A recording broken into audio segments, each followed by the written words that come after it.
Welcome back to Worlds of Protheka audiobooks. And if this is your first time, be warned. Once you step into Protheka, you'll never want to leave. With beasts who will stop at nothing to protect the women they love, and women who are only just finding out what a real man can be, you'll lose yourself in the dark romance of these fantasy stories. To bring you these free full audiobooks, we have to listen to this platform's guidelines, and they say that Protheka's steamiest scenes aren't allowed. But you can still get them from the unabridged version of any Prothekan audiobook. All you have to do is go to worldsofprotheka.com. With promo code YouTube30, we're offering you the opportunity to get 30% off of any audiobook, ebook, or bundle. We appreciate you subscribing to the channel, as it makes bringing these free full audiobooks to you possible. Don't forget to like and comment to let us know what you think. Protheka's magic is eternal, and this story is just the beginning.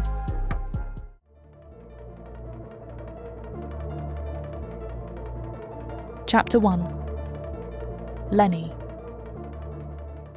5 years. 5 years of running, hiding, never staying anywhere long enough to call it home. 5 years of watching over my shoulder and jumping at shadows that might be nothing more than my own fractured nerves. The northern market of New Solace buzzes with afternoon commerce, merchants hawking their wares beneath colourful canopies that flutter in the mountain breeze. The golden spires of the Xafan city gleam in the distance, close enough to promise safety from demon pursuit, far enough to avoid too much scrutiny from celestial authorities. "Mama, look at the pretty stones." Ava's voice cuts through the crowd chatter, bright and curious as always. She tugs on my hand, pointing toward a jewellery vendor's stall where polished gems catch the light. "Quietly, little bird." I squeeze her fingers gently, pulling my hood lower over my face. "Remember what we talked about?" She nods solemnly, but her violet eyes still dance with excitement. At 4 years old, Ava sees wonder everywhere we go. Markets like this fascinate her. The colours, the sounds, the endless parade of different faces. She doesn't understand why we can never linger, why we always move on just when she starts to feel comfortable somewhere. Sometimes I envy her innocence. We weave through the crowd, keeping close to the merchant stalls that line the market's edge. I've learned to read the flow of people, to spot the gaps where we can move without drawing attention. My daughter's small hand stays locked in mine, her trust absolute, even when she doesn't understand our constant vigilance. The coin purse hidden beneath my cloak holds barely enough for tonight's lodging and tomorrow's travel. We need supplies, bread, dried meat, clean water for the road ahead. But every purchase requires interaction, conversation, the risk of someone remembering our faces. Fresh brimbark, sweet zinthra just in from the southern farms. A farmer's wife calls out her wares, her weathered hands gesturing toward baskets of vegetables. The prices painted on wooden signs seem reasonable enough. I approach her stall carefully, Ava pressed close to my side. The woman smiles warmly at my daughter, but I keep my face shadowed beneath my hood. 2 loaves of bread and some dried drilk, I murmur, reaching for my coin purse. The transaction should be simple, anonymous, forgettable. But as I count out the copper lummy, my sleeve slides back slightly, revealing the pale scars that circle my wrists. The vendor's eyes catch on them, her expression shifting from friendly commerce to something harder. "Where did you say you were travelling from?" she asks, no longer smiling. I didn't. I place the coins on her counter, reaching for the wrapped food. Her hand shoots out, fingers closing around my forearm with surprising strength. "Those marks look fresh. You running from something, girl?" My body goes rigid. The familiar panic claws up my throat, trapped, caught, nowhere to run. The scars she's examining burn as if they're fresh wounds again, and I'm back in that basement chamber, chained and helpless. "Let go." The words come out sharper than I intend. "Now listen here." I twist my arm free with violent force, muscle memory from years of captivity overriding rational thought. The vendor stumbles backward, knocking over a basket of zinthra that scatter across the ground. "Crazy brat!" she snarls, loud enough that nearby shoppers turn to stare. The attention I've worked so hard to avoid crashes down on us like a wave. Faces turn our direction, curious and concerned. My heart hammers against my ribs as I grab the bread and meat, shoving them into my bag. "Come on, Ava, we're leaving." But when I turn, reaching for her small hand, I grasp empty air. The space beside me yawns vacant. No violet eyes, no dark curls, no tiny fingers that should be tangled with mine. "Ava!" My voice cracks as I spin in a circle, scanning the immediate area. She was right here, right beside me just moments ago. The crowd seems to thicken around me, bodies pressing closer, blocking my view. Panic explodes in my chest, white hot and consuming. She can't have gone far. She's only 4, her legs too short to outpace adults. "Ava!" I call louder, not caring who hears me now. The vendor behind me mutters something about disturbed women, but I ignore her completely. I push through the crowd, shouldering past shoppers who curse and glare. My daughter wouldn't wander off willingly. She knows better. She knows the rules. Unless someone took her. The thought sends ice through my veins. Demon bounty hunters, slavers, or worse. Any number of threats I've spent 5 years trying to outrun. They could have been watching us, waiting for exactly this kind of moment. "What sense do you have, human?" Azafan sneers as he snatches me from the path that leads between the stalls. "Are you trying to draw attention to yourself?" His eyes scan my frame. "Looking to earn coin?" Panic doesn't even allow me to feel disgust. Not as I fight against the Zafan holding me. And then I see them. In the small clearing around the fountain's base, Ava stands perfectly still, her tiny hands clasped behind her back, in the formal posture I taught her for meeting strangers. Before her crouches a man whose presence seems to command the space around him despite his relaxed position. He's massive, broad shoulders and powerful frame that speak of warrior training even in repose. Silver white hair falls to his shoulders, catching the afternoon light like spun moonbeams. But it's his wings that mark him unmistakably as Zafan nobility. Pale blue wings arch from his shoulders, darker accents near the tips suggesting high military rank or bloodline status. They're partially folded but still impressive in their span, each feather perfectly groomed and gleaming with an almost ethereal sheen. When he tilts his head to listen to something Ava is saying, I catch a glimpse of his profile. Strong jaw, classical features that belong on ancient statues, skin with that faint golden undertone that marks the celestial born. He's beautiful in the way Zafan always are, perfect and untouchable and dangerous. My daughter chatters at him with her characteristic fearlessness, gesturing with animated hands while he nods seriously as if her words carry great weight. There's something gentle in his posture, the way he's made himself smaller to meet her at eye level. That should reassure me. Instead, my blood turns to ice water. Chapter 2. Rienne. The afternoon market hums with its usual energy, vendors calling their wares, coins changing hands, the general bustle of commerce that fills New Solus's northern district. I'm cutting through on my way back from the military college, my wings folded tight against my shoulders to avoid knocking over displays or bumping into shoppers. That's when I catch the scent. It stops me cold in the middle of the thoroughfare. Demon heritage, unmistakable and sharp as copper pennies. But underneath it, something else, something young and innocent, and utterly out of place in Xaphen City. I scan the crowd, following my nose until I spot her near a spice merchant's colorful stall. A little girl, maybe 4 years old, with thick black curls that catch the light and skin the color of warm caramel. She's standing perfectly still, hands clasped behind her back in a formal posture that seems far too mature for her age. But it's her eyes that give her away completely. Deep violet with flecks of gold at the centers, glowing faintly with the telltale sign of demonic ancestry. And she's alone. Every instinct I've honed over decades of military service kicks into high alert.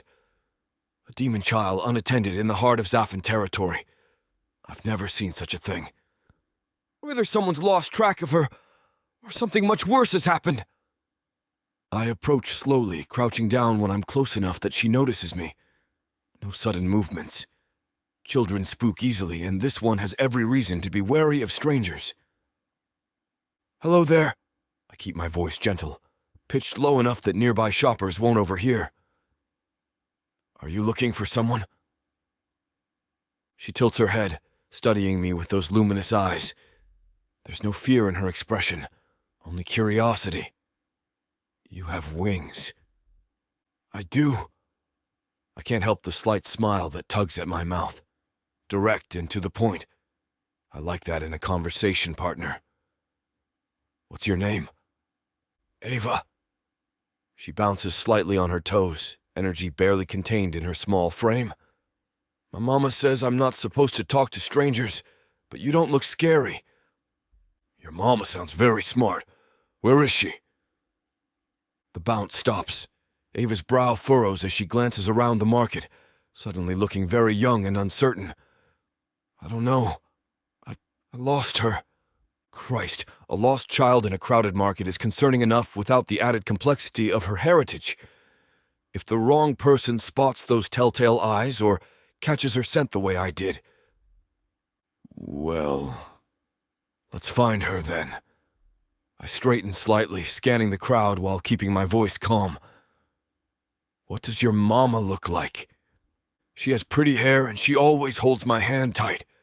Not a great description, but I don't press as Ava's voice gets smaller. I lost her. She looks on the verge of tears. It's all right. I crouch back down, meeting her eyes. We'll find her. I'm very good at finding people.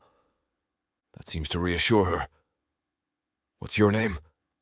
Rienne. That's a funny name. She giggles, the sound bright and infectious. Are you a soldier? You're really big like a soldier. I used to be. How did you know that? You stand up straight like the men in my storybooks.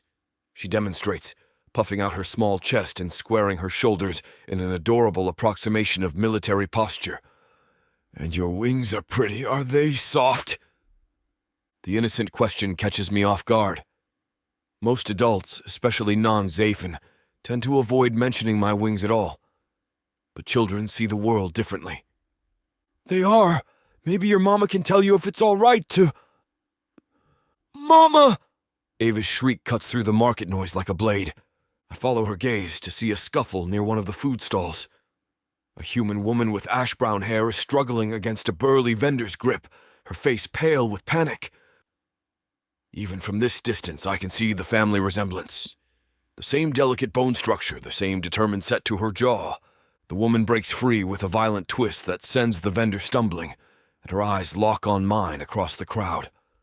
The look she gives me is pure terror, the kind that comes from recognizing a threat to everything you hold dear. That's my mama! Ava starts forward, but I catch her gently around the waist. The vendor recovers his balance and lunges for the woman again, his face twisted with anger.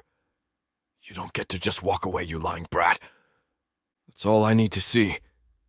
I scoop Ava up in one arm, her small body settling against my chest with surprising trust, and push through the crowd toward the altercation. People scatter out of my way. Between my size and the spread of my wings, most have enough sense not to block my path. The vendor has the woman by both wrists now, his fingers digging into what I can see are old scars circling her arms. She's fighting him with desperate strength, but he outweighs her by at least 50 pounds. Let her go. My voice carries the kind of authority that made enemy battalions think twice about advancing. The vendor's head snaps up, taking in my approach with wide eyes. He releases one of the woman's wrists to gesture dismissively at me. This doesn't concern you, Skywings. I'm not interested in your money. The woman's voice shakes with barely controlled rage. Let me go. Mama! Ava calls from my arms, reaching toward her mother. The vendor's gaze shifts to the child, and I watch his expression change as he takes in her distinctive eyes. His lip curls with disgust. Well, Makes sense now, doesn't it? Demon-laid woman trying to pass her devil spawn off as... I'm moving before he finishes the sentence. My free hand closes around his throat, not tight enough to cut off air, but firm enough that he understands exactly how messed he is if he keeps talking. Finish that thought, I suggest quietly, my voice pitched for his ears alone. Please. The color drains from his face. Whatever he sees in my expression convinces him that backing down is his only viable option. I didn't mean... You meant exactly what you said. I release his throat and step back, placing myself squarely between him and the woman.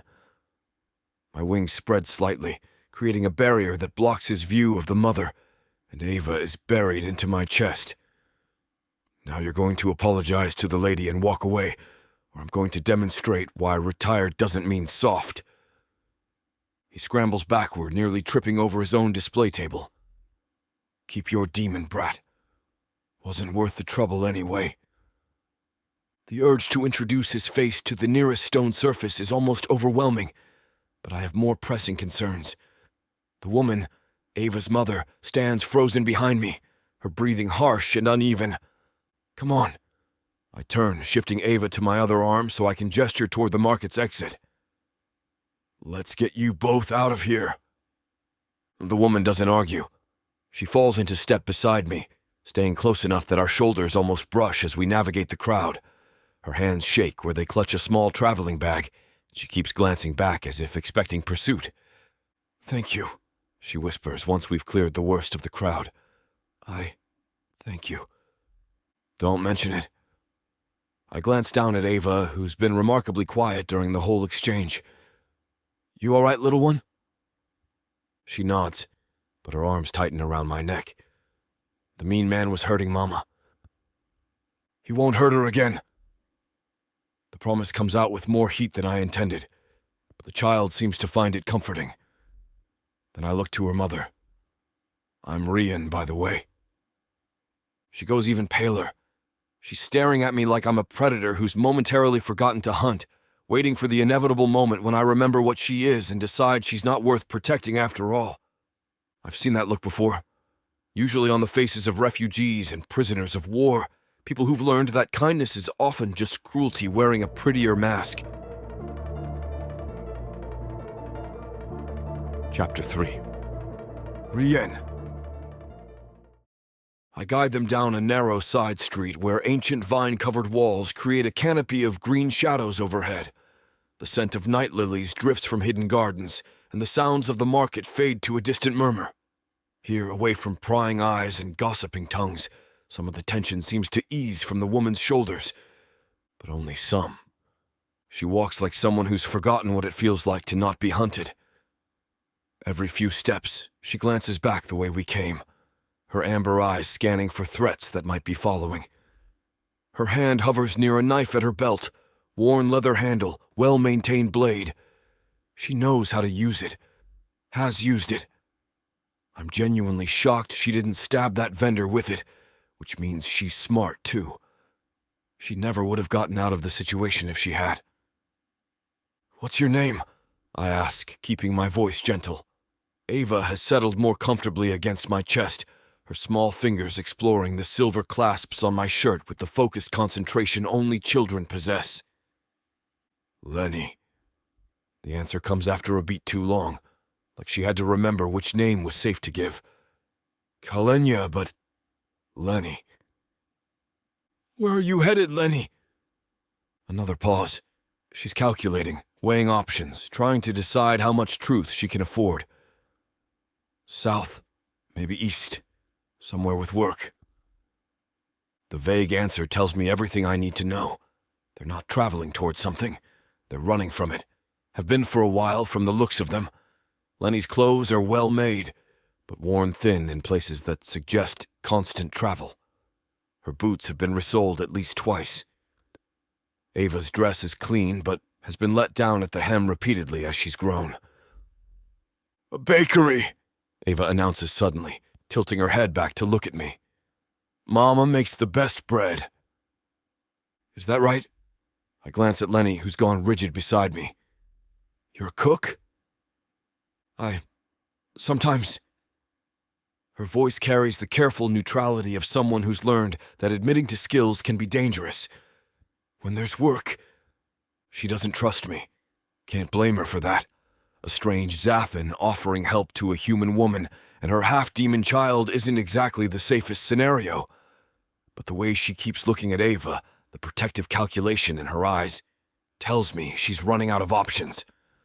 My previous cook left last month, I say, keeping my tone conversational as we walk. Decided city life suited him better than estate work. Position still open. Lenny stumbles slightly, her step faltering. We can't. It comes with room and board. I shift Ava to my other arm as she starts to get heavy, earning me a sleepy smile. Good wages, time off when you need it. You'd still have freedom.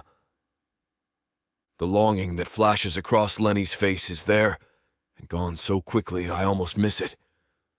But I've spent years reading people in combat situations, learning to spot the tells that mean the difference between survival and death.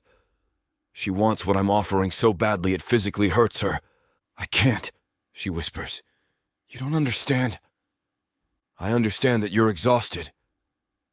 My voice comes out rougher than I intend. I understand that you've been running so long you've forgotten what it feels like to stop. And I understand that this little girl deserves better than constantly looking over her shoulder. Ava chooses that moment to pipe up. Are we going to your house? Do you have flowers? I do. I have a whole garden, and Zarin in the stables. I catch Lenny's sharp intake of breath at the mention of my estate. She's starting to realize exactly who she's dealing with. I can show you all the flowers. I like flowers. Ava yawns against my shoulder. That tugs at my heartstrings. The position's yours if you want it, I say quietly, my eyes fixed straight ahead. No questions asked about your past. References aren't necessary. Lenny's breathing has gone shallow. Why would you?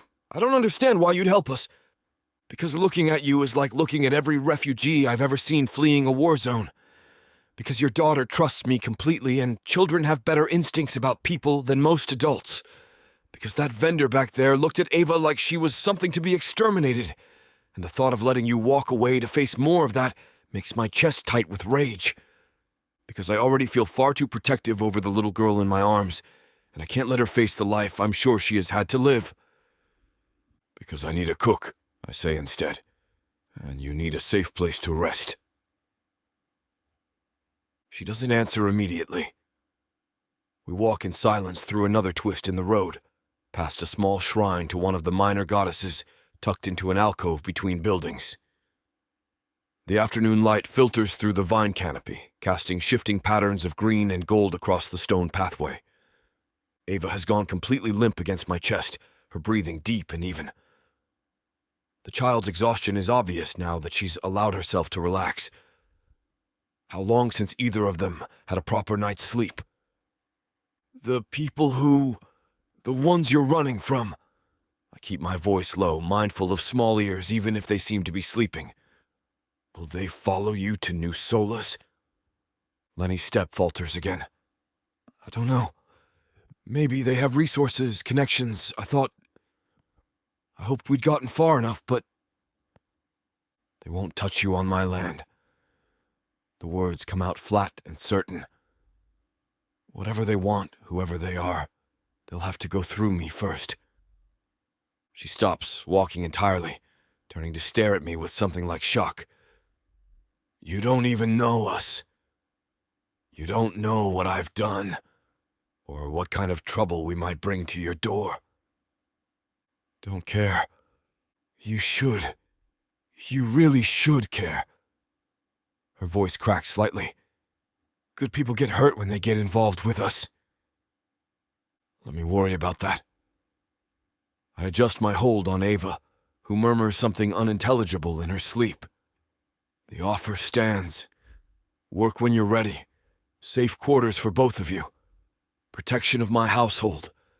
No strings, no expectations beyond what any employee would have. Lenny searches my face like she's looking for the catch, the hidden cruelty that experience has taught her to expect. Her amber eyes are bright with unshed tears, and her hands shake where they grip the strap of her traveling bag. "Why?" she whispers. "Because it's the right thing to do," I say simply, not mentioning how desperately I want to protect them, especially this sweet girl that deserves more than the life she's been given. She looks down at Ava, sleeping peacefully in the arms of a stranger, and something in her expression finally gives way. The careful walls she's built around herself don't crumble. They're too deeply ingrained for that, but they shift, crack open just enough to let in a sliver of hope. "All right," she breathes. "Yes. The position. Yes." Relief floods through me, unexpected in its intensity. "Good, my estate is just ahead." This huge orc brings out the animal in me. In a world where humans have been driven underground, living like rats is the only way to stay safe from the marauding orcs. All my life, my only job has been to make sure I have enough to eat. These orcs of the Burning Sun clan will vow to keep their human mates safe. There is a nobleness to these giant savages, alpha male warriors who will protect their women at all costs. Get this complete series of books following the Burning Sun clan for 70% off. Each book is a full-length monster romance that features a giant orc with eyes for his beloved, curvy human. Happily ever after guaranteed. Protheka's magic is eternal. This bundle will show you that size really does matter. Chapter 4. Lenny. I stay several paces behind Rian as we approach his estate, my hand never straying far from my knife. I feel uneasy about him holding Ava, but she's fallen asleep in his arms, and I don't dare wake her. The narrow path winds through tall evergreens that tower overhead, their branches creating a natural canopy that filters the late afternoon light into dappled patterns across the stone walkway. Wild gardens sprawl on either side, not the manicured perfection of noble estates, but something wilder, more alive. Night lilies bloom in impossible clusters, their silver petals catching what light penetrates the green shadows. The house emerges gradually through the trees, and my breath catches despite myself. 2 stories of warm sandstone and pale grey stone rise from the valley floor, built in a gentle crescent that seems to embrace the landscape rather than dominate it. Silver veins run through the archways like captured lightning, and the windows, actual glass, not the oiled parchment I've grown accustomed to, seem to glow with their own inner light. This isn't just wealth. This is old money, established power, the kind of security I stopped believing in years ago. Above the tree line, I catch sight of a narrow flight path carved through the air, a shimmering distortion that marks the aerial approach to the estate. My stomach clenches. Zafan territory through and through. If enemies came looking for us here, they'd be flying straight into a stronghold designed to repel airborne threats. Part of me wants to run, the old instinct scream that places this beautiful, this protected, always come with prices I can't afford to pay. Nothing in my life has ever been this easy, this straightforward. There has to be a catch, but Ava sleeps peacefully in Ryan's arms, her small face relaxed in a way I haven't seen since I can't remember when. And the exhaustion in my bones runs so deep that even the promise of a few days' rest is enough to keep my feet moving forward. The front entrance opens before we reach it, revealing a broad-shouldered Zafan with shoulder-length black hair tied back and fierce green eyes that miss nothing. His wings are a deep blue-grey, the colour of storm clouds, and he moves with the controlled precision of someone who's seen combat. Despite the slight limp in his left leg, there's no weakness in his stance. Garant. Rian nods to the man. This is Lenny and her daughter Ava. They'll be staying in the family wing. Lenny, Garant is my daytime and head guard.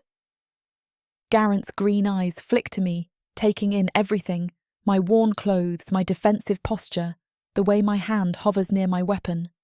But there's no judgment in his assessment, only the professional evaluation of a guard noting potential threats. He gives me a respectful nod that somehow manages to convey both acknowledgement and reassurance. "Ma'am, the wing's been kept ready." His voice is gravelly but not unkind. "I'll have Lyra prepare the adjoining rooms." I memorise the exits I can see, the front door we just entered through, an archway leading deeper into the house, what looks like a side passage toward the back. The front hall stretches up into vaulted ceilings that make me feel small and exposed, but the polished stone floors are worn smooth in the centres, speaking of years of daily use rather than ceremonial grandeur. "Lyra!" Garant calls, and moments later a woman appears from the archway.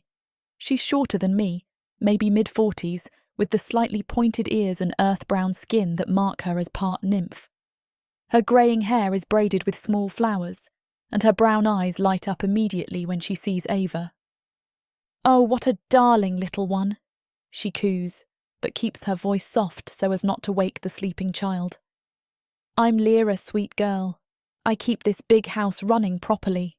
She shoots a meaningful look at Rienne that suggests she thinks more than the house needs proper management. "How old is she?" "Almost 4, I answer quietly, still cataloguing escape routes. The side passage, yes, and probably a kitchen entrance somewhere. Places this size always have service doors. Perfect age for getting into everything." Lyra's smile is genuine, laugh lines creasing around her eyes. "We'll have to Zarin-proof the stables when she's awake. Tovren will want to show her the foals, but those creatures have no sense around children." A young woman hurries down what must be the main staircase.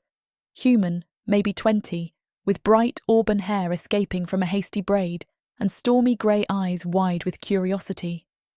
She trips slightly on the bottom step, catches herself with a little laugh and smooths down her skirts.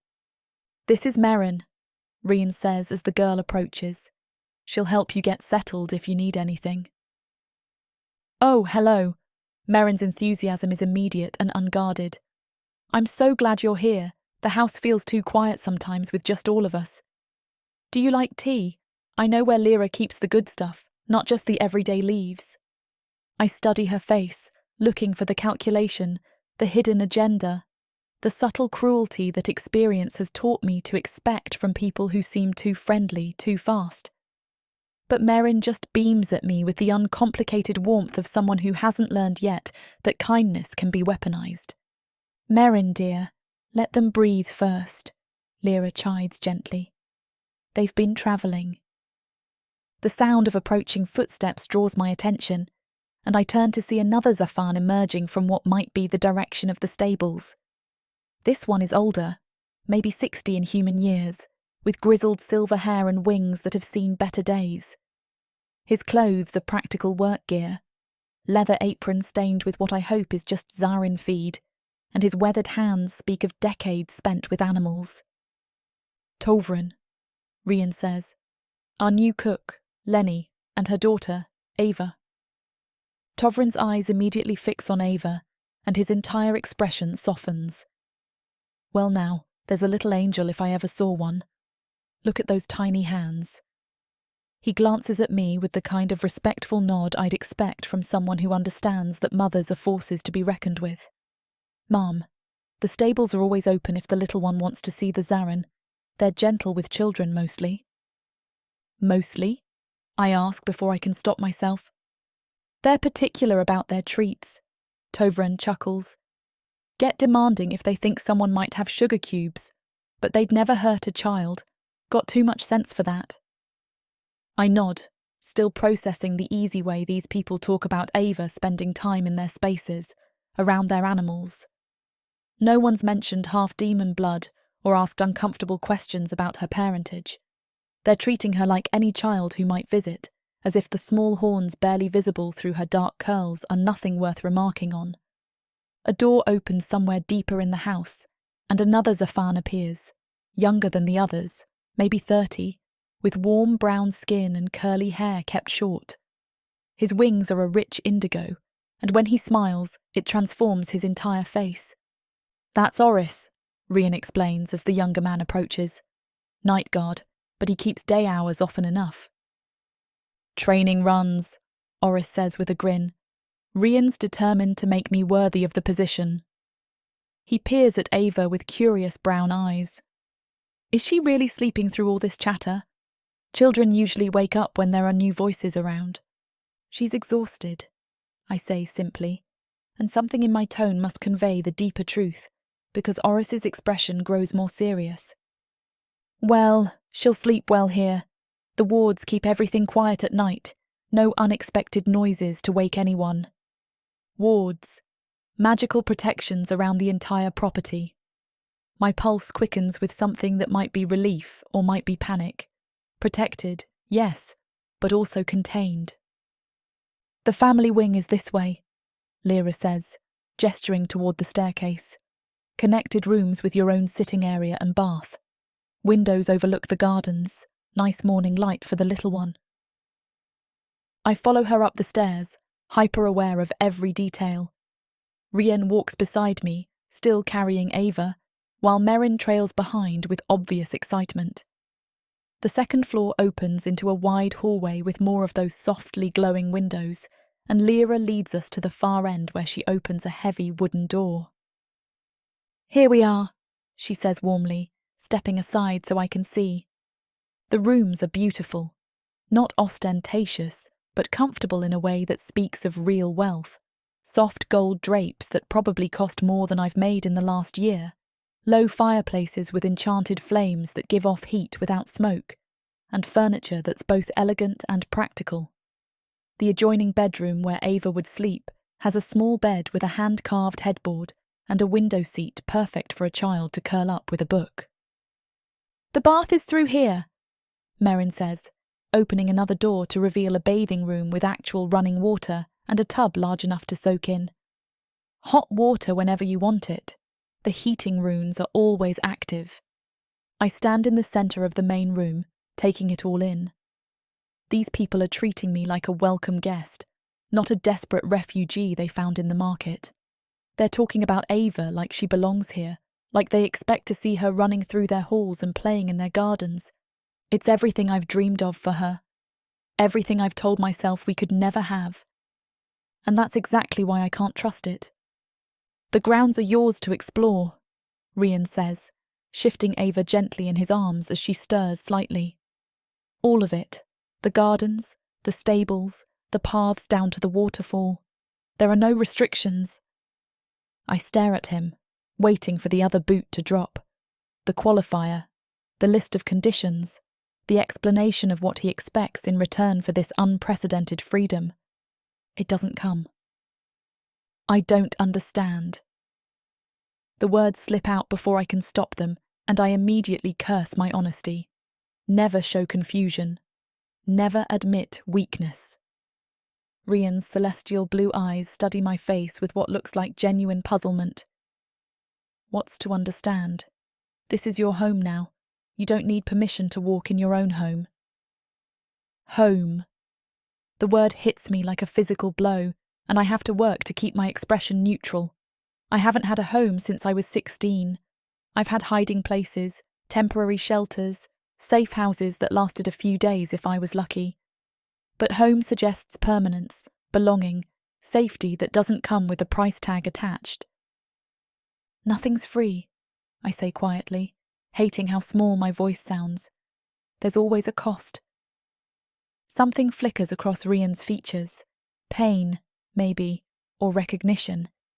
His jaw tightens almost imperceptibly, and for a moment, the careful courtesy in his expression gives way to something raw. When he speaks again, his voice carries an edge of steel wrapped in velvet. "All I ask is that you cook, Lenny. That's it." He smiles down at Ava. "Besides, I think that most of us find your presence a fair exchange." The conviction in his words should be reassuring. Instead, it terrifies me. People who claim to want nothing are the most dangerous of all, because their real motivations stay hidden until it's too late to escape them. But Ava chooses that moment to wake up properly, blinking those impossible violet gold eyes and looking around the room with wonder. She takes in the soft furnishings, the gentle light filtering through the enchanted windows. The way everyone in the room is watching her with expressions of warmth rather than fear or disgust. "Mama," she whispers, pointing at the window seat. It's a big chair." "I see them, sweetheart. Can I sit on it?" The question breaks something inside my chest. My 4-year-old daughter is asking permission to sit on furniture like she expects to be told no, like comfort is something that has to be earned. Because that's what I've taught her, isn't it? That we don't belong anywhere, that we have to make ourselves small and grateful for whatever scraps of safety we can find. "Of course you can," Rian answers before I can find my voice. His tone is gentle but firm, the kind of certainty that children crave. "Those cushions are there for sitting on. That's their job." Ava grins at him, that brilliant smile that transforms her entire face, and I see the exact moment Rian falls completely under her spell. His stoic expression softens, and something almost vulnerable flickers in his eyes as he carefully sets her down. "Would you like to see the view from the window?" he asks, crouching down to her level. There are night lilies in the garden that bloom in the evening. They glow like tiny stars. "Real stars?" Ava asks, padding over to the window seat with the kind of fearless curiosity that's going to get her into trouble someday. "Magic stars," Rian says solemnly, as if this is a perfectly reasonable distinction. "Better than real ones because you can see them up close." Lyra makes a soft sound that might be a contented sigh. She'll love the garden paths. They're perfect for little feet, and we've got Thalivern that come to visit the night lilies after dark. She might see their wings glowing. I watch this exchange with growing unease. They're talking about Ava like she's going to be here long enough to develop routines, to have favourite spots, to wait for evening creatures to emerge from their hiding places, like she's going to stay, like we're going to stay. "The little one will need proper clothes for exploring," Lyra says, giving my travel-worn outfit a significant look. "And you'll both want something warm for the evenings. The mountain air gets crisp once the sun goes down." "We have clothes," I say quickly. Our meagre possessions are still tucked into the canvas bag I've carried for the last 4 years. 3 changes of clothing for each of us, a few books for Ava, and the small collection of items too precious or practical to leave behind. "I'm sure you do," Lyra says diplomatically. "But wouldn't it be nice to have choices? Different dresses for different occasions, maybe a warm cloak for winter walks, proper boots for the rocky paths?" Choices. When did I stop believing that word applied to my life? Rian straightens from where he's been watching Ava explore her new domain, and suddenly I'm very aware of his size again. 6.5 feet of controlled power, broad shoulders that could easily overpower my smaller frame, hands that could snap my wrists if he chose. The bronze of his skin seems to shimmer slightly in the magical light, and I catch myself wondering if that's normal for Zafan or if it's something specific to him. "The market in New Solace has excellent tailors," he says casually, as if outfitting strangers is something he does regularly. "And there's a children's shop that specialises in sturdy play clothes. Ava will need things she can get dirty." I can't pay for new clothes. The admission tastes like ash in my mouth, but it's better than letting him think I'm stupid enough to accept expensive gifts without understanding what they'll cost me later. Rian's expression doesn't change, but something in his stillness tells me I've hit a nerve. When he speaks, his voice carries that same steel-wrapped-in-silk quality that makes my pulse quicken. "Did I ask you to pay for them?" "No, but..." "Then don't." The words are quiet but absolute. Money means nothing to me.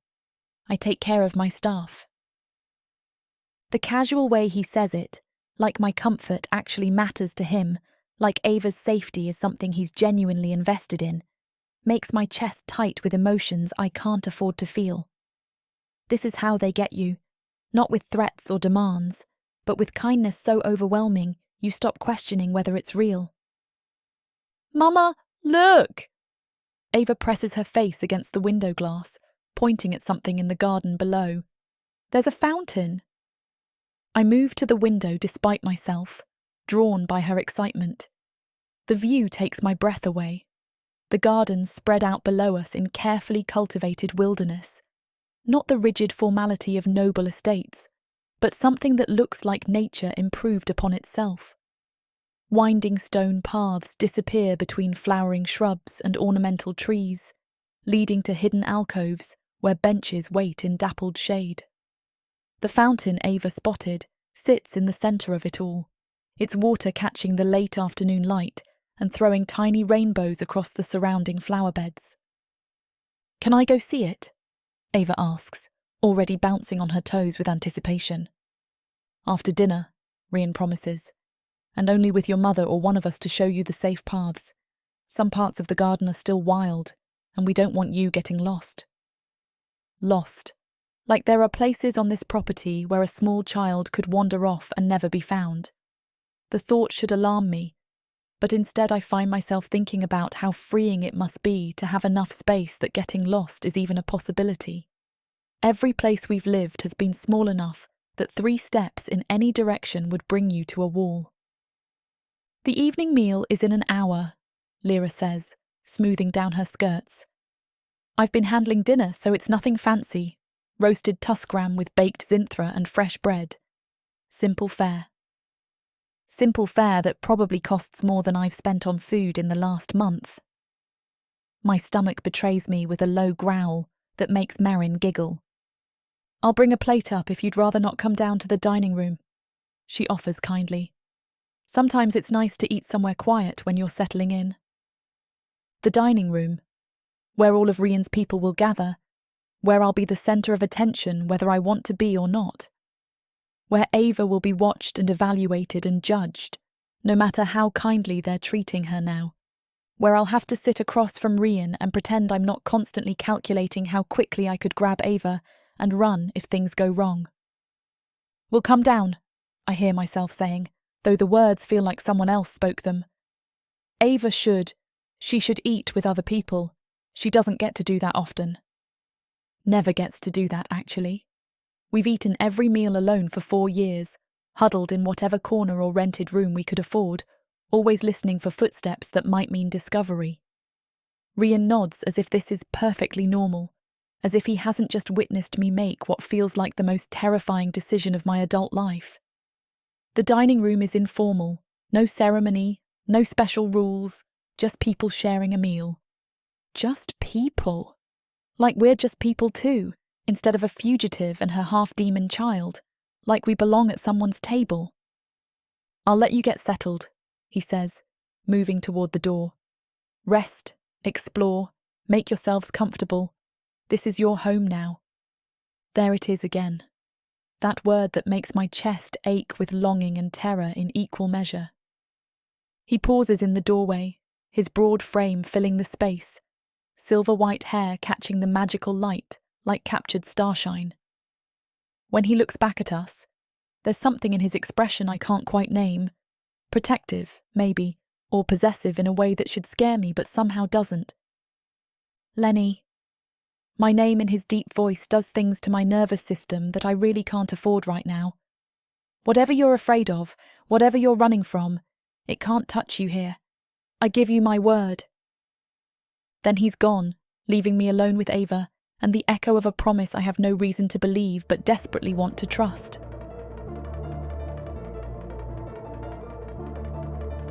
Chapter 5. Lenny. The pale grey light filtering through the enchanted windows pulls me from restless sleep, and my hand immediately reaches for the warm body that should be curled against my side. My fingers find only empty bedsheets, still holding the faint impression of where Ava's small form had been. Gone. Panic slams through my chest like a physical blow, driving the air from my lungs. She's gone. She's gone.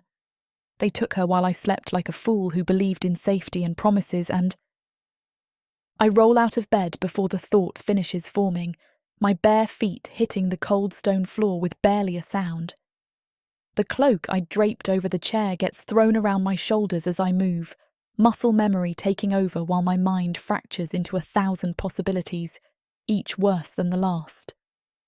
We should have left before dawn, should have gathered our things while the house slept and disappeared into the forest paths like we always do, should have trusted my instincts instead of the treacherous warmth in a stranger's eyes. 4 years of survival, 4 years of keeping us alive, and I let one kind Zafan and his comfortable estate make me forget that nowhere is safe. No one can be trusted, not when it comes to protecting what's mine. The hallway stretches before me in the pre-dawn gloom, all silver-veined archways and shadowed corners where someone could be hiding. My hand finds the knife concealed in my sleeve, fingers wrapping around the familiar weight of the hilt while I force myself to think. Where would they take her?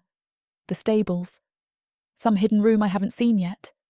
Off the property entirely while I slept like a trusting idiot? I move through the house like smoke, checking corners and doorways, listening for any sound that might tell me where she is. The polished stone floors are cold against my bare feet, but I barely notice. Everything in me is focused on finding my daughter, on the growing certainty that I've made the worst mistake of my life by thinking we could have something good. The main staircase curves down into the front hall, and I take the steps 2 at a time despite the need for stealth. If they have her, if someone came in the night, and... Soft laughter drifts up from somewhere deeper in the house. A child's giggle, bright and unafraid, followed by the low rumble of a man's voice saying something I can't quite make out. The sound stops me cold, one hand gripping the banister while I strain to listen. That's Ava's laugh. Not distressed, not frightened, happy. Relief and confusion war in my chest as I follow the sound through the maze of hallways toward what must be the kitchen. The darkness gradually gives way to warm golden light spilling from an open doorway, and I creep closer until I can see inside. The kitchen is massive, all warm wood and copper pots hanging from iron hooks. A large stone fireplace dominates one wall, the enchanted flames dancing merrily in the hearth and casting shifting shadows across the room. The wooden table in the centre could easily seat 12 people, but this morning it hosts only 2 occupants. Ava sits in a chair that's slightly too big for her, her small legs swinging freely while she hunches over a piece of parchment. Her thick black curls are still mussed from sleep, and she's wearing the simple nightgown Lyra provided yesterday, soft white cotton that makes her caramel skin glow in the firelight. The tip of her tongue peeks out between her lips as she concentrates, gripping a piece of charcoal like it's the most important tool in the world. Beside her, Rian sits with the relaxed ease of someone who belongs in this space. His silver-white hair is loose around his shoulders, and he's dressed more casually than I've seen him. Simple dark trousers and a white shirt with the sleeves rolled up to his elbows. An untouched mug of tea sits at his elbow, steam curling up into the warm air, but all his attention is focused on my daughter. "That's a very good spiral," he says seriously, leaning forward to examine her work. "See how it gets tighter as it goes toward the centre? That's exactly how nautilus shells grow." "What's a nautilus?" Ava asks without looking up from her drawing, adding another careful line to whatever masterpiece she's creating. "It's a sea creature with a shell that spirals just like that. They live deep in the ocean and can change colours like magic." Rian's voice holds the perfect tone for talking to a 4-year-old. Not condescending, not overly simplified, but warm with the kind of patience that suggests he could sit here all day answering her questions. "Can they really change colours?" A ghost of a smile touches his lips. "Really, truly. They can turn blue or green or purple, whatever colour helps them hide from the big fish that want to eat them." Ava finally looks up from her drawing, those impossible violet gold eyes wide with fascination. "Like how Mama makes us hide sometimes." My breath catches in my throat. She's too young to understand what she's revealed, too innocent to know that she's just handed this man a piece of our history, wrapped in the simple honesty that only children possess. Rian's expression doesn't change, but something shifts in the way he holds himself. When he speaks, his voice is carefully gentle. Sometimes hiding is the smartest thing to do. It keeps the people we love safe. Mama's really good at hiding. She knows all the best places. Ava returns to her drawing, adding what might be fins to her spiral creature. But I don't like it when she gets scared. Her face goes all white and her hands shake. That must be frightening for you. Sometimes. But Mama always takes care of me, even when she's scared. She sings to me when the thunder gets too loud. Ava pauses in her artistic endeavours to look at him again. Do you ever get scared? Rienne considers this with the seriousness the question deserves. Yes, I do. Everyone gets scared sometimes, even grown-ups. What scares you? He says thoughtfully, his celestial blue eyes bright as he studies her. The tickle monster. He nods with finality. That one more than anything. Ava giggles. I'll save you from the tickle monster. A smile overtakes his face, full of warmth like every time he's looked at her. These two have instantly connected, drawn to each other, and I'm not sure how to feel about it. Well, thank you. I should announce myself, should step into the kitchen and reclaim my daughter, and stop this conversation before it reveals any more of our secrets. But I find myself frozen in the doorway, watching this impossible scene unfold. Rienne with my child. Patient and kind and genuine in a way that makes my chest ache with longing and terror.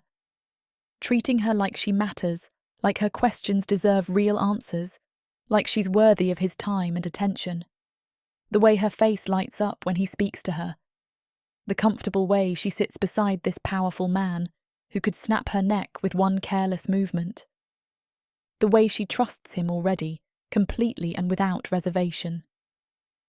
I drew you a Zarin, Ava announces, turning her parchment so he can see it properly. See? It has 2 tails, and I made its fur all scribbly. That's magnificent, Rian says, and the wonder in his voice sounds completely genuine. Look at all that detail in the mane, and you remembered the double tails perfectly. Ava beams at the praise, practically glowing with pride. I'm going to draw you one too. What's your favourite colour? Blue, I think, like the sky just before dawn. I like blue too. I'll make you the best Zarin ever, and you can keep it forever. I would be honoured to have such a precious gift. The formal way he phrases it makes Ava giggle, but not in a mocking way. She's delighted by his courtly manner, charmed by being treated like someone whose art is worthy of such respect. When she returns to her drawing, Rian's gaze finds mine again, and this time I see him register my presence. Good morning, he says without a trace of surprise or alarm, as if finding a half-dressed woman lurking in his doorway at dawn is perfectly normal. There's tea if you'd like some. Lyra left a pot brewing before she went to tend the herb garden. I hover in the threshold, every instinct screaming at me to grab Ava and run, to not let myself be lulled by this domestic tableau. My hand is still wrapped around the knife in my sleeve, knuckles white with tension, though neither of them seems to notice my aggressive stance. How long has she been awake? My voice comes out rougher than intended, raw with the panic that's still coursing through my system. Not long, perhaps a quarter hour. Rian's tone remains calm and measured. She came downstairs looking for water, but when she saw me here, she decided to keep me company instead. We've been discussing sea creatures and the proper technique for drawing fur. Ava looks up from her latest creation, completely oblivious to the tension radiating from my body. Mama, look what I made! She's happy, genuinely, radiantly happy in a way I haven't seen since, I can't remember when. Her little face is bright with excitement, her eyes sparkling as she shows off her artwork. There's no fear in her expression, no wariness, None of the careful watchfulness that's become her default around strangers. She feels safe here.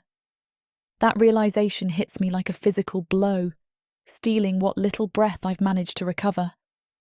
My daughter, who spent her entire life learning to be invisible, who's been taught to mistrust kindness and run from comfort, feels safe enough to wander downstairs alone and strike up a conversation with a man who could crush her without effort. And he's sitting there letting her chatter away about sea creatures and art, responding to her questions like they're the most important things he'll hear all day. Like making a 4-year-old feel valued is worth getting up before dawn and brewing tea in his own kitchen. "Would you like to join us?" Rian asks, gesturing to the empty chairs around the table. "Ava was just telling me about a story you told her once, something about a princess who could talk to stars." My chest tightens. That's one of the stories I made up during the long, frightening nights when she couldn't sleep, when the sounds of pursuit seemed to echo from every shadow. Tales of brave princesses and magical kingdoms where little girls with horns were welcomed instead of hunted. "I don't remember all the words," Ava says, scribbling furiously. "But Mama does. She knows lots of stories." "That sounds like a very special gift," Rian says. But he's looking at me when he says it, not at Ava. There's something in his expression that makes my throat tight. Admiration, maybe, or respect for the way I've tried to fill my daughter's world with wonder, despite our circumstances. I take a tentative step into the kitchen, still gripping my hidden knife, but no longer certain I'll need it. The warmth from the fireplace washes over my bare legs, and I'm suddenly aware that I'm standing in this man's kitchen wearing nothing but a nightgown and a hastily thrown-on cloak. He doesn't seem to notice, or if he does, he's too much of a gentleman to let it show. "Sit with us, Mama," Ava says without looking up. "I'm making pictures for everyone. Tovrin gets a Zarin, Rian gets a blue Zarin, Lyra gets flowers, and you get a castle because you like castles and stories." A castle. Because in all the tales I've told her, the castle is where safety lives, where the princess finds her happy ending, where the monsters can't reach, where little girls with unusual eyes and tiny horns are treasured instead of feared. But I've never told my daughter the truth. There's no such thing as being safe. Chapter 6. Rienne. 7 days. 7 days since I brought them home, and already the estate feels transformed in ways I never expected. I lean back in my desk chair at the training college, supposedly reviewing tomorrow's combat sequences, but my mind keeps drifting to the sound of small feet running through my halls, and the bright peal of laughter that echoes from my gardens. Ava. Even thinking her name brings something warm and fierce rising in my chest. In just 1 week, she's managed to wrap herself around every inhabitant of my estate, like morning glory vines claiming a stone wall.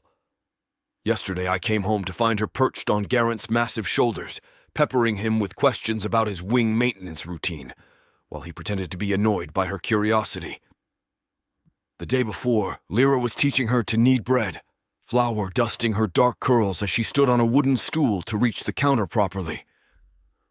But it's Tovrin's transformation that truly astounds me. The old stable master, who spent the better part of 2 decades perfecting his reputation as the estate's resident grouch, now saves the sweetest brambleberry treats for a certain 4-year-old who appears at his stable doors every morning with dirt on her nightgown and questions about Zarin anatomy. "Commander Sarenthil?" I glance up to find Instructor Khyven standing in my office doorway, his expression somewhere between amused and concerned.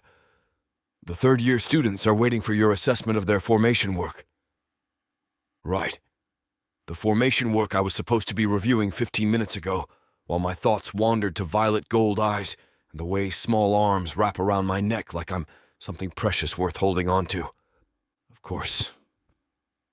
I set down the papers I haven't actually read and follow Khyven back to the training grounds, but even as I watch the students execute their aerial maneuvers, part of me is calculating how quickly I can finish here and return home.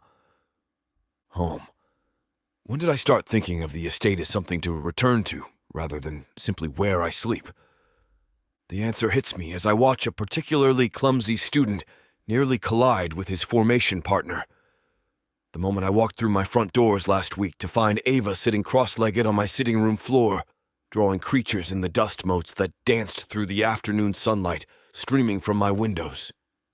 She looked up at me with that brilliant smile and announced, "I've been waiting for you!" As if my arrival was the most important event of her day. No one has ever waited for me before, not like that, with genuine excitement and joy rather than duty or expectation. The students complete their exercise, and I offer corrections and encouragement with the appropriate focus. But underneath the professional calm, anticipation hums through my veins. Today marks exactly 1 week since Lenny and Ava arrived, and I find myself wondering what new discovery Ava has made, what questions she's pestering the staff with, whether she's convinced anyone else to let her help with tasks far beyond her 4-year-old capabilities, whether her mother has smiled. Really smiled. Not the careful, guarded expression she wears like armor whenever I'm looking. That thought brings me up short, because while Ava has claimed my attention with the forceful charm that only children possess, it's her mother who haunts my quiet moments. Lenny moves through my house like a ghost, all watchful grace and barely contained readiness to run. She speaks when spoken to, contributes to conversations when directly invited, but there's always that distance in her amber eyes, that careful calculation of exits and threats. I want to see her without that wariness. Want to know what she looks like when she's not braced for danger, when she's not protecting herself from imagined blows. The few times I've glimpsed her unguarded, usually when she's watching Ava play, there's a softness to her features that makes my chest tight with something I don't entirely recognize. The afternoon drags by with weapons assessment and strategic planning sessions, but finally the sun begins its descent toward the western mountains and I can justify heading home. The flight from the college to my estate usually takes 20 minutes if I push myself, but today I make it in 15. My wings cutting through the cooling air with an urgency that would probably amuse Garrett if he saw it. I land in the front courtyard rather than the back gardens, eager to see what state of controlled chaos my household has descended into during my absence. The front doors are propped open to let the afternoon breeze flow through the halls, and I can hear voices drifting from somewhere deeper in the house. Lyra's warm alto mixed with Ava's higher tones, and what sounds like Marin's nervous giggle. But before I can investigate these sounds, a small rocket launches itself at my legs with enough force to nearly topple me backward. "Rienne, you're home!" Ava's arms lock around my thighs with the desperate grip of someone who's been waiting an eternity rather than 8 hours. Her face tilts up toward mine, those impossible eyes bright with pure joy, and the fierce protectiveness that's been growing stronger each day slams through me again. I'm not even sure how this happened. I never really cared about having kids, a family, but from the second I found her standing in that market, from when I scooped her up in my arms to protect her, she's burrowed deep into my heart. This child, with her fearless curiosity and unguarded affection, owns me. She belongs here, where she can run through gardens and pester stable hands and fill empty halls with laughter that echoes off stone walls like music. "I've been waiting and waiting," she continues, finally releasing my legs but staying close enough to bounce on her toes with excitement. Lyra let me help make bread, and I only dropped flour on the floor twice. And Tavern showed me how to brush Zarin mains, and Mama let me help her organize the spice cabinet because she says everything was all mixed up. The casual way she mentions her mother organizing my spice cabinet, as if Lenny is settling in, making herself useful, creating order in spaces she's decided to claim, sends warmth spreading through my chest. Small steps toward belonging, toward seeing this place as something more than temporary shelter. "That sounds like a very productive day," I say seriously, crouching down so we're at eye level. "Did the Zarin behave themselves during their grooming lesson?" Ava's expression turned solemn. "Grey Wind tried to eat my hair ribbon, but Tovrin said that means she likes me. And Stormchaser let me pet her nose even though she usually doesn't like people touching her face. Both of those Zarin are notoriously temperamental, barely tolerating even Tovrin's ministrations. The fact that they're accepting attention from a small child speaks to something special in Ava's nature. an innate gentleness that even the most skittish creatures recognize as safe. "Where is everyone now?" I ask, straightening but keeping one hand on her shoulder. Physical contact comes so naturally with her, as if she's always belonged in reach of my protection. "Mama's in the kitchen with Lyra. They're making something that smells really good, but they won't tell me what it is." Ava's expression turns conspiratorial. "I think it might be for dinner, but it's different from what we usually have." Mama keeps tasting it and making this face like she's trying to remember something.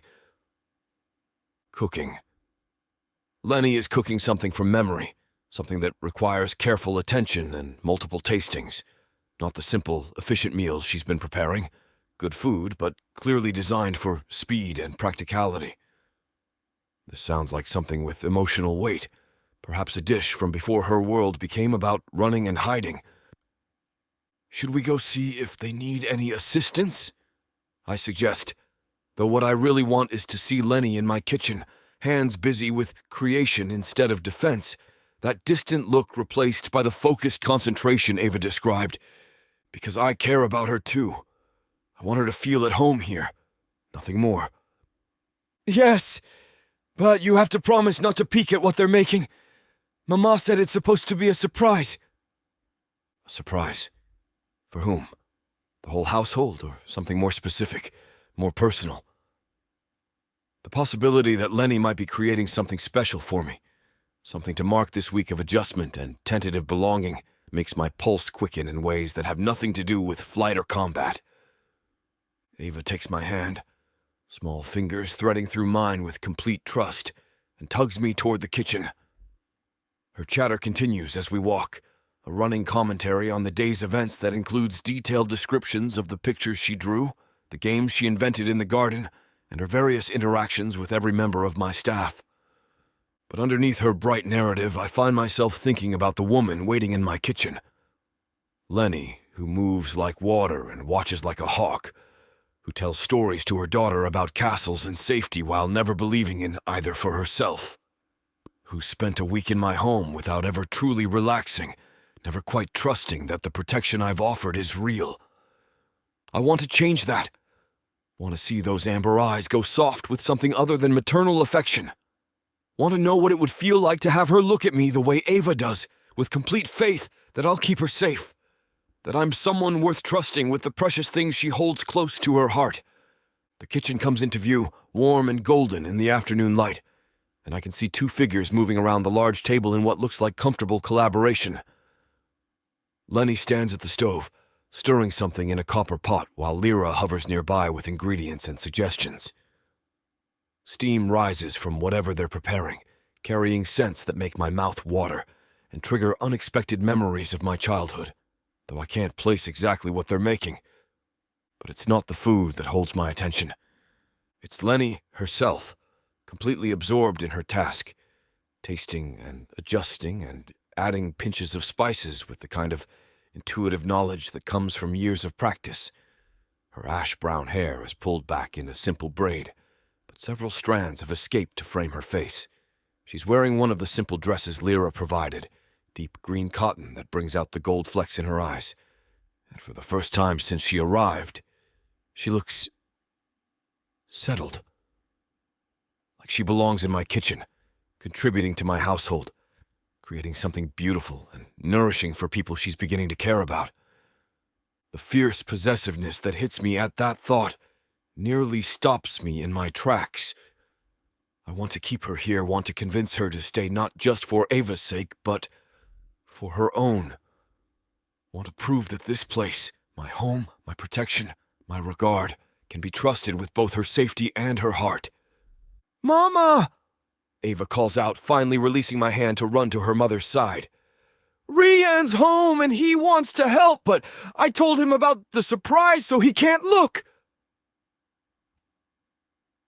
Lenny turns at her daughter's voice, and for just a moment before she notices me standing in the doorway, her face is completely open, relaxed in a way I've never seen, lit up with genuine pleasure at whatever she's creating, beautiful in her unguarded concentration. Then she sees me, and the careful mask slides back into place, But not quickly enough. I caught that glimpse of who she is beneath the armor, and the memory of it burns bright and certain in my chest. It hits me hard, fast, certain, and bypassing every rational consideration about duty and responsibility and the complications of taking in refugees with dangerous pasts. I should probably examine that. Question it. Remind myself that they are not my new family. Instead, it feels like coming home. Chapter 7. Lenny. 10 days. 10 days, and I'm starting to lose myself in the rhythm of this place. I scrub the copper pot with more force than necessary, the bristles of the brush grating against metal in a sound that sets my teeth on edge. Water sloshes over the rim, splashing across my apron and the spotless kitchen counter that I've already cleaned twice this morning. Through the window above the basin, I can see Ava in the garden with Rienne. She's perched on his shoulders now, her small hands tangled in his silver-white hair as she points excitedly at something in the flowering hedges.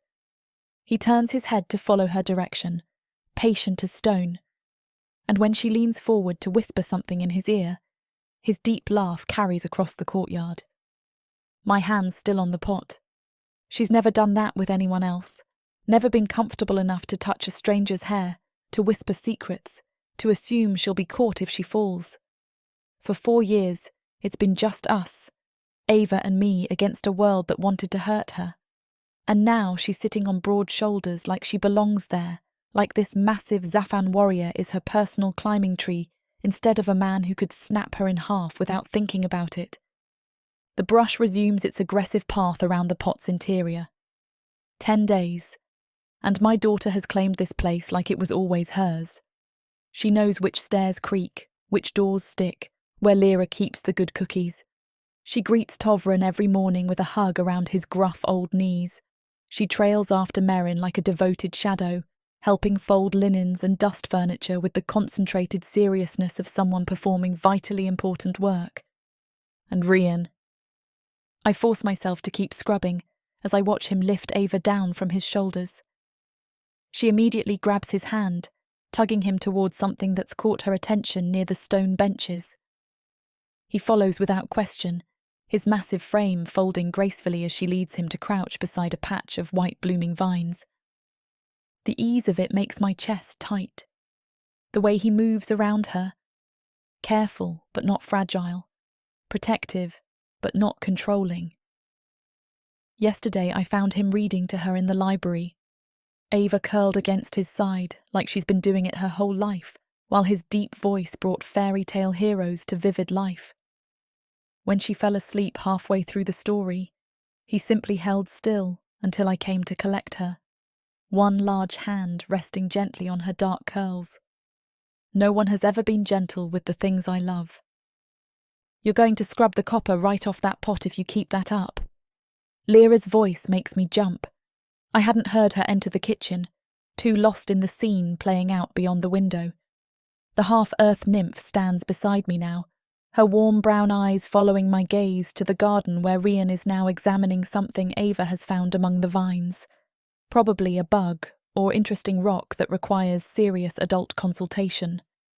It needed a proper cleaning, I say, returning to my scrubbing with deliberate focus. The grease wasn't coming off with regular washing. Lyra doesn't sound convinced. That pot's been in this kitchen for longer than I have. I think it can handle whatever you're throwing at it. She moves to the bread ovens, checking the loaves that have been rising since early morning. Even though I'm the primary cook, Lyra always helps me. I suspect Rian was never even in need for someone else in his kitchen, but Lyra insists she couldn't keep doing it all on her own.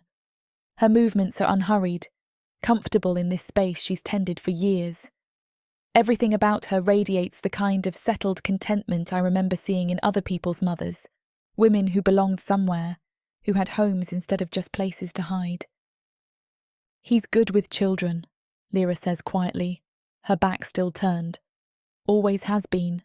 When his nephew visits, sweet boy, about 7 now, Rian drops everything to spend time with him, teaches him to fly, lets him help with estate business, plays whatever ridiculous games the child invents. I don't respond, can't respond. Because acknowledging it, admitting that I see how naturally Rian fits into the role of protector, how easily Ava has claimed him as hers, feels like stepping off a cliff I'll never be able to climb back up. Never seen him take to a child quite like this, though, Lyra continues, pulling one of the loaves from its pan to test its doneness. Course little Ava's got a way about her. Could charm the scales off a dragon, that one. The brush freezes mid-scrub. Dragons aren't charming creatures. No, Lyra agrees readily. They're dangerous, powerful, capable of terrible destruction. She sets the loaf on a cooling rack and turns to face me, flour dusting her dark hands. But that doesn't mean they can't be gentle with the right person. Doesn't mean they can't choose to protect instead of destroy. The pot slips from my hands, clattering into the basin with enough noise to make us both wince. I grab for it quickly, heat flooding my cheeks at my clumsiness. But Lyra just smiles like my nerves are something perfectly normal, instead of a sign that I'm losing the careful control I've spent 4 years perfecting. I should start preparing lunch, I mumble, lifting the pot from the soapy water. Ava gets hungry early and... Lenny. Something in Lyra's voice makes me look at her properly. Her expression is gentle but serious, the way she might look at a wounded animal she's trying to coax out of hiding. He's not going to hurt her. Or you. Her words are soft but certain. I've worked for Rian Serenthil for 8 years. Seen him through hard times and good ones. Watched him with children and warriors and nobles who tried his patience something fierce. Never once, not once, have I seen him raise a hand to someone off the battlefield. It's just not in him. I want to believe her. The longing for it hits me so hard I have to grip the edge of the counter to keep myself steady. I want to believe that this place is safe, that this man who reads bedtime stories and lets small hands tangle in his hair can be trusted with the most precious thing in my world. But wanting something doesn't make it true. People change, I say finally. When they're angry or frustrated, or when someone does something they don't expect. Some people do. Lyra steps closer, her voice dropping to barely above a whisper. But not him. And honey, I think deep down you know that. Think maybe that's what's scaring you most of all. Before I can respond to that, before I can figure out how to deflect that uncomfortable accuracy, footsteps echo from the hallway. Heavy boots that I've learned to recognize even before their owner appears in the kitchen doorway. Rienne enters with Ava riding piggyback style, her arms wrapped around his neck and her legs dangling on either side of his broad torso. Dirt stains her pale blue dress, and there are leaves caught in her dark curls, but her face glows with the particular joy that comes from having been thoroughly entertained by someone who takes her interests seriously. "Mama!" she calls out, bouncing slightly on Ryan's back. "We found a family of thalivern in the vines. Their wings are purple and gold, and Rian says they only come out when the weather's warm like this." That's wonderful, little star. The endearment slips out automatically, the way it always does when I see her face light up with discovery. "Did you remember to look with your eyes instead of your hands?" "Yes." Rian told me they're very delicate and we should just watch them dance instead of trying to catch them. She leans forward to whisper conspiratorially. "But he said maybe tomorrow we can look for their chrysalis shells because those are safe to touch and collect." My gaze snaps to Rian, who's watching this exchange with an expression I can't quite read. There's something warm in those celestial blue eyes, something that makes my pulse quicken in ways I'm not ready to examine. "If you'd like to," he says simply. "Chrysalis shells make good additions to nature collections." Nature collections. As if Ava will be here long enough to start collecting things, to build the kind of treasures that children accumulate when they have permanent bedrooms and shelves to display their finds on. As if this is the beginning of something instead of a temporary reprieve from running. The casual assumption in his words makes my throat tight. "Can I help with lunch?" Ava asks, finally wiggling down from Rian's shoulders to land with a soft thump on the kitchen stones. I promise I won't spill anything important. Of course, I manage. You can help me slice the bread once it's finished cooling. And I can show Rian my drawings from this morning. I made one of the Thalivern and one of Greywind and one of... She launches into an enthusiastic description of her artistic endeavours, chattering to Rian as if they've known each other for years instead of days. He listens with the same focused attention he'd give a military briefing, asking questions about her colour choices and technique that make her beam with pride. When she mentions that she tried to draw his wings but couldn't get the shading right, he actually crouches down to her level. Wing shading is tricky, he says seriously. Even seasoned artists struggle with it. Would you like me to show you some techniques after lunch? Yes. Can you pose for me, like a real art model? If you think that would help. I turn back to the bread with more force than necessary, my hands shaking as I transfer the cooling loaves to cutting boards. This is how it happens. This is how people get pulled into lives that aren't theirs. How children form attachments to men who will eventually leave or change or decide that the responsibility of caring for someone else's damaged family is more burden than blessing. This is how hearts get broken, slowly, gently, with butterfly wings and art lessons and patient answers to endless questions. Behind me, I can hear Ava describing her planned drawing in detail, while Rian offers suggestions with the kind of seriousness that treats her 4-year-old concerns as genuinely important. Lyra bustles around us, setting the table and humming under her breath, and for a moment the kitchen feels like something from the fairy tales I tell Ava at bedtime. Warm and safe, and filled with people who care about each other. Too good to be real, too perfect to last. I slice the bread with mechanical precision, each cut clean and even, while my daughter's laughter mingles with the deep rumble of Ryan's voice behind me.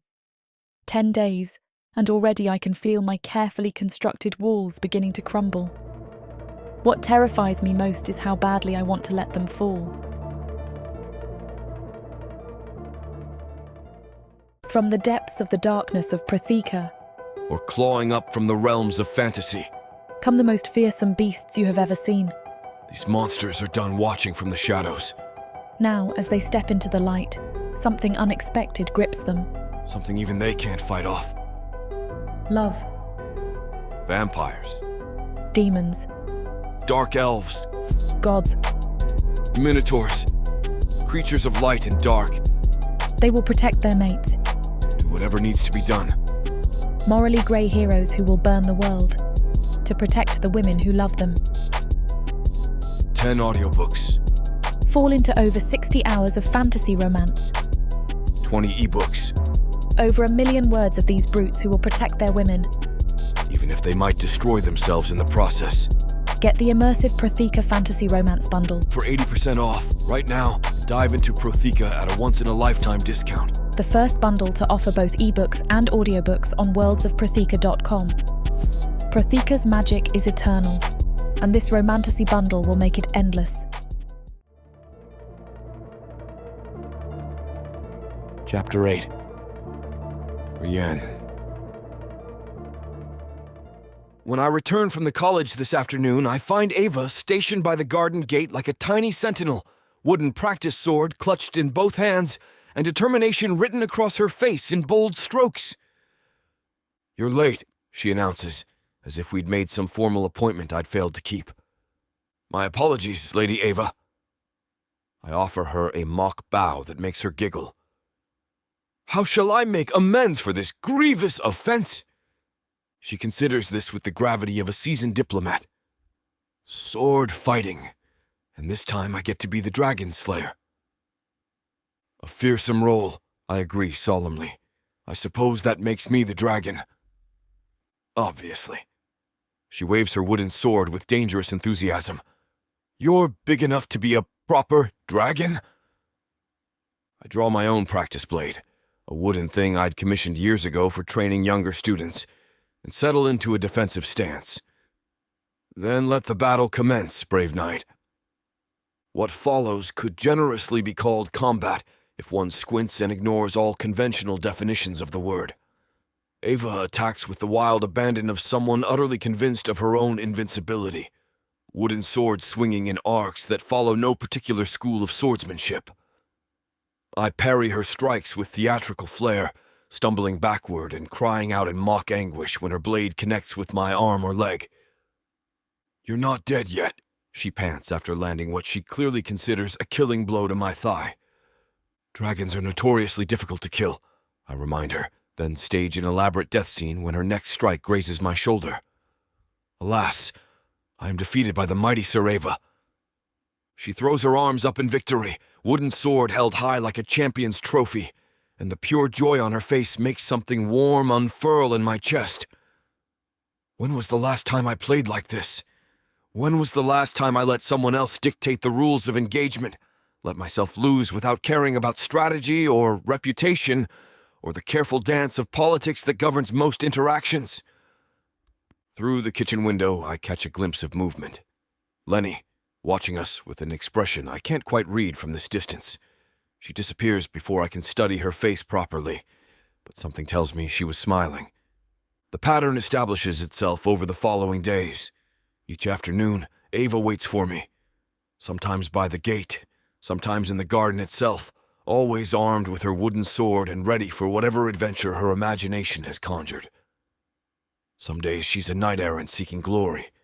Other days she's a treasure hunter exploring dangerous ruins, with me playing the role of guardian beast or treacherous rival explorer. "Today you're a wyvern," she declares a few days later, bouncing on her toes with excitement. "A really mean one who's stolen all the gold from the village." "How mean?" I ask, genuinely curious about the parameters of my role. "Mean enough to steal gold, but not mean enough to hurt people," she clarifies with 4-year-old logic. "You just like shiny things too much." I find myself oddly touched by her version of evil. Flawed but not malicious, driven by want rather than cruelty. Even in her fantasies, Ava can't quite conceive of true malice. Our battles become increasingly elaborate as the days pass. She constructs scenarios with the detailed precision of a military strategist, assigning herself different weapons and allies, usually involving Greywind as her faithful steed, though my Zarin shows remarkable patience for a creature supposedly bred for mountain warfare. I play my assigned roles with growing investment, surprising myself with how readily I slip into character as dragon, wyvern, bandit king, or whatever villain her stories require. But it's the quiet moments between battles that catch me off guard. When Ava declares herself tired of fighting and instead wants to braid flowers into my hair. When she curls up against my side in comfortable silence while I read aloud from whatever book she selected. When she asks endless questions about flying, about Zaphan culture, about whether I think the Thalavern really do dance at midnight, like the old stories claim. "Do your wings hurt when it rains?" she asks one afternoon, tracing patterns in the dirt while I sharpen her practice sword with careful strokes. "Sometimes," I admit. "Old injuries can ache when the weather changes. Mama's wrists hurt when it rains too." The observation is offered matter-of-factly, without the weight I know it carries. She tries to hide it, but I can tell. I keep my expression neutral, though something cold settles in my chest at this casual mention of Lenny's pain. I've noticed those scars on her wrists, the thin white lines that speak of restraints worn too long and too tight. The knowledge that they still cause her discomfort makes my jaw tighten. Pain has a way of lingering, I say carefully, even after the cause is gone. Will it ever stop hurting? The question is simple, but the complexity beneath it makes me pause. Is she asking about her mother's physical scars, or something deeper? And how do I answer without revealing more than Lenny might want shared? Sometimes it gets better, I tell her finally, especially when you're safe and cared for. Ava nods as if this makes perfect sense, then brightens. Mama's been smiling more since we came here. Real smiles. Much brighter than before. The observation floors me with its accuracy. I have noticed the difference, the way Lenny's expressions have gradually thawed, how her shoulders don't stay perpetually locked with tension anymore. But I hadn't realized a 4-year-old was cataloging the same changes. It's during our 3rd week together that Lenny starts lingering.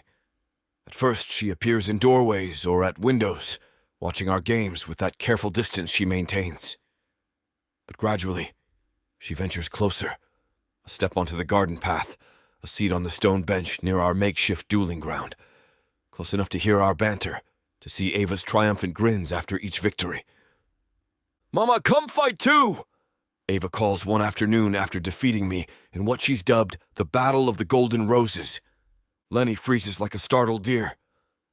"Oh, I don't think—" "Please, you can be a knight too, and we can fight the dragon together."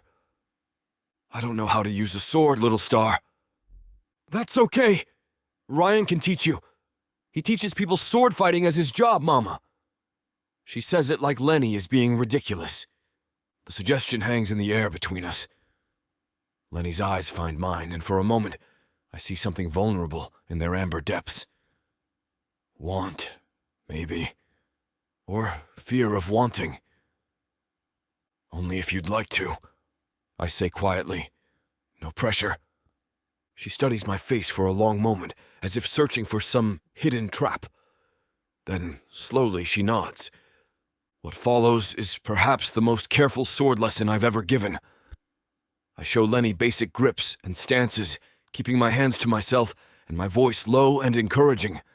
She's naturally graceful despite her claims of ignorance, her movements economical and precise. When she successfully parries one of my gentle testing strikes, the smile that crosses her face is radiant. "Now you can both fight me," Ava declares with obvious delight. "This will be the best battle ever." And it is in its way. Ava charges with her usual wild enthusiasm while Lenny stays back, testing the weight of her wooden blade, and occasionally darting forward to land careful touches on my arms or torso. The 3 of us move around each other with surprising coordination, and when Ava declares victory after I stage another theatrical death, Lenny is actually laughing. The sound stops me cold. It's the first time I've heard her laugh, really laugh, not the polite chuckle she sometimes offers when Ava says something amusing. This is pure joy, unguarded and bright, and it transforms her entire face. "Again!" Ava demands, but Lenny shakes her head. "I should start dinner," she says, though she's still smiling. "Warriors need proper meals after such fierce battles." "Can we fight again tomorrow?" Ava asks hopefully. Lenny's gaze flicks to me. "If Rian doesn't mind." "I'd be honored to face such skilled opponents again," I say formally, and am rewarded with another of those rare smiles. As the days blur together, I find myself looking forward to these afternoons with an intensity that should concern me. The training college feels increasingly like an obligation to endure rather than meaningful work. My thoughts drift during strategic meetings and combat drills, wandering to dark curls and amber eyes, to wooden swords and flower crowns, to the sound of Lenny's laugh echoing through my garden. It's during our flying lessons that I realize how thoroughly I'm lost. Ava had been begging to fly since her 2nd day here, and after much careful consideration and several conversations with Lenny about safety measures, I'd finally agreed to short flights around the garden. Now it's become another afternoon ritual. Ava wrapped securely in my arms as we soar over the estate grounds, her delighted shrieks of joy mixing with the rush of wind through my wings. "Higher!" she always demands.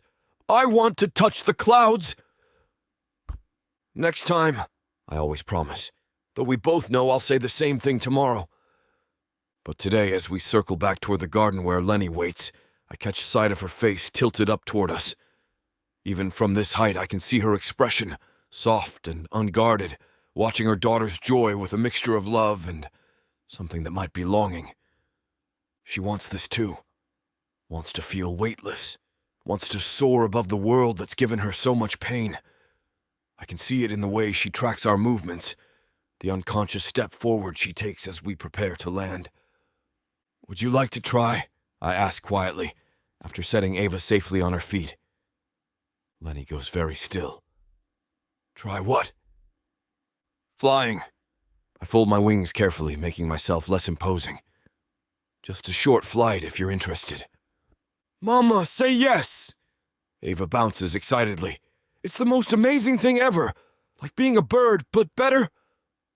Lenny's hands twist in her skirts. I don't know. It's perfectly safe, I assure her, and we don't have to go high. She looks between Ava and me, something fierce and wanting warring in her expression. Finally, so quietly I almost miss it, she whispers, Okay. My heart does something complicated in my chest as I step closer. I'll need to hold you securely. Is that all right? Her nod is barely perceptible, but it's there. When I lift her, one arm beneath her knees, the other around her back, she goes rigid for a moment before gradually relaxing into my hold. She's lighter than I expected, all sharp angles and wary tension beneath soft curves. Ready? I ask, and feel her quick nod against my shoulder. We rise slowly, carefully, my wings working in steady, measured beats. Lenny's hands clutch my shirt at first, knuckles white with tension. But as we reach the height of the garden walls, she begins to relax. Her grip loosens, her breathing evens out. Oh, she whispers, and the wonder in her voice makes warmth bloom behind my ribs. We soar over the estate in lazy circles, the world spread out beneath us in shades of green and gold. Lenny doesn't speak, but I feel the moment she stops being afraid and starts experiencing awe. Her body softens completely in my arms, and when a particularly strong updraft carries us higher, she actually gasps with delight. It's beautiful, she says finally. Everything looks so peaceful from up here. Different perspective, I agree. Sometimes you need distance to see things clearly. She turns her head to look at me then, and we're close enough that I can count the gold flecks in her amber eyes. For a heartbeat, the air between us feels charged with something more complex than simple flight physics. Then she's looking away, color rising in her cheeks. We should go back. Ava will worry. But when we land, when I set her carefully on her feet and step back to give her space, she doesn't immediately retreat to the house. Instead, she meets my eyes directly. Thank you, she says simply. It's all better than I expected. Before I can respond, Ava crashes into her legs with typical 4-year-old enthusiasm, demanding a detailed account of the flight experience. But as Lenny describes soaring over the gardens, I catch her glancing at me with something new in her expression. Trust, maybe. Or at least the beginning of it. That night, as I review training reports in my study, I catch myself staring out the window toward the guest wing where Lenny and Ava have settled for the evening. Warm golden light spills from their windows, and I can hear the soft murmur of bedtime stories being told. A month ago, this house felt too large, too quiet, too much like the shell of a life rather than life itself. Now it hums with purpose. Ava's laughter echoes through the halls. Lenny's quiet footsteps mark the rhythm of daily routines. Even my staff seems more animated, as if the presence of a child has reminded them that homes are meant to shelter joy as well as provide mere shelter. I should be concerned about how attached I'm becoming. Should be analyzing my growing investment in their well-being, questioning whether my protectiveness is appropriate for what was supposed to be a temporary arrangement. Instead, I find myself planning tomorrow's adventures, wondering what new games Ava might invent, hoping Lenny will join us again, hoping she'll smile, hoping she'll laugh, hoping she'll stay. The realization should terrify me. This fierce want, this growing need to make them both happy, safe, loved. It's dangerous territory for a man who's spent decades believing that those he cares about are safest when kept at arm's length. But when I think of Ava's face during our mock battles, of Lenny's wonder during our flight, of the way this house has come alive around them, I can't bring myself to step away. Not yet. Maybe not ever. Chapter 9. Lenny.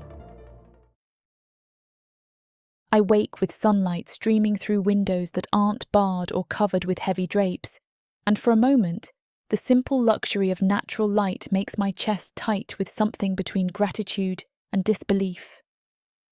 3 weeks here, and I still can't quite accept that this is real, that we're safe.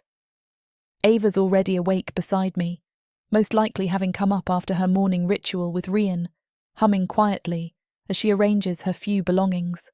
A worn cloth doll, the wooden practice sword Rian gave her, a collection of smooth stones she's gathered from the garden. She's made this room her own in ways I never could, claiming space with the fearless confidence of someone who's never had to doubt their right to exist. I know she technically has her own, but I'm not sure how to let her be that far from me. I already struggle with letting her out of my sight, even though everyone does so well with her. "Morning, little star," I murmur, pressing a kiss to her dark curls. "Morning, Mama."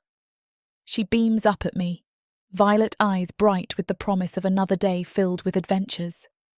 "Do you think Rian will teach me how to block with my sword today? I almost got it yesterday, but my feet were wrong." "I'm sure he will." The certainty in my voice surprises me.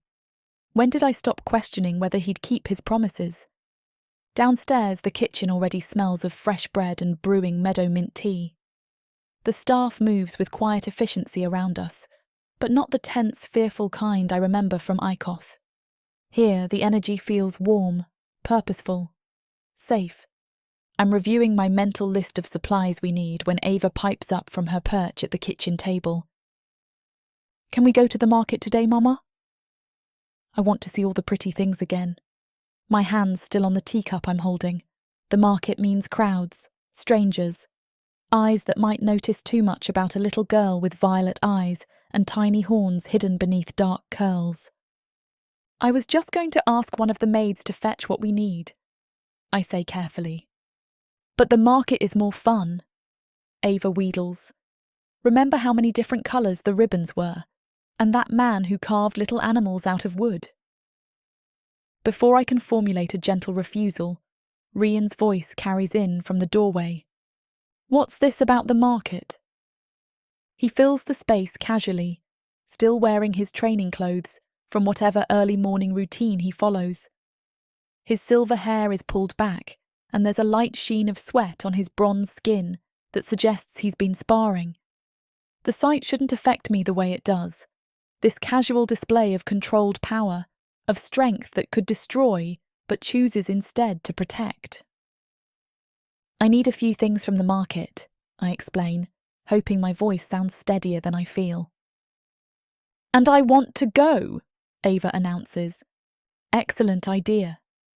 His tone is so matter-of-fact that I blink in surprise. "I need to pick up a few things myself. We could all go together." Together? The word comes out smaller than I intended. "Unless you'd prefer not to." His blue eyes find mine, and there's no pressure in them, no expectation. Just an offer, freely given. "But I thought you might enjoy getting out of the estate for a while." Ava bounces in her chair. "Please, Mama, please. Rian can show us all the best stalls." My first instinct is to refuse. The market means exposure, vulnerability. It means trusting that Ryan's presence will be enough to keep us safe if someone looks too closely at Ava's features. It means believing that he won't simply disappear if trouble finds us. But when I look at his face, at the quiet certainty there, the way he's positioned himself between us and the rest of the world, even just standing in the doorway, something in my chest loosens. "You'd stay close?" The question slips out before I can stop it, revealing more of my fear than I meant to. "Every step," he promises, and the simple conviction in his voice makes me want to believe him. "I won't let anything happen to either of you." I study his expression, searching for the tells I've learned to recognise, the shift of eyes that means someone's calculating how much trouble I might be worth, the slight tightening around the mouth that suggests patience wearing thin. But Rian's face remains open, patient, protective. "All right," I say finally. and Ava's delighted squeal nearly splits my eardrums. An hour later, we're walking through the busy streets of New Solace, and I'm trying to remember the last time I moved through a crowd without every muscle coiled for flight. Rian keeps his word, staying close enough that I can feel the warmth radiating from his large frame, but not so close that I feel trapped. Ava skips between us, her hand secure in mine, chattering about everything she sees with 4-year-old enthusiasm. The market spreads before us in a riot of colours and sounds. Vendors call out their wares from wooden stalls draped with bright fabrics. The air carries the scent of fresh bread, roasted nuts, and those goddess hearts from the bakery that make Ava's eyes widen with longing. For a moment, surrounded by normal people living normal lives, I almost feel like we could belong here. "Look, Mama!" Ava tugs on my hand, pointing toward a stall selling hair ribbons in every shade imaginable. "Can I have a blue one? Like Rian's eyes?" My cheeks warm at the innocent request, but Rian just chuckles. "I think that's an excellent choice. Blue suits you." The ribbon vendor, a middle-aged woman with flour dusting her apron, smiles warmly as we approach. "What a lovely little one. Those eyes are extraordinary." I feel my shoulders tense automatically, but the woman's tone holds nothing but genuine admiration. She helps Ava pick out a gorgeous blue ribbon, chattering about how it brings out the gold flecks in her violet irises. When Rian pays for it with easy generosity, tying it carefully in Ava's curls, the vendor beams at all 3 of us. "Beautiful family," she says warmly, and something painful twists in my chest at the casual assumption. We move through the market peacefully for nearly an hour. Rian buys Ava a carved wooden thalivern that makes her gasp with delight. I select the supplies we need while he keeps her entertained, pointing out different wares and explaining how various items are made. For precious minutes, I let myself imagine this is simply what life could be: safe, normal, filled with small joys instead of constant vigilance. Then a man at the weaponsmith's stall gets a clear look at Ava's face. I see the exact moment recognition flickers in his eyes. The way his expression shifts from mild curiosity to something harder, more calculating. His gaze travels from Ava's unusual eyes to the tiny hint of horn barely visible beneath her ribbon, then back again. "Interesting child," he says, voice carrying just loud enough for nearby vendors to hear. "Don't see many like that around here." The words slice through the market's ambient noise like a blade. Conversations quiet. Heads turn. I feel dozens of eyes suddenly focusing on us, with the weight of judgment and suspicion. "Mama?" Ava's voice is smaller now, uncertainty creeping in as she notices the shift in atmosphere. "Half-breed," someone murmurs from a few stalls over. "Should have known." "What's one of those doing so far from Ikoth?" "Nothing good, I'd wager." The whispers rise like smoke, spreading from vendor to vendor, customer to customer. I feel the familiar ice of panic beginning to form in my veins. This is how it always starts: the noticing, the whispers, the way normal people suddenly seem to remember that creatures like my daughter aren't supposed to exist in their safe, orderly world. My hand tightens on Ava's, and I take a careful step backward, mapping the quickest route to the market's edge. But before I can move further, Rian shifts position. He doesn't make a show of it, doesn't announce his intentions. He simply moves with fluid grace until his broad frame blocks the worst of the staring eyes, creating a protective barrier between us and the growing crowd of onlookers. His wings remain folded, but there's something in his posture, a coiled readiness, a predator's stillness, that speaks of imminent danger for anyone who presses too hard. "Come on," he says quietly, his hand finding the small of my back in a gesture that's both protective and steadying. "Let's finish our shopping." But the damage is done.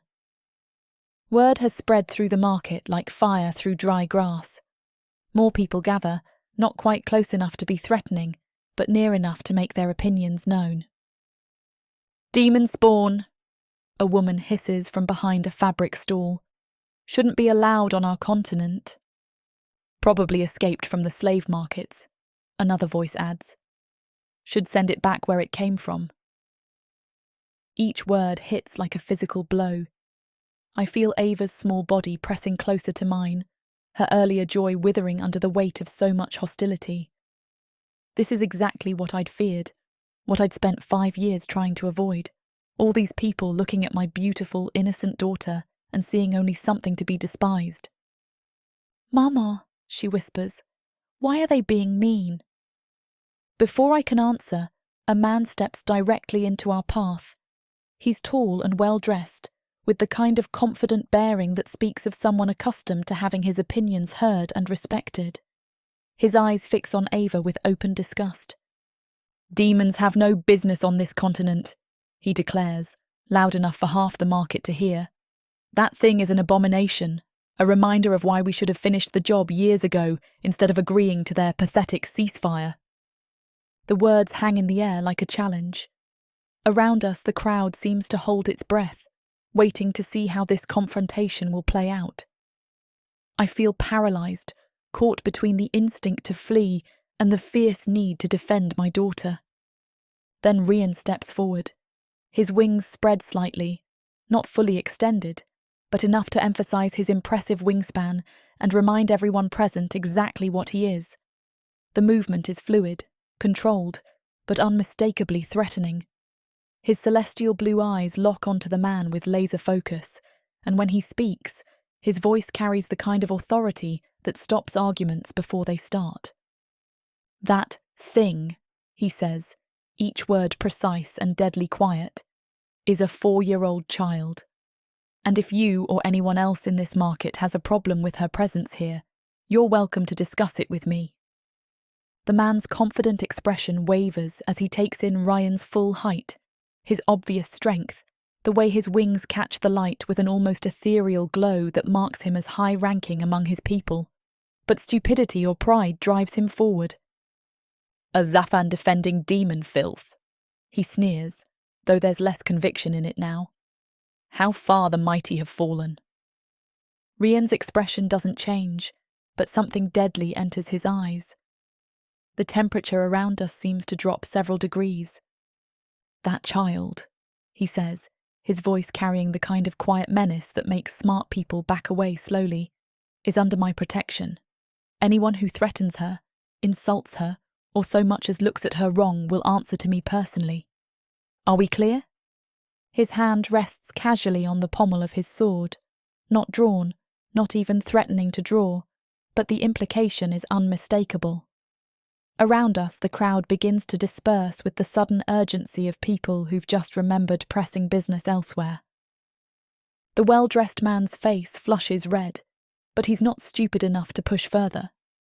He retreats with as much dignity as he can salvage, muttering under his breath about unnatural alliances and the corruption of noble bloodlines.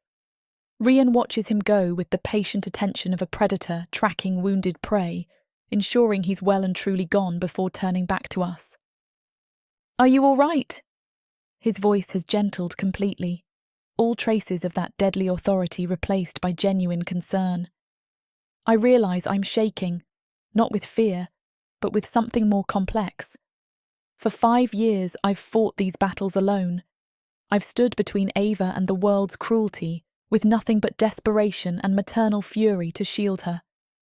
But watching Rian step forward without hesitation, watching him claim her as worthy of his protection with such unwavering certainty. "Rian was really scary," Ava whispers, but there's awe in her voice rather than fear. "Like a dragon protecting treasure." "Something like that," he agrees, crouching down to her level. "Are you okay, little one?" She shakes her head, then wraps her small arms around his neck with complete trust. "Thank you for making the mean people go away." Over her dark curls, his eyes meet mine. There's something fierce in them, a protectiveness that goes beyond mere politeness or temporary obligation. This isn't the careful kindness of someone doing their duty. This is the raw, uncompromising devotion of someone who would burn the world down before letting it harm what they love. And I realise that he doesn't just care about Ava the way someone might care about any child in need of protection. He loves her. Loves her with the fierce, unconditional intensity I thought only parents could feel. Loves her enough to face down a hostile crowd without a moment's hesitation. Loves her enough to claim her publicly as his to defend, regardless of what that association might cost him politically or socially. The knowledge settles into my chest like warm honey, sweet and overwhelming. For so long, I've been the only one who saw Ava's worth, the only one who believed she deserved love and safety and joy. But watching Rian's gentle hands smooth her ribbon back into place, seeing the way he looks at her like she's something precious beyond measure. I'm not alone anymore. We're not alone anymore. And for the first time since that night I killed my master and fled into the darkness, I let myself believe that maybe, just maybe, we might actually be safe.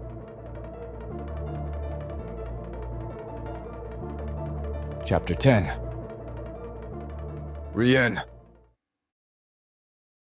I shift Ava's sleeping form higher on my chest as we pass through the gates of my estate. Her exhaustion from the market had her drooping before we even left. She weighs almost nothing in my arms, this tiny creature who's managed to slip past every defense I've spent decades building. Her dark curls tickle against my forearm as I adjust my grip, careful not to wake her. She's completely worn out, I murmur, noting how her small fist clutches the wooden thalivern I bought her, even in sleep. Lenny nods but doesn't say anything. She's been silent since everything happened, and I don't know how to make it better. I will protect Ava, but I can't always stop words, though I wish I could. Quietly, we walk upstairs to their wing. There's something different in her expression tonight, less of the wariness that usually shadows her features, though the tension in her shoulders suggests she's still processing everything that happened in the market. The suite feels different with both of them in it. Warmer somehow, filled with the kind of quiet domesticity I never thought I'd want. Firelight dances across the walls, casting everything in soft gold that makes Lenny's pale skin seem to glow. In the bedroom, I lower Ava onto the smaller of the two beds, though Lyra has told me they still sleep together despite having an entire suite, with the care I'd use handling spun glass. She mumbles something unintelligible and burrows deeper into the pillows, the blue ribbon still threaded through her curls, catching the lamplight. Lenny moves around me with practiced efficiency, tucking blankets around her daughter's small form, checking that the carved toy is secure in her grip. Her movements are fluid, economical. Every gesture speaks of years spent perfecting the art of caring for this child in less than ideal circumstances. "Sleep well, little one," I whisper, brushing a curl back from Ava's forehead. Even unconscious, she leans into the touch, completely trusting. Something tightens in my chest. When did this fierce, innocent child become so essential to my peace of mind? When did her happiness become more important than my own carefully ordered existence? I straighten, intending to leave them to their evening routine, but Lenny's voice stops me at the threshold. "Would you—" She pauses, worrying her lower lip between her teeth. "Would you like to stay for tea? I mean, if you're not too busy." The invitation catches me off guard. In the weeks they've been here, our interactions have been pleasant but carefully bounded. Conversations about practical matters, shared meals with Ava chattering between us, moments of connection that never quite crossed into intimacy. We've never been alone, though, and I've been careful never to push her too hard, even if sometimes I wish to get to know her better. "I'd like that," I say, and mean it more than I probably should. She nods once, sharp and decisive, then moves to the small table by the window where someone from the kitchen staff has left a tea service. Her hands shake slightly as she pours, just enough for me to notice, though she tries to hide it. I settle into the chair across from her, hyper-aware of how the space seems to shrink around us. Without Ava's bright chatter to fill the silence, the air feels charged, expectant. Lenny's scent reaches me across the small distance, Something clean and subtle, like rain-washed stone with an underlying warmth that's purely her. She hands me a cup, careful not to let our fingers brush, then cradles her own tea like it's an anchor. The silence stretches between us, but it's not uncomfortable exactly. More like walking along the edge of something significant, both of us afraid to disturb the delicate balance. "Thank you," she says suddenly, the words barely above a whisper. I raise an eyebrow. "For the tea? You're the one who made it." "No." Her amber eyes meet mine briefly before darting away. "For today. For what you did in the market. For..." She gestures helplessly as if trying to encompass something too large for words. "For how you are with her. With Ava." The rawness in her voice catches me unprepared. This isn't polite gratitude or social obligation. This is something deeper, more personal. The kind of thanks that comes from someone who's watched their most precious thing be treated with the care it deserves. "You don't need to thank me for that," I say, setting my cup down. "She's easy to care about." "Not for most people." Lenny's laugh holds no humor. "Most people look at her and see something that shouldn't exist. An abomination, like that bastard in the market said." Anger flares hot in my chest at the memory. That bastard is an ignorant fool who wouldn't recognize something precious if it carved its name into his forehead. The corner of her mouth twitches, almost a smile, but not quite. "You really mean that, don't you? You don't see her as what she is." "I see her exactly as what she is," I counter, leaning forward slightly. "A brave, intelligent, wonderful child who lights up every room she enters. A little girl who asks for nothing more than the chance to be herself, and who gives back joy in quantities that should be impossible for someone so small." Lenny stares at me like I've said something revolutionary. She asks me sometimes why people don't like her. She's 4 years old, and she already knows the world thinks she's wrong somehow. Her voice cracks slightly, and I never know what to tell her because part of me believes it too. Part of me looks at what she is and remember my past. What part of her is... No. The word comes out harder than I intended, carrying enough force that she flinches. I force myself to gentle my tone. "Don't ever think that. Don't ever let her think that. She is not wrong for existing. She is not too much of anything or not enough of something else. She is perfect exactly as she is." Tears gather in Lenny's eyes, threatening to spill over. "How can you be so certain? How can you look at her and not see the danger she represents? The problems she'll face? The way people will treat her?" "Because those aren't her problems to solve," I say fiercely. "Those are their problems. Their prejudice, their fear, their inability to see past surface differences to the person underneath. And if the world has a problem with her existence, then the world can answer to me." The silence that follows feels heavy with unspoken things. Lenny wipes at her eyes with the back of her hand, a gesture so vulnerable it makes my chest ache. "She adores you," she says finally. "I've never seen her trust anyone the way she trusts you. Even me. Sometimes I think she holds back a little. Like she's afraid if she's too much trouble, I might..." She shakes her head. "But with you, she just is. Completely herself." "Oh, she should be," I murmur. "She should never have to be anything else." "And you..." Lenny looks up at me, something wondering in her expression. "You just let her. You encourage it. When she climbs on your shoulders or insists on helping you with sword practice or falls asleep against your arm while you're reading, you never act like she's an inconvenience. Because she isn't." The response comes automatically, but as soon as I say it, I realize how true it is. She's never an inconvenience. She's light, Lenny. Pure light in a form small enough to fit in someone's arms. How could anyone see that as anything but a gift? Something shifts in Lenny's expression.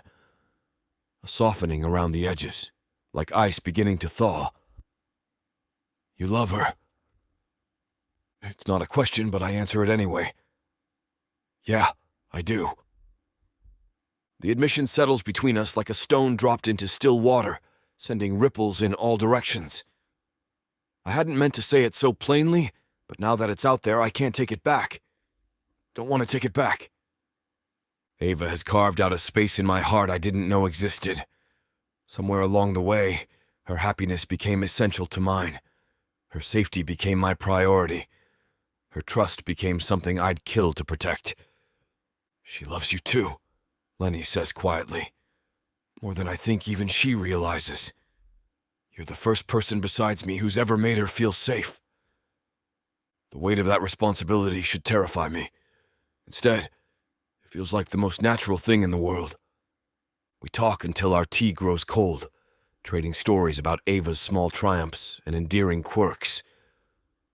Lenny tells me about the first time Ava tried to braid her own hair, ending up so tangled they had to cut out half the knots.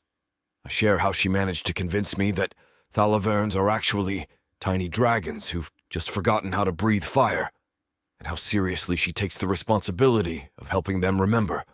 Slowly, as the evening wears on, some of the tension melts from Lenny's posture. Her hands stop shaking. She meets my eyes more often, holds the contact longer. The wariness doesn't disappear entirely.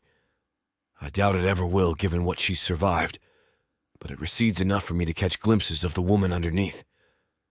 She's funny, I realize. Dry wit surfaces in unexpected moments, usually at her own expense. When she talks about Ava, her whole face transforms with love so fierce it takes my breath away. And when she forgets to guard herself, lets the walls drop just a fraction, she's stunning in a way that has nothing to do with physical beauty and everything to do with the strength it takes to keep caring in a world that's given her every reason to stop. I should let you get some rest, I say eventually, though the last thing I want is for this evening to end. She nods, rising with me, but something prevents her from immediately moving toward the door. Rienne? Yeah? It was nice talking with you. I swear she nearly smiles, and internally, I'm begging for it. I haven't had a conversation like this in 5 years. Neither have I admit, and realize it's true. Even if it was all just about Ava, a safe topic for us both. I gotta see sides of Lenny I don't normally. When was the last time I sat with someone and just talked? Really talked. Not the careful verbal sparring that passes for conversation among the nobility or the professional discussions I have with colleagues. This felt real in a way I'd forgotten was possible. Well, she tucks a strand of ash-brown hair behind her ear, a gesture that draws attention to the delicate curve of her neck. Maybe we could do this again sometime? I'd like that, I say, and my voice comes out rougher than intended. She smiles then, just a small upturn of her lips, barely there and gone almost instantly. But for that brief moment, her whole face changes. The wariness disappears, replaced by something warm and genuine and completely unguarded. The sight hits me like a physical blow. I've seen her worried, frightened, exhausted. I've seen her fierce with protective fury and gentle with maternal love. Even the rare glimpses of a smile I thought I'd seen before are nothing compared to this soft one I just got. But I've never seen her simply happy, and the transformation is devastating. Good night, Rian. Good night. I leave before I do something stupid like ask if I can see her smile again. But as I walk back through the quiet corridors toward my own chambers, that brief expression follows me. It's carved into my memory with a kind of clarity that suggests it's going to haunt me for a very long time. The realization settles over me slowly, like dawn breaking over mountains I didn't know were there. This isn't just about Ava anymore. Somewhere along the way, while I was falling in love with her daughter, I started falling for her mother too. And that smile, fleeting as it was, just sealed my fate completely. Chapter 11. Lenny. I wake to pale light filtering through the curtains, that soft grey hour before true dawn breaks. My hand reaches automatically to the space beside me, finding only cool sheets, empty as expected. Ava's been an early riser since she could walk. Something about the quiet hours before the world fully wakes that calls to her. In our years of running, it was a blessing and a curse. A blessing because we could slip away from inns and camps while others still slept. A curse because a 4-year-old has no concept of stealth when she's excited about something. I pull my woolen shawl around my shoulders and pad barefoot through the suite. The sitting room holds only the lingering scent of last night's tea and the memory of Rian's voice saying he loves her. The words still send something warm and complicated spiralling through my chest. The corridors stretch before me, empty and hushed. My feet know the way without conscious thought, toward the gardens, toward the training grounds, toward wherever Rian might be found in these early hours. It's become routine over the weeks we've been here. Ava disappears at first light, and I follow to collect her for breakfast. Except I'm not really collecting her anymore, am I? I'm watching, always watching them together, this man and my daughter, who've somehow found each other across impossible odds. The garden doors stand open, letting in the crisp morning air. I step onto the stone path, pulling my shawl tighter against the chill. The world holds that hushed quality of early dawn, dew clinging to everything, colours muted to watercolour softness, the sky painted in gentle pastels. Then I hear it. Laughter. Pure, joyful, completely uninhibited laughter that could only belong to Ava. I follow the sound around a bend in the path and stop, my breath catching somewhere between my ribs and my throat.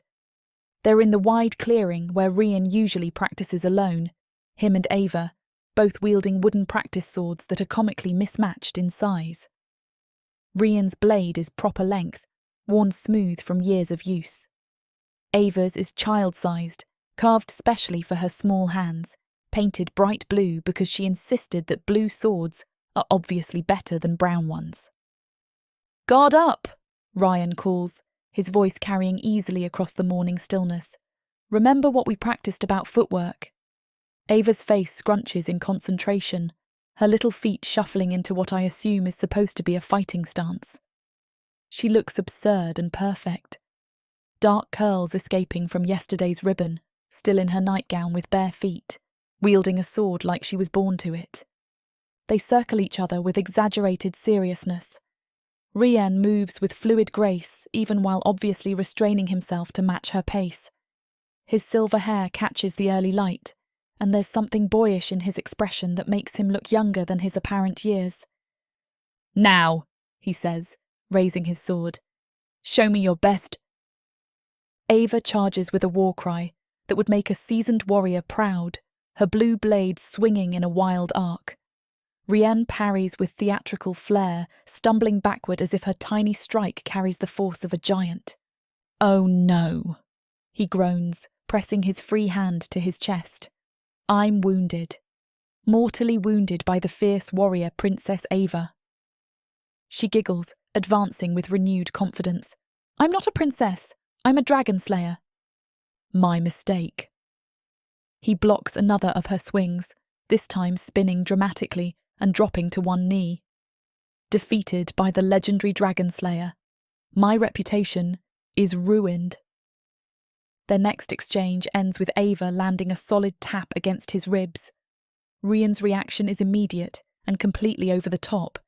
He cries out as if she's run him through with a real blade, staggers backward with his hand pressed to the wound, then collapses into the grass with a more theatrical death scene than any stage actor would dare attempt. Ava squeals with pure delight.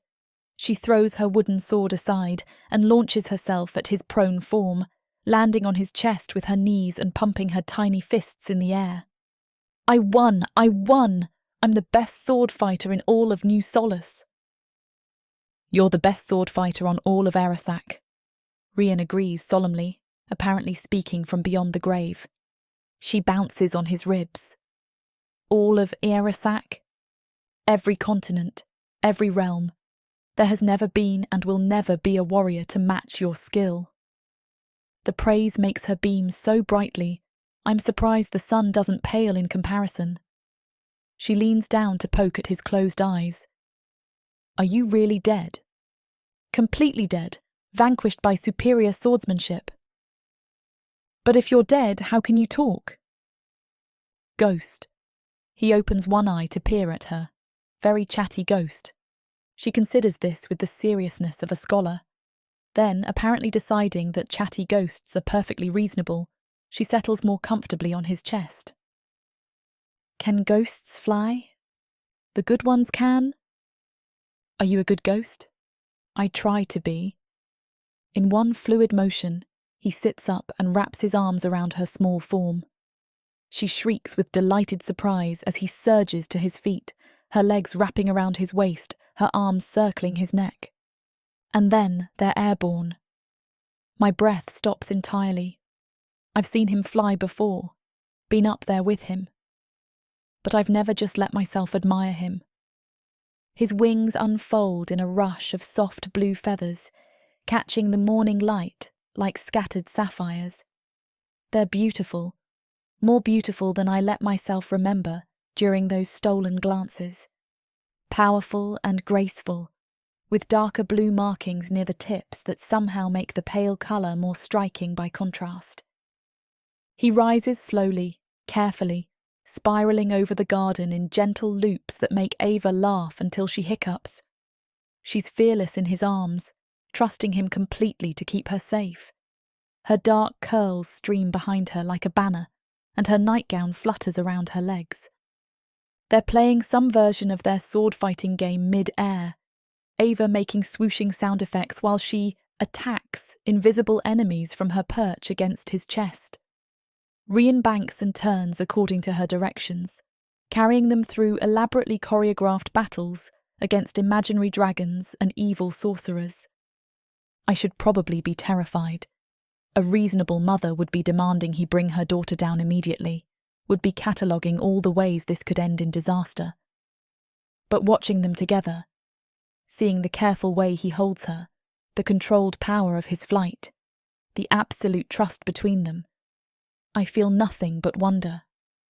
And something else, something deeper and more dangerous. I fall a little bit more every time I see them together like this. Every shared laugh, every moment of perfect understanding, every instance where he treats her not like an obligation or an inconvenience, but like the extraordinary gift she is. It chips away at walls I built to keep my heart safe, leaves me more exposed and vulnerable than enemy armies ever could.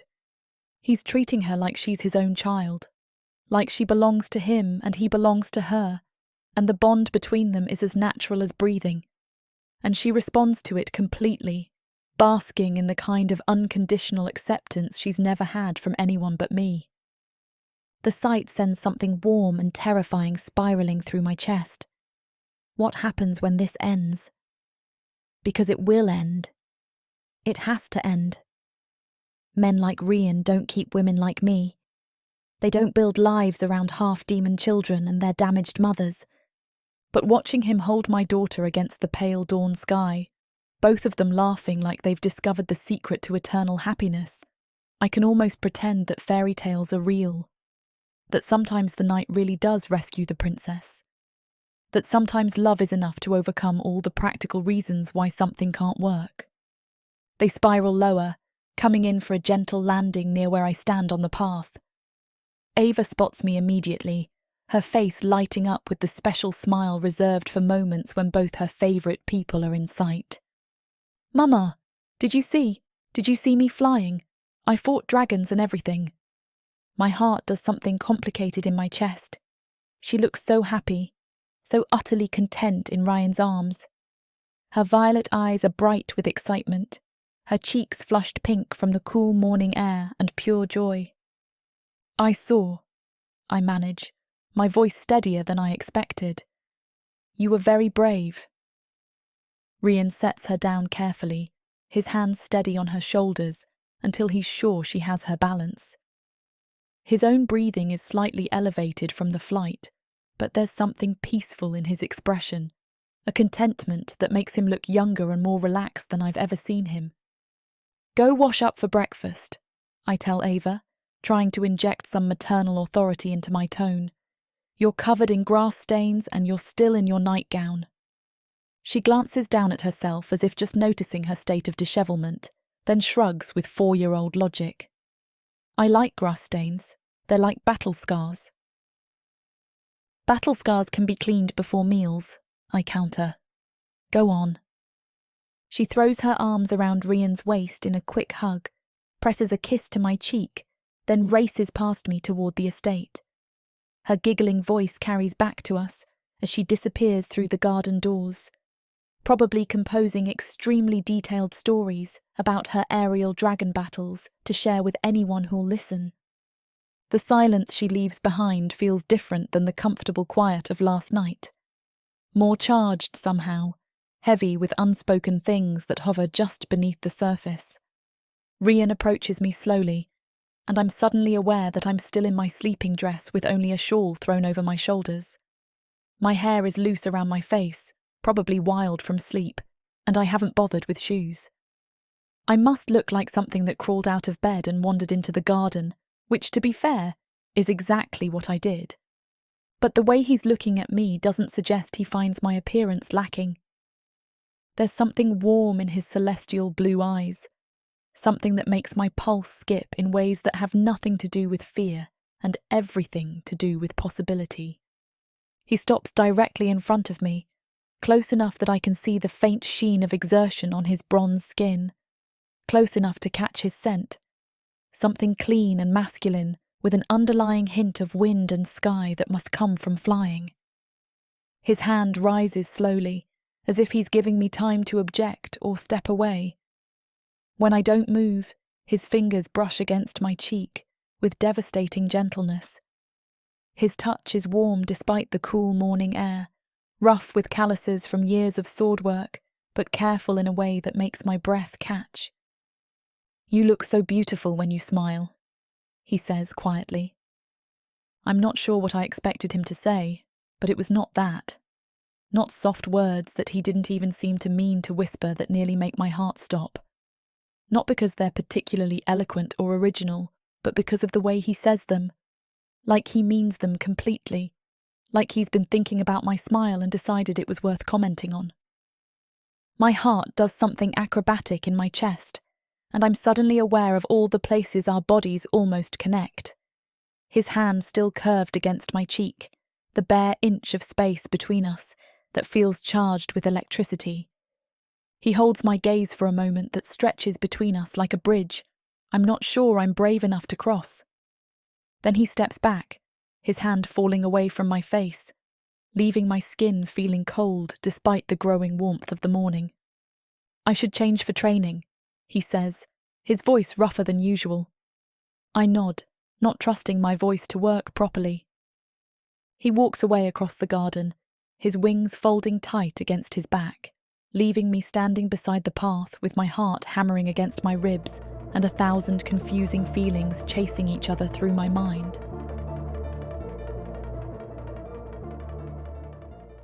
Escape this world and step into one where romance and magic intertwine across realms, with stories that are not just standalone tales, but part of a vast, interconnected universe. Imagine not just one, but 100 stories, where characters, destinies, and legends cross paths in unexpected ways. 100 audiobooks from the Romantasy 100 book bundle. These aren't just isolated stories. They share themes, worlds, and threads that make every journey feel part of something grander. Fated lovers, ancient prophecies, and the delicate balance between power and passion. Get all of these stories today for a mind-blowing 90% off. That's right, 100 audiobooks for the price of 10. 800 hours of audio where these alpha males prove just how puny the human men of Protheka are. 12 complete series where they show their human women what they've been missing and more. One-time purchase, lifetime access to a universe of interconnected magic and romance. Protheka's magic is eternal. With the Romantasy 100 book bundle, your pleasure will be too. Chapter 12. Rienne. I found purpose outside of my work, something I never knew I was missing, all in a little girl and her mom. This afternoon finds us in the garden's heart, where the white blooming vines create natural walls around a small clearing. Ava has commandeered the stone bench and transformed it into her royal throne, complete with cushions pilfered from the sitting room and a crown made of twisted flower stems that sits askew on her dark curls. "More tea, Sir Rian," she declares, brandishing a porcelain teacup no bigger than my thumb. The entire set is enchanted, a gift from Lyra, who insists every proper household needs magical tea service for important guests. The cups shimmer with soft illusion spells that make them appear full of steaming liquid even when they're empty, and the tiny cakes shift flavors with each bite, cycling through chocolate and vanilla and something that tastes suspiciously like sunshine. I accept my miniature cup with the gravity the moment demands. "Your Majesty is too kind." "I'm not your Majesty," she corrects, bouncing on her improvised throne. "I'm Empress Ava the Magnificent, destroyer of dragons, and what else am I good at?" "Staying up past bedtime," Lenny suggests dryly from her position on the grass beside the bench. She's changed from her morning attire into a simple blue dress that brings out the gold flecks in her amber eyes, her ash-brown hair braided loosely over one shoulder. The afternoon light catches the subtle waves, making it shine like polished wood. I've thought about her smile the past few days.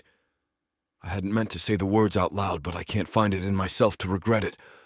I will never push Lenny, and she knows how much I love Ava. How would she feel if she knew about my feelings about her?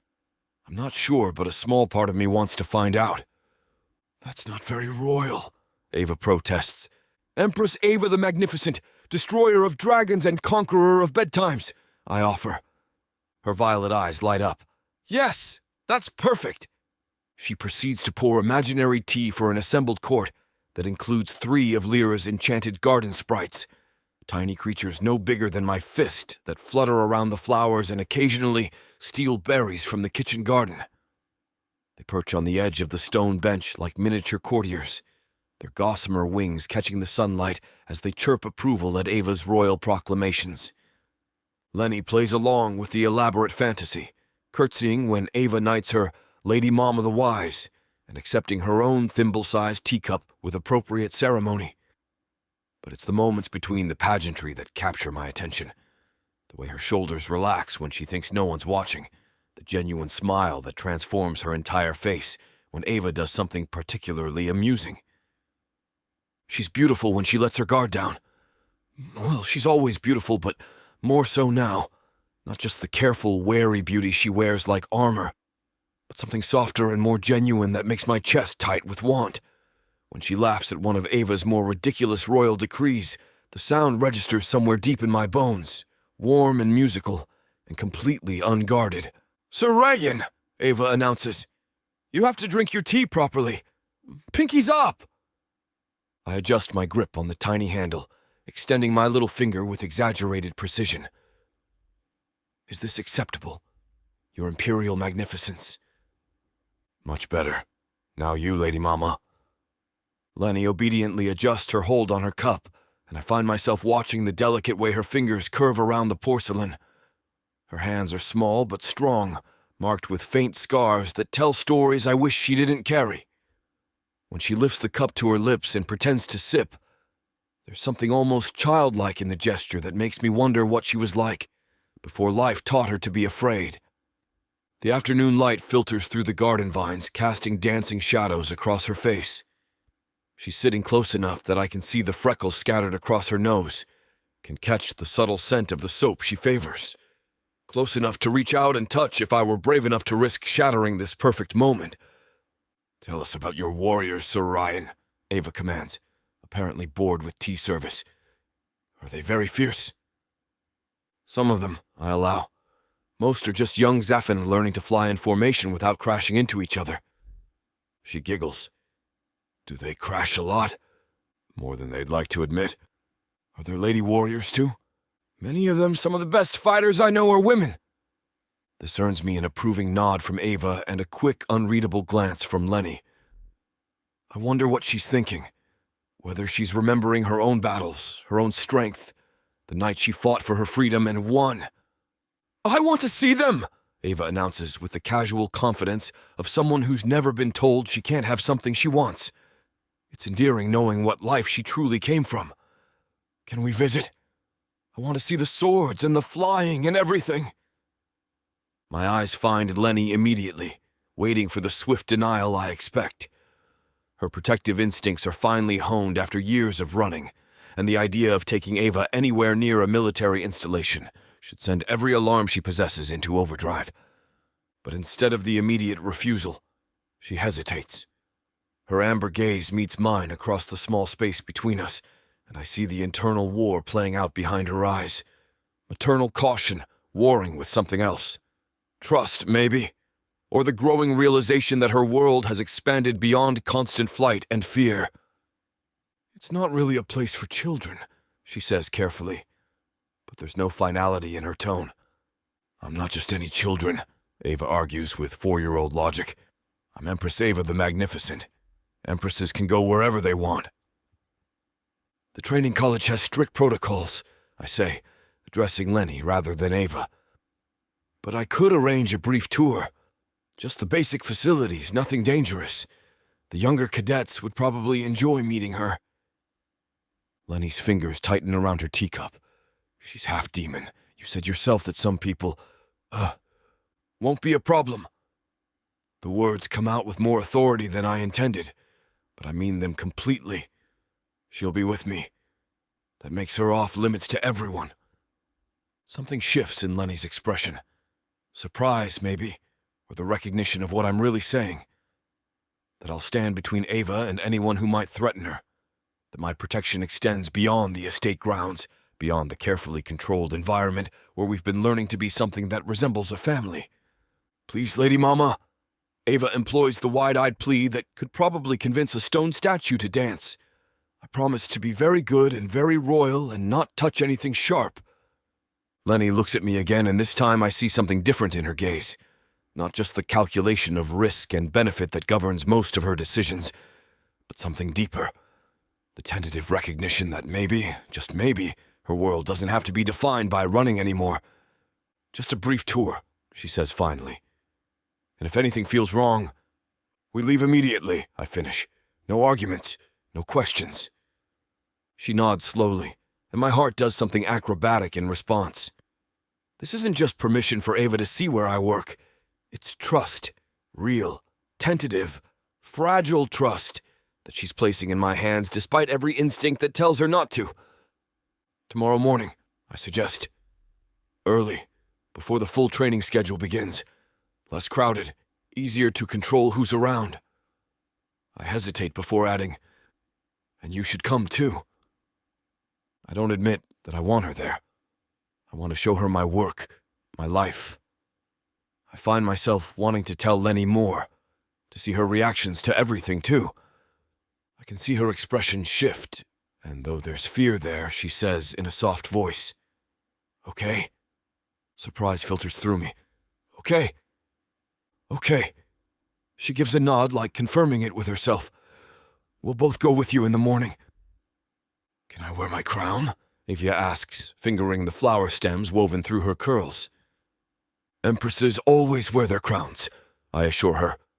She beams, bouncing on her cushioned throne with pure excitement. But my attention remains fixed on Lenny, on the way she's watching me with something approaching wonder in her amber eyes. Like she's seeing something she hadn't expected to find. The afternoon light shifts, painting everything in gold and amber. Ava chatters about what she hopes to see tomorrow. The garden sprites chirp their approval, and Lenny smiles. Really smiles, without reservation or fear shadowing the expression. For the first time since I brought them home, I let myself imagine that this could be real. Not just a temporary arrangement born of circumstance and charity, but something lasting. Something whole. The three of us building a life together in the spaces between duty and desire. Chapter 13. Lenny. I wake before dawn with nerves dancing under my skin like restless spirits.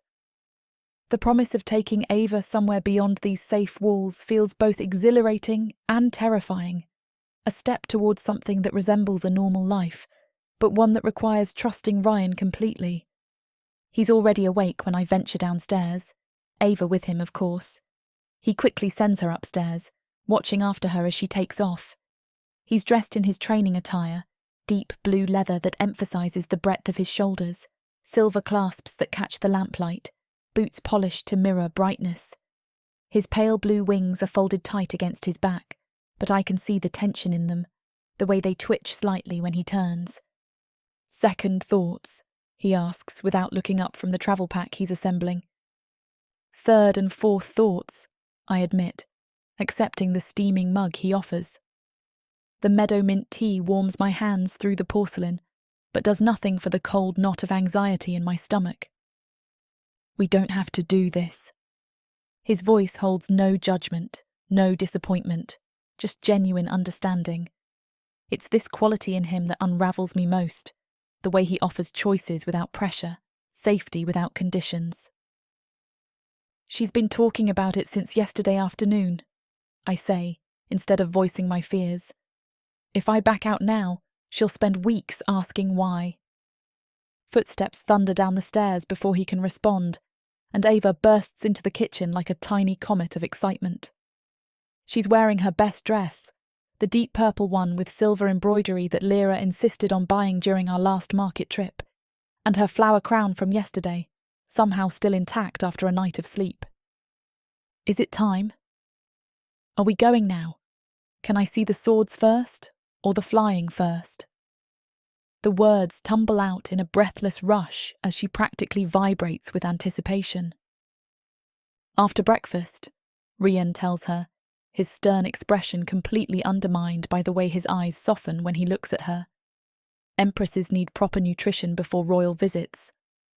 She groans dramatically, but climbs into her chair, swinging her legs as I set a plate of eggs and toasted bread before her. Watching her eat feels surreal, this normal moment before we step into something unknown. Part of me wants to memorize it, to hold on to the safety of our routine before testing whether the outside world can accept what we've built here. The training college sprawls across the northern slopes of New Solace like a fortress of pale stone and gleaming metal. Wide courtyards connect angular buildings, their rooflines designed to accommodate the span of Safan wings. Even from a distance, I can hear the sound of steel on steel, the crack of wooden training weapons, the sharp commands of instructors drilling their students in formations I can't begin to understand. Young Zafan fill the spaces between buildings, some barely older than children, others with the lean muscle of near adults. All of them wear the same dark training leathers, all move with the unconscious grace of their race. But there's an energy here that reminds me more of Ava at play than the terrifying warriors I'd imagined. "It's so big," Ava breathes, her small hand finding mine as we walk through the main gates. "The biggest military college for any Xafan," Rian confirms, nodding to the guards who straighten at his approach. Their respectful salutes make it clear that his reputation here goes far beyond simple instructor status. We pass through a central courtyard where a dozen young Xafan practice sword forms in perfect synchronization, their movements flowing like a deadly dance. Ava stops walking entirely, transfixed by the precise choreography of their blades. "Are they fighting?" she asks in a stage whisper that probably carries to half the courtyard. "Practicing," Rian explains, crouching beside her so they're at eye level. "Fighting is what you do when someone wants to hurt you. This is learning how to protect yourself and the people you care about." The distinction seems to make sense to her 4-year-old logic.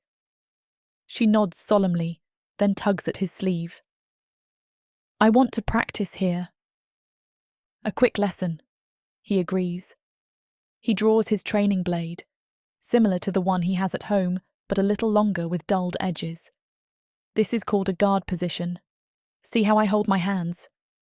He demonstrates the stance, movements fluid despite the sword being designed for someone else's grip. Ava watches with rapt attention, her violet eyes tracking every shift of his arms, every adjustment of his footing. It looks like dancing, she declares. Good fighters always make it look like dancing. His smile transforms his entire face, chasing away the shadow of military precision and revealing something warm and unguarded underneath. The blade should move like it's part of your body, not separate from it. I find myself watching them with an ache in my chest that I don't want to name. There's something so natural about the way they interact. Rian's infinite patience with her questions, Ava's complete trust in his answers, like they've known each other for years instead of weeks, like they belong together. The dangerous thought slides under my defences before I can stop it, and I have to look away before the emotion building in my throat becomes something visible. We move through the college grounds like a small procession, Ava's excitement infectious enough to draw smiles from even the most serious-looking cadets. Rienne shows her the armory with its racks of gleaming weapons, explains the difference between training gear and actual battle equipment, lets her run her fingers along the smooth wood of practice bows that are taller than she is. In the flight training courtyard, we watch advanced students practice aerial maneuvers, complex formations that send them spiralling through the air in patterns that make my head spin.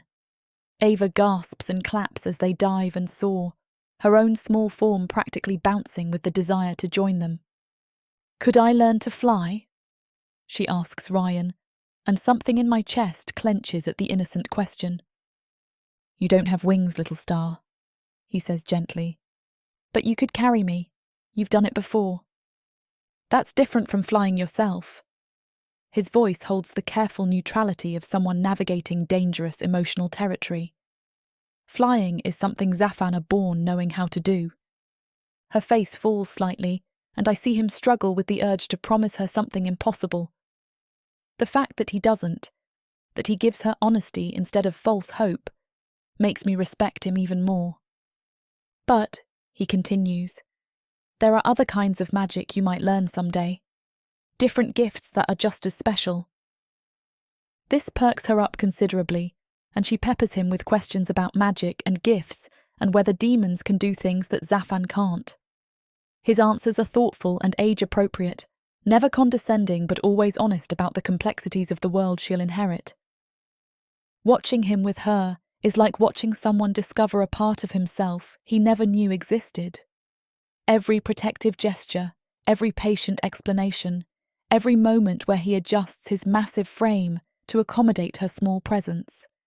It all speaks to something deeper than simple kindness. He cares for her with the fierce tenderness of a father, even if neither of them would use that word yet. And that terrifying, wonderful realization is what I'm grappling with when we round the corner near the advanced training rings and nearly collide with another instructor. He's tall and sharp-featured, with the kind of pale perfection that speaks to Zafan nobility. His black hair is pulled back in a severe military braid, and his pale green eyes assess us with immediate displeasure. But it's the way his gaze fixes on Ava, the unmistakable disgust that twists his features when he takes in her small horns, her violet eyes, the obvious signs of her mixed heritage, that makes my blood turn to ice. "Rienne." His voice carries the kind of authority that expects immediate deference. "I wasn't aware we were allowing civilians on the training grounds." Rian shifts forward almost imperceptibly, but I feel the change in him like a sudden drop in temperature. His wings spread slightly, not enough to be overtly threatening, but sufficient to create a physical barrier between us and the other man. "Commander Thaler." The greeting is perfectly polite and completely devoid of warmth. "We're conducting a brief tour, nothing that interferes with training schedules." A tour. Thaler's pale eyes flick to Ava again, and his lip curls with distaste. "How progressive of you, though I have to question the wisdom of exposing our cadets to unsuitable influences." The words hit like a physical blow. Ava doesn't understand the full meaning, but she's smart enough to recognize rejection when she hears it. Her small hand tightens in mine, and she presses closer to my legs, some of her earlier brightness dimming.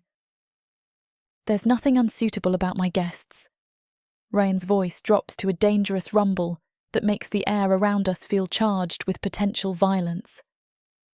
And I'd suggest you remember that when choosing your next words.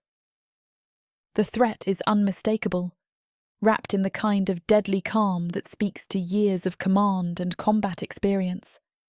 Thaler's nostrils flare, and for a moment I think he might push the confrontation further, but something in Rian's expression, some promise of consequences that goes beyond simple military discipline, makes him step back. "Of course," he says with acidic courtesy. "My mistake. Enjoy your tour." He disappears around the corner with military precision, but the poisonous atmosphere he's left behind clings to us like smoke. Ava hasn't said anything, but I can feel her confusion and hurt radiating through our joined hands. Rian crouches down immediately, bringing himself to her eye level with practiced ease. "Hey," he says softly, his fingers gentle as he adjusts her crooked flower crown. "Some people are afraid of things they don't understand. That's their problem, not yours." "He didn't like me." Her voice is small and uncertain, missing the confidence that usually rings through her words. "Then he's missing out on knowing the bravest, smartest, most magnificent empress in all the realms," Rian tells her with complete sincerity. "Which makes him pretty foolish, don't you think?" A tiny smile tugs at her lips. "Very foolish." "Exactly. Now, did you want to see the weapons master's workshop? I heard he has a sword that changes colours when you hold it." Her eyes widen, the earlier hurt already fading in the face of new wonders to explore. "Really? Can I hold it?" "We'll ask very nicely. Empresses are usually granted special privileges." As we continue deeper into the college grounds, Ava's chatter gradually returns to its usual bright intensity.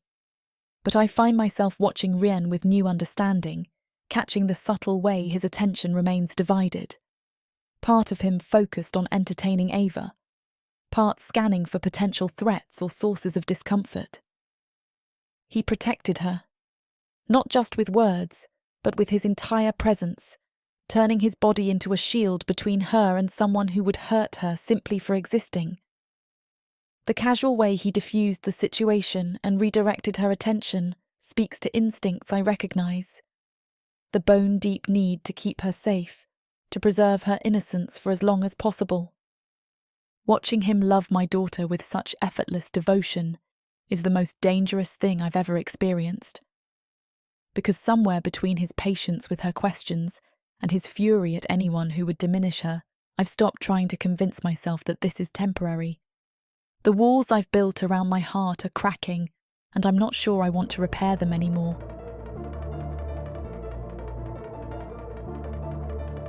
Chapter 14. Rienne.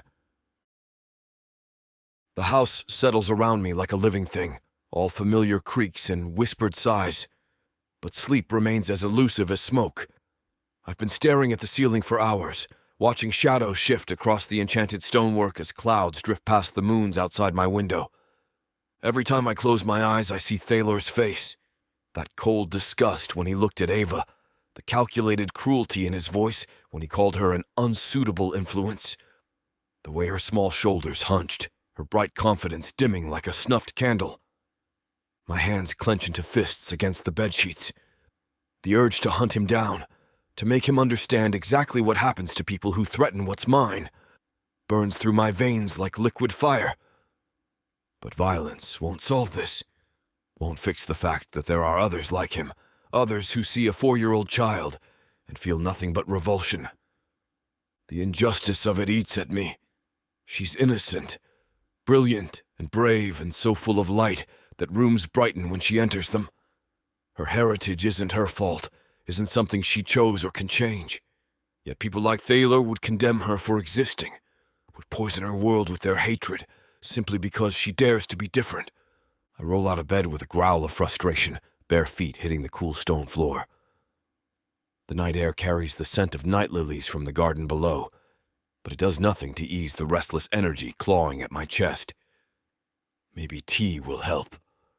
Maybe moving through the familiar motions of making something warm will quiet the storm in my head, enough to find a few hours of peace. The kitchen welcomes me with moonlight streaming through tall windows, casting silver patterns across polished countertops.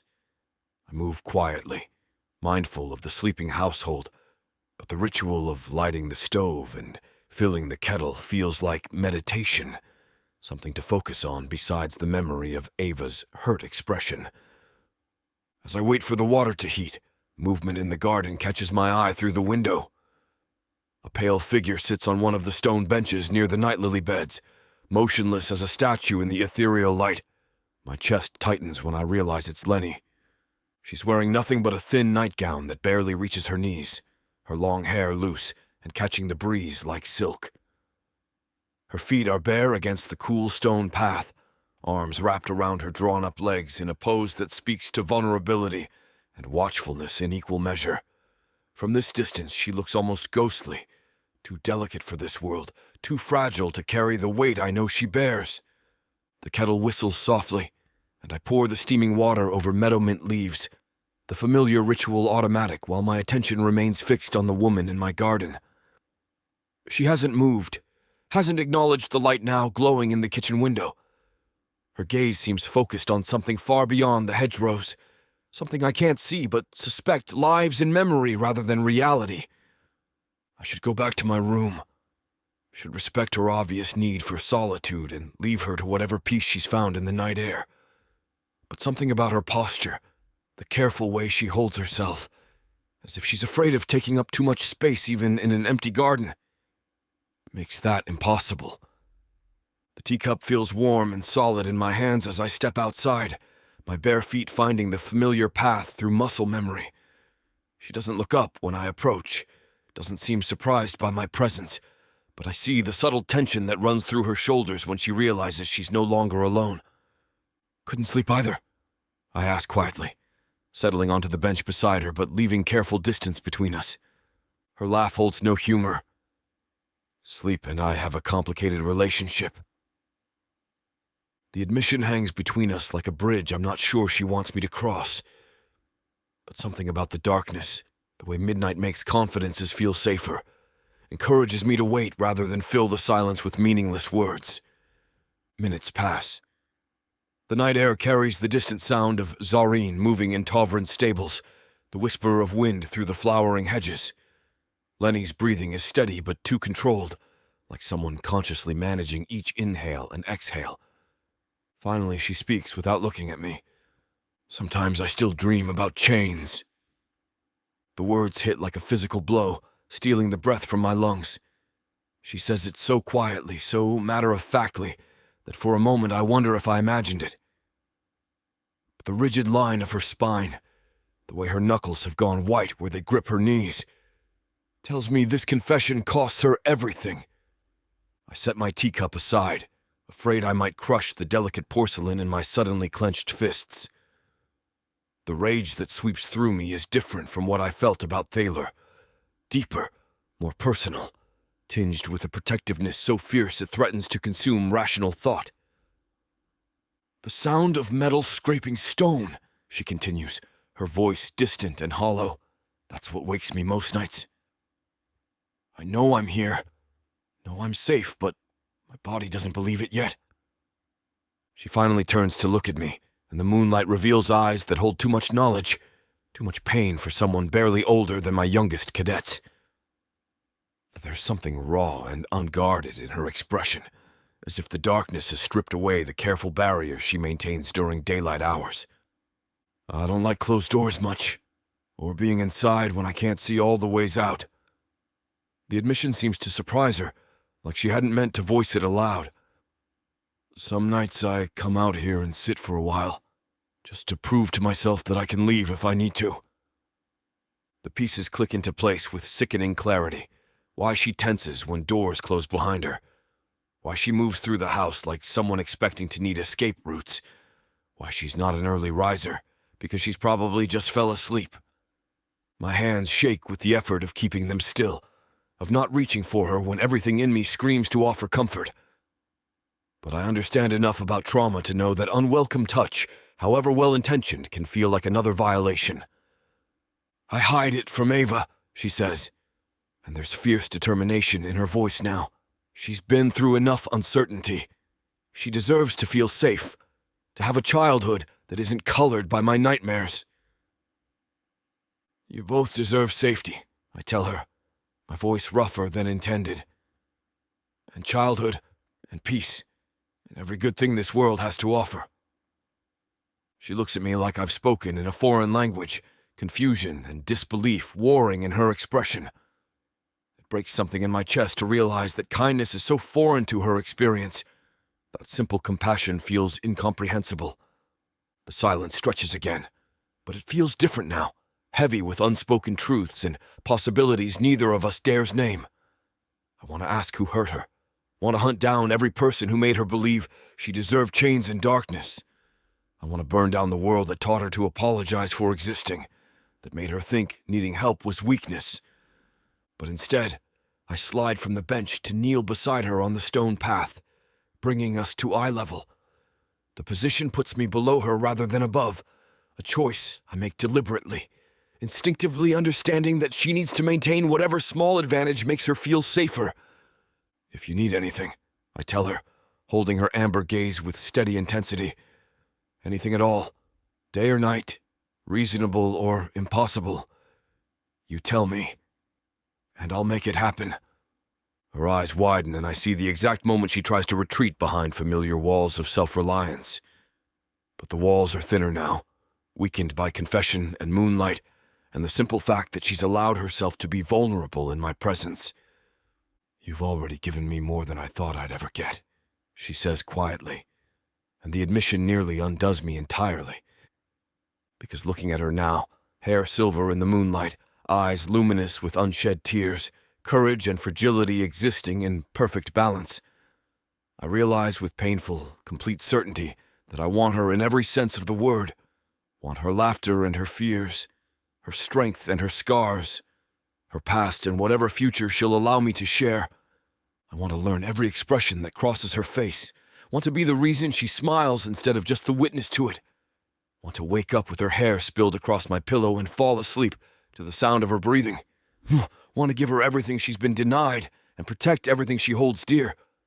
But kneeling here in my garden with moonlight painting her skin like starlight, I also understand with crushing clarity that she doesn't need another person trying to claim her.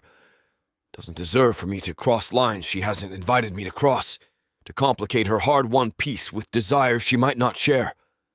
She needs a friend, someone who can offer safety without expectation, protection without possession, someone who can prove that not all men want to take more than they're given. So I remain kneeling on the cool stone, close enough to offer comfort, but distant enough to preserve choice, and let myself love her in the only way she's ready to accept, without condition, without pressure, without promise of anything beyond what she's willing to offer in return. Chapter 15. Lenny. The morning sun filters through the canopy of silverleaf trees, casting dancing patterns across the garden paths. It's one of those rare days when the world feels lighter somehow, when the weight of survival and fear seems to lift just enough to let something resembling joy creep in. I refuse to admit it's because Rian is home all day today. He doesn't have to go to work. "Ready or not, here I come!" Rian's voice booms through the garden, deliberately theatrical and wonderfully ridiculous. He's adopted the persona of some terrible beast, complete with exaggerated stomping that makes the ground vibrate beneath my bare feet. I smell little mortals hiding in my garden. Ava's delighted shriek echoes from somewhere near the fountain, followed by the rapid patter of small feet on stone. She's already been caught twice, but each time she begs to play again, her violet eyes bright with the kind of pure happiness I've spent 4 years trying to give her. I press myself against the rough bark of an ancient oak, heart hammering not from fear but from something I can barely remember. The simple thrill of play. When was the last time I hid for fun instead of survival? When did I last run because I wanted to, rather than because I had to? Where could those sneaky little creatures be hiding? Rian continues his performance, his voice carrying that warm undertone that makes my chest flutter in ways I refuse to examine too closely. Perhaps behind this rosebush? No. Maybe near the herb garden? No, no.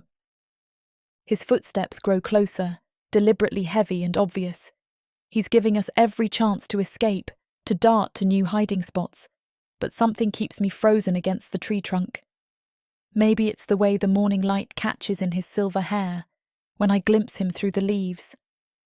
Maybe it's how his usually composed expression has given way to something boyish and unguarded. Or maybe it's the dangerous realization that I don't want to run anymore. Not from this. Not from him. That night in the garden a couple days ago scrambled my brain, and now I can't stop thinking of Rian in ways I shouldn't. Aha! His triumphant shout comes from the direction of the fountain. Found you, little one! Ava's laughter bubbles up like music, pure and bright. Catch me if you can. More footsteps, more theatrical growling, more giggles. They're putting on quite a show, and I find myself smiling as I listen to them chase each other around the garden. This is what childhood should sound like. This is what safety looks like. The footsteps change direction, growing louder again. My pulse quickens, and I realise I'm holding my breath as Rian's voice draws nearer. Now where could that clever little mortal be hiding? His tone has shifted slightly, still playful but somehow more intimate. Like he knows exactly where I am and is savouring the anticipation of finding me. I bite my lip to keep from laughing, pressing harder against the oak's solid trunk. The bark is rough beneath my palms, grounding me in this moment, this strange new reality where I'm allowed to play games instead of run for my life. Could she be? His voice is closer now, maybe 10 feet away. Behind the night lily bushes? A theatrical pause. I can picture him looking around with exaggerated confusion, probably with his hands on his hips and that slight smile that makes my stomach flip. No, not there. Perhaps. Another pause, closer still. Behind this very tree. My heart stops as his shadow falls across me. I look up to find him standing there, one hand braced against the trunk just above my head, celestial blue eyes dancing with mischief and something deeper. His face is flushed from running around the garden, silver hair slightly mussed, and he's looking at me like I'm the most fascinating thing he's ever discovered. Found you, he says quietly, and his voice has lost all pretense of monster play acting. We're close, closer than we've ever been, close enough that I can see the faint lines around his eyes, the small scar on his chin that I've wondered about, close enough to catch the scent of him, something clean and warm with hints of the metallic tang that clings to all Xafan. His free hand comes up slowly, carefully, fingertips barely grazing my cheek, like he's asking permission with the gesture, giving me every opportunity to pull away. But I don't, can't, won't. I'll never get enough of your smile, he murmurs, and the words seem to surprise him as much as they surprise me. They fall between us like a confession, raw and honest, and completely unguarded. The air around us shifts, grows heavy and warm despite the morning breeze. Everything else fades. The distant sound of Ava's laughter, the whisper of leaves overhead, the solid press of bark against my back. There's only him, only this moment, only the way he's looking at me like I'm something precious instead of something broken. His thumb traces across my cheekbone with devastating gentleness, and I feel myself lean into the touch before I can stop myself. When did I start trusting him enough for this? When did the careful distance I've maintained start feeling like a cage instead of protection? He leans closer, and I can feel the warmth radiating from his skin. His gaze drops to my mouth for just a heartbeat before finding my eyes again, and the question there is clear. The choice he's offering me is clear. And God's help me, I want to say yes, want to close the remaining distance between us and discover what his mouth tastes like, what those careful hands feel like when they're not being careful anymore. Want to step into whatever this thing growing between us might become. The realization hits me like cold water. I want this. Want him. Not just his protection or his kindness, but him. All of him. The way he makes Ava laugh.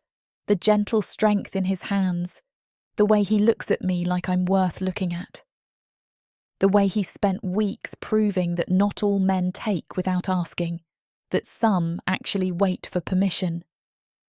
My lips part slightly, and I see his pupils dilate in response. He shifts closer, just a fraction, and I can feel his breath against my skin. Time seems suspended, heavy with possibility and want, and the terrifying, wonderful knowledge that everything is about to change. Rienne, come find me. Ava's voice cuts through the moment like a blade, bright and demanding and completely oblivious to what she's interrupting. We spring apart as if burned, both of us breathing harder than the game warrants. Rian runs a hand through his hair, messing it further, while I press my palms flat against the tree trunk to stop them from shaking. Hide better this time, Ava calls, and the sound of her footsteps suggests she's already found a new hiding spot. Rian looks at me for a long moment, something like regret flickering across his features. Then that familiar half-smile curves his mouth, the one that's become as necessary to my daily peace as breathing. Duty calls, he says softly, but there's heat in his voice that wasn't there before. Promise, maybe, or warning. He pushes off from the tree and jogs toward where Ava's laughter echoes, immediately resuming his monster voice. I hear something moving near the herb garden. Could it be another tasty little mortal? I remain pressed against the oak long after he's gone, one hand rising unconsciously to cover my heart. It's racing like I've been running, like I'm in actual danger instead of standing perfectly safe in a sun-dappled garden. But maybe I am in danger, just not the kind I've spent years learning to recognize. This is different, deeper. The slow, inexorable pull of something that could destroy me more completely than chains or demons or any physical threat ever could. Because somewhere in the space between his confession and Ava's interruption, I stopped just wanting his protection. I started wanting him, all of him, forever. And that's the most terrifying thing of all. Chapter 16. Rienne. I suggested we spend the afternoon away from the estate, which Ava was more than happy to agree to. The waterfall is only a 20-minute walk through the forest, following a well-worn path that winds between towering trees and clusters of wildflowers. Ava chatters constantly as we hike, her small hands secure in mine as she peppers me with questions about the falls, the forest, whether there might be fish in the pool. I answer each one patiently, but most of my attention is focused on Lenny walking beside us. She seems lighter today. More relaxed than I've seen her since that night in the garden when she told me about her nightmares. Her hair is loose around her shoulders, catching the dappled sunlight filtering through the canopy, and she's wearing a simple green dress that brings out the gold flecks in her eyes. It's not my fault I nearly kissed her in the garden. She looked so damn good. I couldn't stop myself. And she didn't look like she was going to stop me either. I have to stop the train of thought right there. There it is, I announce as we round the final bend, and the sound of rushing water grows to a roar. The falls cascade down a 50-foot cliff face in a curtain of white foam, crashing into a crystal-clear pool that's maybe 30 feet across.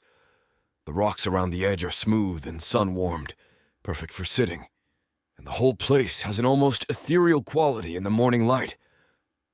It's beautiful, Lenny breathes, and her voice holds the kind of wonder that makes my chest tight. Ava releases my hand and runs toward the water's edge, stopping just short of the pool to crouch down and trail her fingers through the surface. It's cold. Mountain water always is, I tell her, already pulling my shirt over my head. But you get used to it.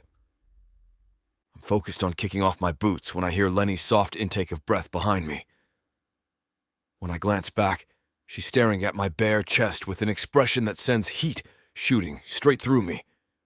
Her eyes track across the scars that mark my skin, some from battles, others from training accidents. And I see her throat work as she swallows. "The water really is cold," she says, but her voice has gone slightly hoarse. I don't point out she hasn't touched it. Before I can respond, before I do something stupid like ask if she wants to touch them, she turns away and begins unlacing her own boots. I force myself to focus on Ava, who's already shin-deep in the pool and squealing about the temperature. The icy water is exactly what I need right now, a sharp shock to the system that might clear my head. "Come on, little one. Let's see how brave you really are." I wade in after her, the cold making me hiss through my teeth. Ava immediately launches herself toward me, knowing I'll catch her, and I scoop her up before she can go under completely. "It's freezing!" she shrieks, but she's laughing as she says it. "You'll warm up once you start moving." I spin her in a slow circle, her legs trailing in the water as she giggles. "Want to see if we can build a dam with those stones?" We're just getting started on our construction project when I hear another splash behind us. I turn, expecting to see Lenny testing the water with her toes. Instead, I see her wading in, wearing nothing but a simple two-piece swimming set, the kind of practical swimming attire most people wear. But on Lenny, it might as well be designed specifically to drive me insane. Everything in me short-circuits. The fabric clings to her curves, outlining the shape of her chest, the gentle flare of her hips, showing off the long line of her legs. My eyes drink in every detail. The expanse of pale skin, marked here and there with faint scars that tell the story of her survival. Her arms, her shoulders, the delicate curve of her collarbone where that damned burn mark sits like a brand. She looks like something carved for moonlight and determination, beautiful and fierce and absolutely devastating. "The water's not so bad once you're in," she says, moving deeper with careful grace, and I realize I've been staring like an idiot. "Right." My voice comes out rougher than intended. "Not so bad." I force myself to turn back to Ava, to focus on helping her stack stones into something resembling a barrier. It should be easy. She's chattering away about making the dam tall enough to stop all the fish, completely absorbed in her project. This is what I came here for. Quality time with her. But my eyes keep drifting. I can't help it. Thank the gods the water is cold enough to keep me in check. Lenny moves through the water like she was born to it, graceful and confident in ways that contradict everything I know about her past. She ducks under briefly, surfacing with her hair slicked back and water droplets caught on her eyelashes like tiny diamonds. When she tips her head back and laughs at something Ava says, the sound echoes off the rocks and goes straight through me. The sunlight catches the water on her skin, turning her into something that belongs in fairy tales instead of harsh reality. "Rian, you're not helping," Ava accuses, tugging on my arm. "Sorry, little one. I was distracted by..." I scramble for an excuse that doesn't involve her mother's devastating effect on my self-control, by wondering if we should reinforce the sides of our dam. Ava accepts this readily and launches into an elaborate explanation of her engineering plans. I nod and make appropriate sounds while fighting the urge to look at Lenny again. I fail. Of course I fail. She's floating on her back now, eyes closed against the sun, completely relaxed for maybe the first time since I've known her. The trust implicit in that surrender, the fact that she feels safe enough here with me to let her guard down so completely, hits me harder than desire. This is what I want. Not just her body, though Christ knows I want that too. I want her peace, her smiles, her trust. I want to be the reason she can float in mountain pools without fear, the reason she can laugh without looking over her shoulder. I want everything. "Can I ride on your back across the pool?" Ava's question jerks me back to the present. "Of course." I crouch down in the shallow water so she can climb on. "Hold tight." She wraps her small arms around my neck, and I begin a slow circuit of the pool. Her delighted giggles echo off the rocks as I vary the speed, sometimes gliding smoothly, sometimes bouncing her gently as I navigate between submerged stones. "Faster!" she demands. "Careful what you wish for." I pick up the pace, making a game of it, ducking suddenly so she squeals with mock terror, then surfacing with a dramatic gasp. She loves every second of it, and the sound of her laughter makes something in my chest feel dangerously full. When I surface from another dive, shaking water from my hair, I find Lenny watching us with an expression so soft it nearly undoes me. There's love there, and gratitude, and something else that makes my pulse stutter. She catches me staring and doesn't look away. Instead, she smiles. Not the careful, cautious expressions I've grown used to, but something warm and teasing that goes straight to my head. "Having fun?" she asks, moving closer until she's only a few feet away. "Always." I adjust my grip on Ava, who's now trying to braid my wet hair. "What about you? Was I right about it being perfect weather?" "You were right about a lot of things." Her voice is deliberately neutral, but her eyes hold mine with an intensity that makes everything below my waist tighten. This is dangerous territory. Flirtation disguised as friendly conversation, attraction masquerading as innocent teasing. Every word feels loaded with double meaning, every glance a small confession. I should put distance between us. Should focus entirely on Ava. Should be the responsible adult who doesn't let himself get distracted by the way water beads on Lenny's skin, or the way she moves toward me instead of away. She needs a friend, I remind myself. Those words don't deter me.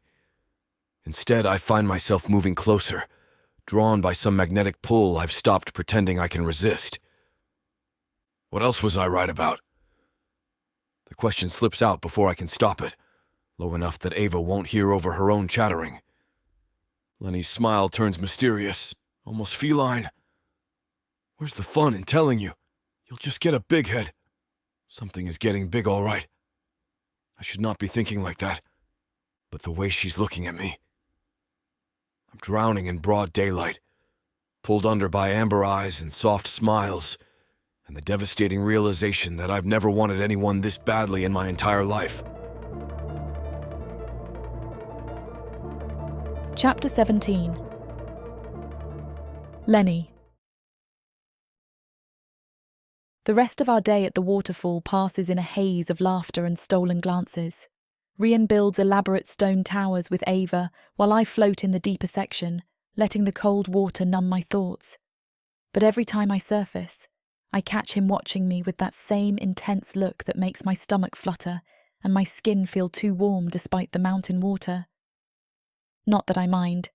I can't stop staring at him either. Rienne, shirtless with water dripping down his defined torso, is a sight to behold. By the time we spread our picnic blanket on a patch of soft moss overlooking the falls, the sun has climbed high enough to chase away the morning chill. I've packed simple fare: bread, cheese, dried fruit, and sweet cakes that Ava devours with messy enthusiasm. She chatters between bites, recounting every moment of our swim as if we weren't there to witness it ourselves. And then Rian dove under the water like a sea dragon, and I thought he'd disappeared forever, but then he came up right next to us and scared me. She waves a piece of bread for emphasis, crumbs scattering across the blanket. "I did warn you I was going under," Rian points out, his voice warm with amusement. He's put his shirt back on, but it clings to his still damp skin in ways that make it hard for me to focus on the conversation. "But you didn't say you were going to pop up like that." Ava abandons her bread to crawl over to him, settling against his side with the casual trust that still takes my breath away. "Next time, warn me better." "I'll be more specific in my warnings," he promises solemnly, and she beams at him like he's just sworn a sacred oath. I watch them together, this massive, scarred warrior and my tiny daughter, and something in my chest grows so tight it's hard to breathe. The way he adjusts his position so she's more comfortable. The patience in his voice when she interrupts him mid-sentence to point out a thalivern dancing over the water. The gentle way he brushes crumbs from her cheek. No one has ever loved her like this, except me. No one has ever treated her like she's precious instead of dangerous. "Mama," Are you crying? Ava's concerned voice snaps me back to the present. I swipe quickly at my eyes, forcing a smile. Just happy tears, little star. I'm having a wonderful time. Rian's gaze finds mine across the blanket, and the understanding in his celestial blue eyes nearly undoes me all over again. He sees everything, my gratitude, my fear, my desperate hope that this isn't all temporary, that maybe somehow we get to keep this. Good, Ava declares, apparently satisfied with my explanation. She yawns widely, the excitement of the day finally catching up with her. Can we come back tomorrow? Maybe not tomorrow, I tell her, smoothing her dark curls. But we can definitely come back. She curls closer to Rian, her eyelids growing heavy in the warm afternoon sun. Within minutes, her breathing evens out into the deep rhythm of sleep, one small hand fisted against his chest. He doesn't move, doesn't try to shift her to a more comfortable position. Just sits perfectly still, one large hand resting protectively on her back, and lets her sleep against his chest like it's the most natural thing in the world. Even when we decide to pack it up, he's careful to not move her too much as he stands, keeping her against his chest. The walk home is quiet except for the soft sounds of the forest around us. Rienne carries Ava the entire way, her small frame dwarfed against his broad chest, her feet barely reaching past his ribs. She doesn't stir once, completely trusting in his strength to keep her safe. I carry the picnic basket and try not to stare at the picture they make together. Try not to let myself think about how right it looks, how perfectly they fit. Try not to imagine a future where this is just another ordinary day instead of a precious gift that could be taken away at any moment. I like that Ava and Rian get along so well. But those fantasies tend to run away when it comes to me and him, and I can't let it. The house comes into view as the sun begins its descent toward the mountains, casting everything in golden light. Lyra meets us at the door, taking one look at our sleepy child and immediately moving to help. Had a good day at the falls, I see, she whispers, her eyes crinkling with fondness. The best, Rian murmurs, as I set the basket aside and we head for the stairs. She wore herself out completely. In Ava's bedroom, which she has started to sleep in alone, he lays her down with the careful precision of someone who's done this before, easing her onto the soft mattress without jarring her awake. Her room is bathed in warm afternoon light, the gauzy curtains filtering the sun into something soft and dreamlike. I hover in the doorway, watching as he pulls a light blanket over her sleeping form, tucking it around her shoulders with gentle hands. She shifts slightly, mumbling something incoherent, and he freezes until she settles again. The sight of this powerful man being so tender with my daughter makes my heart ache in the most wonderful way, makes me want things I've never let myself want before. Thank you, I whisper as he joins me in the doorway. She had a lot of fun today. We both had a lot of fun. He pulls Ava's door almost closed, leaving just a crack so we can hear if she wakes, then turns to face me in the sitting room of the suite. The afternoon light from the window at the far end catches in his silver hair, making him look almost ethereal. That's all I ever want, he says simply, for you both to be happy. The sincerity in his voice, the quiet conviction, makes my chest tight. He means it. This isn't about duty or obligation or even desire, though I've seen that burning in his eyes too. It's about genuine care, about wanting our joy for its own sake.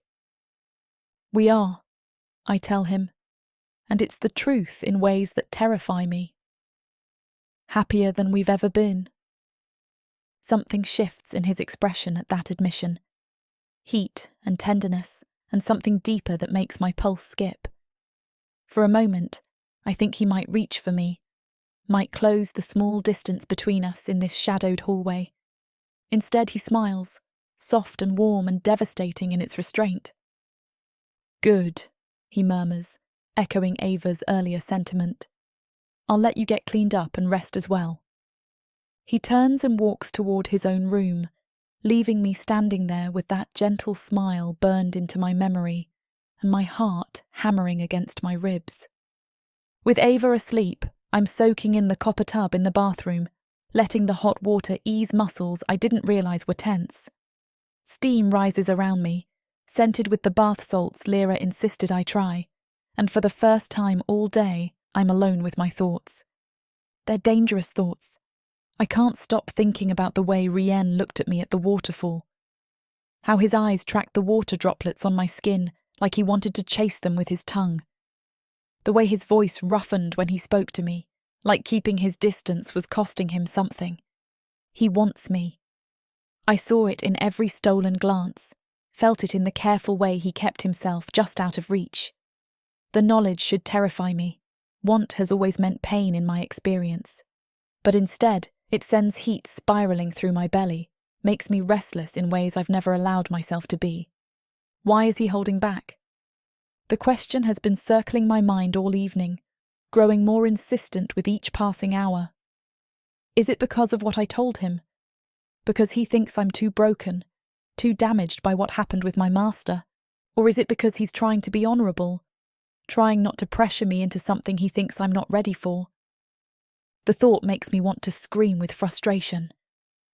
I'm so tired of being afraid of good things. So tired of letting my past dictate my future. So tired of wondering what it would feel like to have those strong hands on my skin, those soft lips against mine. I want him.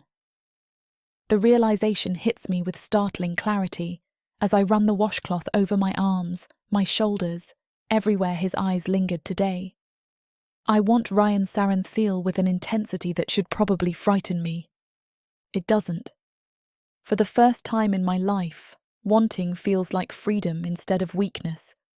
I climb out of the tub and dry off with quick, efficient movements, my decision crystallizing with each passing second. I'm done waiting, done wondering. If he wants me, and I know he does, then maybe it's time to find out what happens when we stop fighting it. The thin nightdress I pull on is one of several Lyra bought for me, soft cotton that falls to just below my knees. It's modest by most standards, but it clings to my curves in ways that make me acutely aware of my body, of what I'm about to do. My bare feet make no sound on the polished stone floors as I pad down the hallway toward Rian's room. Nerves dance under my skin, making my hands shake slightly. But I don't stop. Can't stop. For the first time in my life, I want something, someone, and I'm ready to ask for it. Earth is pretty much a desolate wasteland since the orcs came over from Protheka, and being a woman, the best you can hope is to be someone's property. Now, after my curvy body catches Korthar's eye, he'll claim me, and I'll serve him, in any way he pleases. You're mine now. Listen to this story and more when you get the complete Orc Warriors of Protheka audiobook and ebook bundle. 40 books, 19 audiobooks, 19 ebooks.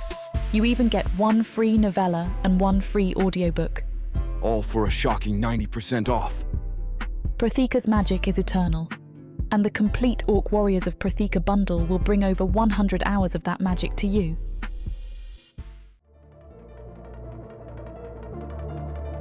Chapter 18. Rienne.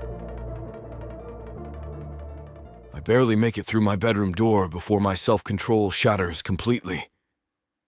The afternoon replays behind my closed eyelids, Lenny's skin glistening with water droplets, the way her body was on full display for me, how her laughter echoed off the rocks like music. The memory of her floating in that deeper pool, eyes closed, completely unguarded for once, sends heat straight to my groin. I was dying to run my hands along her curves, to taste her, to strip away the last bits of clothes from her body so I could fully see her. I shouldn't be thinking about her like this.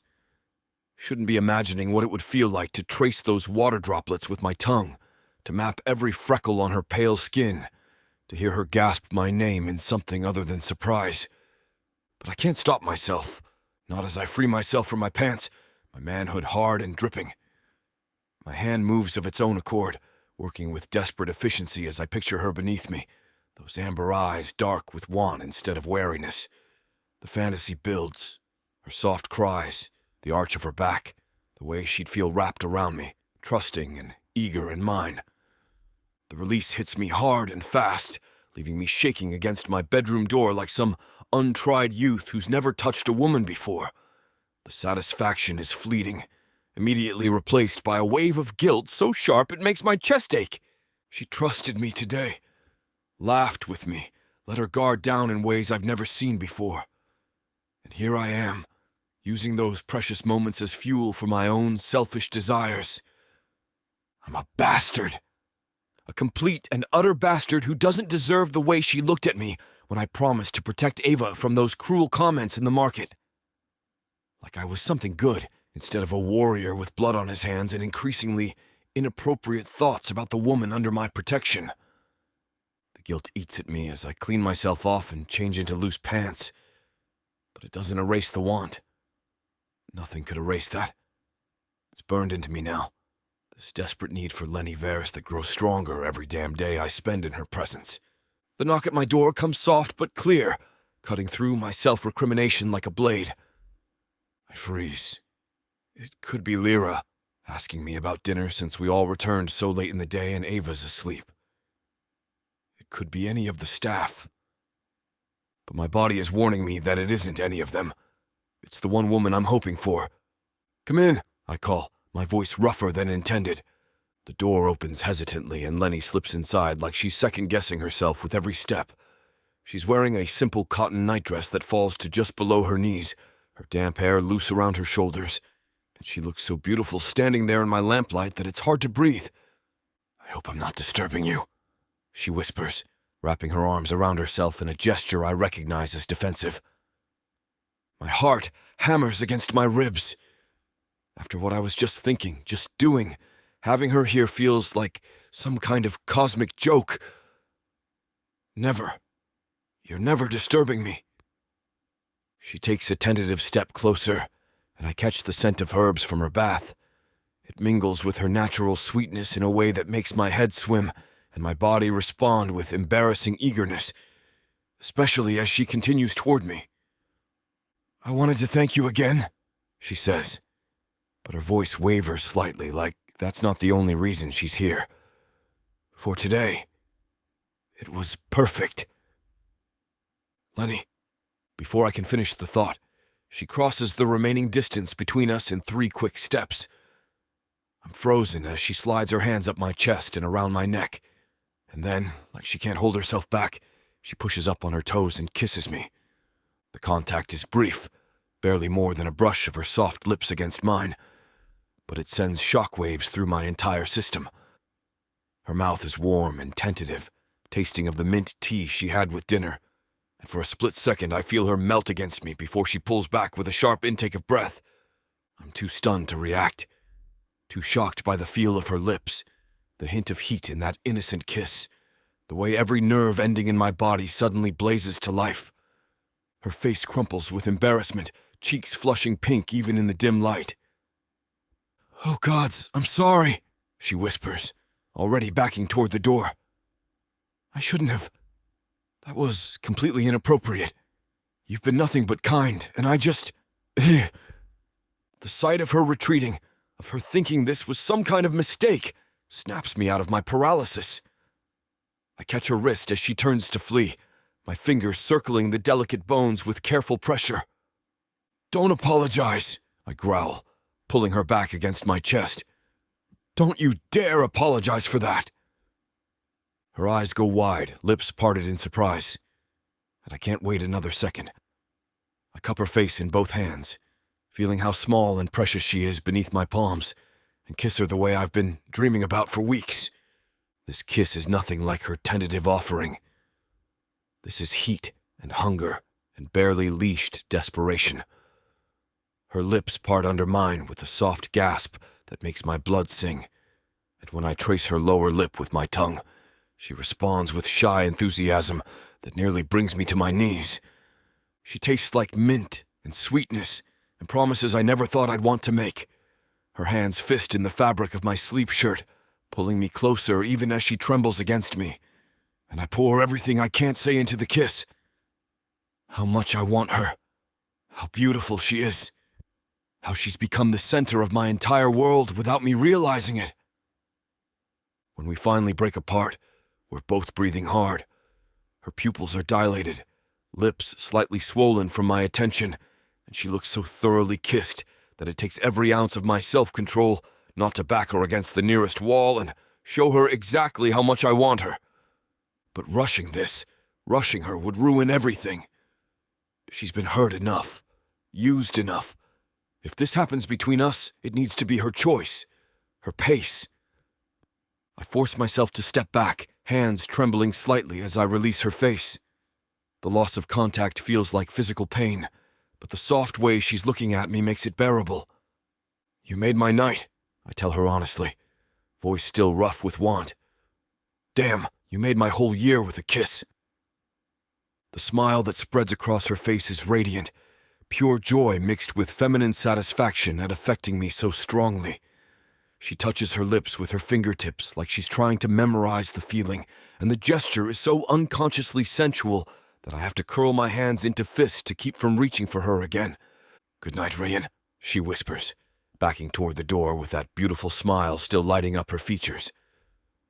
Good night, sweetheart. A faint blush crawls up her features, and it makes her look so damn good. She slips out as quietly as she arrived, leaving me standing there in the sudden silence with the taste of her still on my lips, and the image of her delighted expression burned into my memory forever. But that was worth it. A kiss from Lenny was worth everything, only it wasn't anywhere near enough. Chapter 19. Lenny. I wake with sunlight streaming through the gauze curtains and something unfamiliar blooming in my chest. Lightness. Pure, uncomplicated joy that makes me want to stretch like a cat in the warm sheets and smile at nothing. The kiss. Gods, the kiss. My fingers drift to my lips without conscious thought, tracing where Rian's mouth claimed mine with such devastating thoroughness. Even now, hours later, I can still taste mint and something uniquely him, still feel the careful way he held my face like I was precious instead of broken. I've never been kissed like that. My master's touches were about ownership, dominance, taking what wasn't freely given. But Rian, he kissed me like he was drowning and I was air, like he'd been waiting his whole life for that moment. The memory sends warmth spiralling through me, pooling low in my belly in a way that should terrify me, but doesn't. With Rienne, even desire feels safe, protected. I slip from bed with energy I haven't felt in years, humming under my breath as I dress in one of the simple work dresses he'd bought me. The fabric is soft cotton in deep green, nothing fancy, but it fits properly and makes me feel almost pretty. The thought of seeing him this morning, of meeting those celestial blue eyes and remembering what happened between us, sends butterflies dancing through my stomach. The kitchen welcomes me with familiar warmth, morning light painting the stone counters gold. I move through my routine with unusual ease, practically floating as I prepare the morning meal.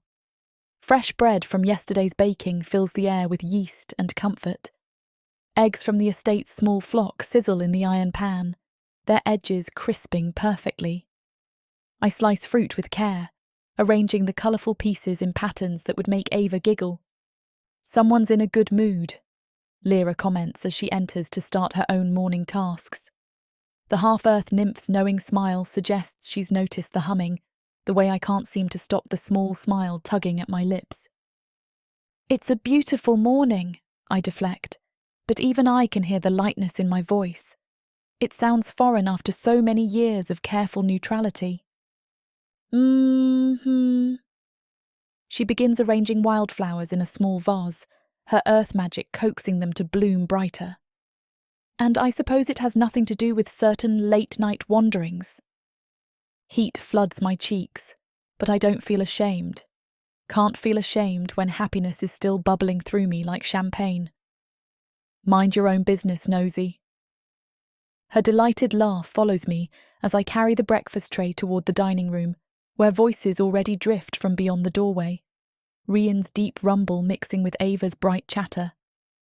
They sit at the polished wooden table, Ava perched on her usual cushion to reach properly while gesticulating wildly about something. Rian listens with the patient attention he always gives her, but when I enter, his gaze immediately finds mine. He's usually gone by now, but I'm glad he's stayed later. The impact hits me square in the chest. Those crystalline blue eyes hold warmth and something deeper, a heat that makes my pulse skip and stumble. The corner of his mouth lifts in a small, private smile that's just for me, acknowledgement of what passed between us in the darkness of his room. "Good morning," he murmurs, voice pitched low enough that Ava doesn't catch the intimacy threaded through it. "Good morning." I set the tray down with hands that only tremble slightly, hyper-aware of his presence in ways that should alarm me. The breadth of his shoulders beneath a simple white shirt, the way his silver hair catches the light, how his fingers wrap around his mug with the same gentle strength that held my face last night. "Mama, Rian says he could take me with him today." Ava bounces in her seat, violet eyes sparkling with excitement. "He's teaching a class to kids." "Please, Mama, can I?" The request should send anxiety skittering through me. It would have just weeks ago. Letting Ava out of my sight, trusting someone else with her safety, would have been impossible. But looking at Rian now, seeing the genuine affection in his expression as he watches my daughter, I feel only warmth. "That sounds wonderful, little star." The endearment slips out naturally, along with my consent. "But you listen to everything Rian tells you, understand? And be careful around the others." I know Rian won't let her get hurt, and I can only hope the other kids won't have such harsh words. "I promise." She launches herself at me for a hug that smells of sleep and innocence, her small arms squeezing tight around my waist. "And then I can show you everything I learned." "I can't wait," I tell her, smoothing down her sleep-mussed curls. The horns beneath are barely noticeable now. Rian's household staff never stare, never make her feel like the monster others have called her. Rian's gaze intensifies at my declaration, something fierce and protective flashing across his features. When he speaks, his voice carries quiet conviction.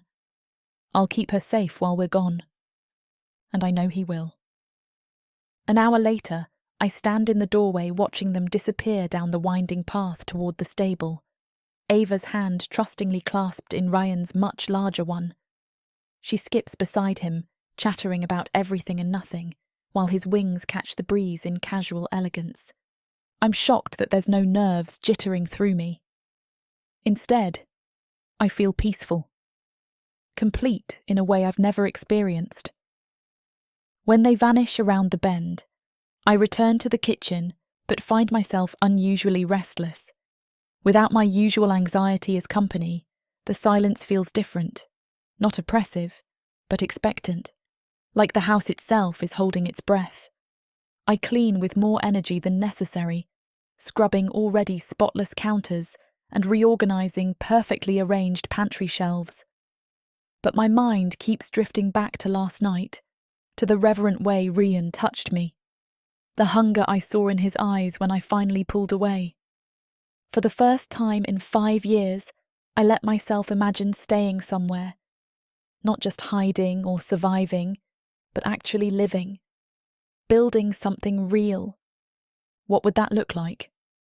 Mornings like this one, preparing meals for people who care about us. Evenings in the garden watching Rian teach Ava to fight. Maybe one day use magic I'm sure she'll have. Nights. My cheeks burn as my imagination ventures into dangerous territory. Nights spent in strong arms instead of alone with my nightmares, waking beside someone who chooses me, who sees past the scars to whatever's left worth loving. The fantasy feels impossible and terrifying and wonderful all at once. After so many years of running, of existing in the spaces between heartbeats, the thought of permanence makes me dizzy. But maybe I could try. Maybe I could be brave enough to reach for something good. The afternoon stretches ahead of me, quiet and full of possibility. I decide to make Ava's favourite honey cakes for when they return, something special to celebrate this new lightness growing in my chest. I'm just measuring flour when I hear their voices echo from outside. Through the kitchen window, I watch Rian and Ava walking towards the house. She appears unharmed, still talking animatedly, but something in Ryan's posture sets warning bells chiming in my head. His shoulders are rigid beneath his riding jacket. His jaw is set in hard lines I haven't seen since those first days when he was all business and careful distance. Even from here, I can see the tension radiating from his tall frame. They enter through the front rather than coming around to the kitchen, and I hear Ava's voice echoing cheerfully from the foyer as she regales Lyra with tales of how she is the best fighter, and Rian even said so. But there's no answering rumble from Rian. No warm laughter or patient questions. My stomach clenches with familiar dread as heavy footsteps climb the stairs. A door closes with more force than necessary somewhere above. The joy that carried me through the morning begins to curdle, replaced by the cold anxiety I know too well. What happened? What changed between this morning's heated glances and now? I stand frozen in the kitchen, flour-dusted hands gripping the counter's edge as doubts swarm like carrion birds. My mind whirs, trying to come up with reasons. Ava seems happy, so it couldn't have been his class. Did he regret kissing me? Realise what a mistake it was to get involved with damaged goods? Maybe seeing me in daylight reminded him of all the reasons why a decorated war hero shouldn't waste his time on a former slave with too much baggage and a half-demon child. The worst part is how easily the self-doubt slides back into place, like slipping on clothes that still fit despite years of disuse. Of course he changed his mind. Of course whatever I thought I saw in his eyes was wishful thinking. Of course. Mama! Ava bursts into the kitchen like a miniature whirlwind, still glowing with excitement from her adventure. I have to show you what I learned. She reaches for my hand, pulling me toward the garden. But even through her enthusiasm, I notice she keeps glancing toward the ceiling where Rian disappeared. Children pick up on tension faster than adults realise, and Ava's emotional intelligence has always been sharp. Where did Rian go, little star? I ask carefully, trying to keep my voice light. He said he needed to wash up, she reports, but her small brow furrows with confusion. He got really quiet on the way home. Did I do something wrong? No, baby, you could never do anything wrong. The reassurance comes automatically, but my own certainty crumbles a little more with each passing minute of silence from upstairs.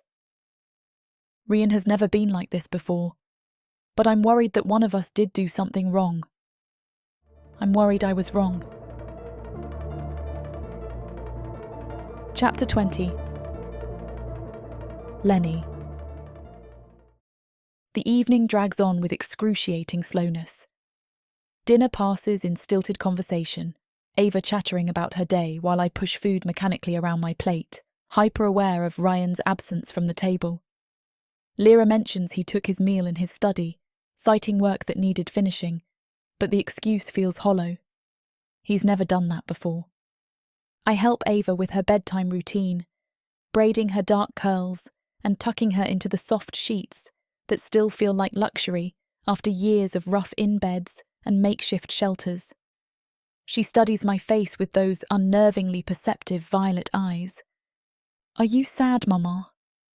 The question pierces straight through my careful composure. I smooth her hair back from her forehead, careful of the small horns hidden beneath the silky strands. Just tired, little star. Sleep now. But she doesn't let go so easily. Rian seemed sad too. Maybe you should talk to him. She is far too perceptive for a 4-year-old. I press a kiss to her temple, breathing in her sweet scent. Maybe I will. After she drifts off, I pace the kitchen like a caged animal, replaying every interaction from this morning for the 100th time. The way Rian looked at me across the breakfast table, heat and promise and something deeper that made me believe in possibilities I'd long ago abandoned. Then the abrupt shift when he returned from the training college, all rigid shoulders and careful distance. The doubts circle like vultures. Did I misread everything? Was the kiss just a moment of weakness he now regrets? Am I deluding myself into thinking someone like him could want something real with someone like me? By the time the house settles into nighttime quiet, I can't stand the uncertainty another second. Whatever Rian's reasons for pulling away, I need to hear them. I need to know if last night meant anything, or if I've been spinning fantasies out of wishful thinking. I cross the house toward his wing. Warm lamplight glows beneath his door as I approach. Nervous, I stand there like a fool, hand raised to knock, paralysed by the possibility of rejection. What if he tells me the kiss was a mistake? What if seeing me in daylight reminded him of all the reasons why a decorated war hero shouldn't involve himself with damaged goods? What if... The door opens before I can knock, revealing Rian's imposing frame filling the doorway. He's changed, leaving him in dark trousers and a white shirt with the sleeves rolled up to reveal powerful forearms marked with faded battle scars. His silver hair appears dishevelled, as if he's been running his hands through it. Lenny. My name sounds rough on his lips, like he's been holding it back all day. Words tangle in my throat as I search his face for any hint of what he's thinking. The sharp angles of his cheekbones seem more pronounced in the lamplight, his jaw tight with whatever internal battle he's been fighting. Can we talk? He steps back wordlessly, letting me enter his room. Just like last time, it smells like him. Clean soap and something indefinably masculine that makes my pulse quicken despite my anxiety. The lights are low and the curtains wide open, like he was standing at the window. A fire crackles in the hearth, casting dancing shadows across the dark wood furniture. But I barely register the surroundings. All my attention focuses on Rian as he closes the door behind me, his movements careful and controlled. He doesn't turn around immediately, and I watch the tension in his broad shoulders, the way his hands flex at his sides. Do you regret it? The words tumble out before I can stop them, raw and desperate. The kiss. Do you regret kissing me? He spins to face me so fast I take an instinctive step back. His eyes are wide, almost shocked, and his mouth opens as if he wants to speak, but no words emerge. The silence stretches between us for heartbeats that feel like hours. Then something shifts in his expression, surprise melting into something fierce and almost pained. Regret it? His voice comes out as a low rasp. Christ, Lenny, that kiss is the only thing keeping me sane right now. The raw honesty in his words knocks some of my worst fears loose, but new confusion takes their place. Then why have you been avoiding me all day? You've barely looked at me since you got back from the training class. I've been up here because even I have trouble controlling my rage sometimes, and it has nothing to do with you. I don't always get along with the other instructors at work. It wasn't me, I whisper. He drags both hands through his hair, the silver strands falling back into his eyes. No, Lenny, it wasn't you. I don't regret it, but I also don't expect it again. That makes my heart sink. Why? Because I want to be better than every other bastard who's ever hurt you. I step closer, drawn by the anguish in his voice. What does that mean? It means... He cuts himself off, jaw working as he struggles with words. It means I've been thinking about you all day. About last night. About how you felt in my arms. How you tasted. How badly I want to kiss you again. And I hate myself for it because you shouldn't feel pressured to give me anything just because I've given you shelter. Understanding crashes over me like a cold wave. All day I've been torturing myself with thoughts of rejection, while he's been torturing himself with thoughts of taking advantage.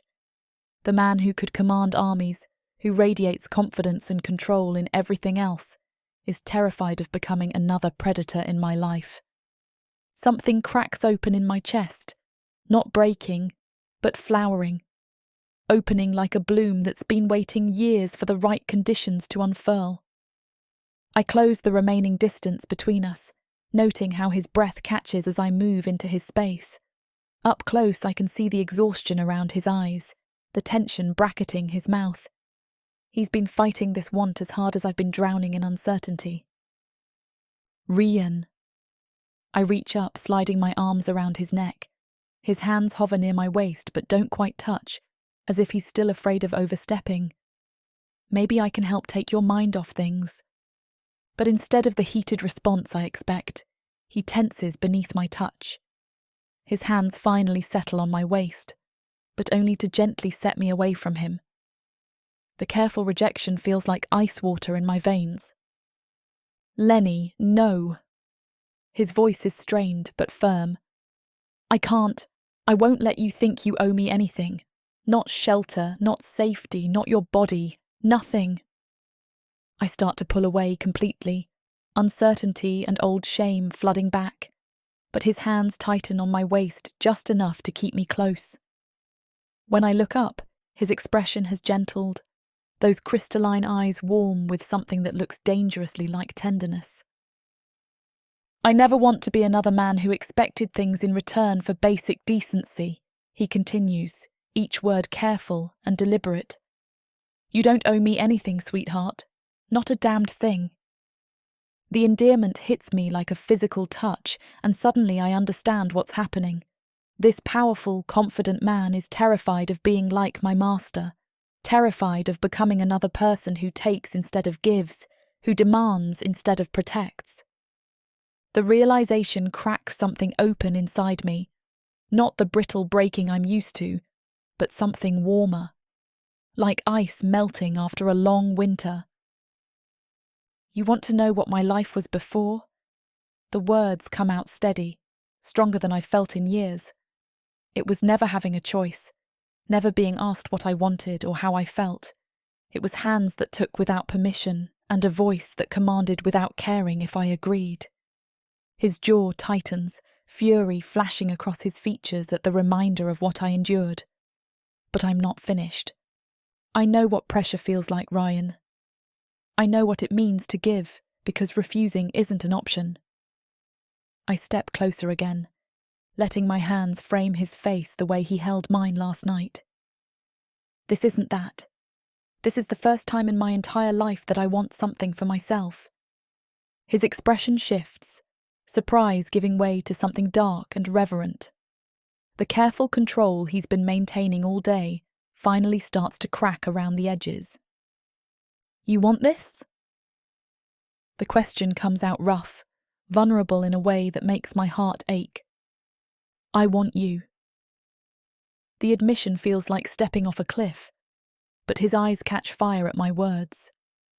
I've wanted you since the day you took us to that waterfall, maybe longer. Not because I'm grateful, or because I think I owe you something, but because you make me feel safe enough to want again. Something breaks in his expression then, some final wall crumbling under the weight of honesty. He moves so fast I barely have time to register the intent before his mouth crashes down on mine. This kiss is more intense than our last. This is hunger and desperate need and months of suppressed desire finally breaking free. His hands tangle in my hair as he backs me against the door, his body pressing against mine with barely leashed strength.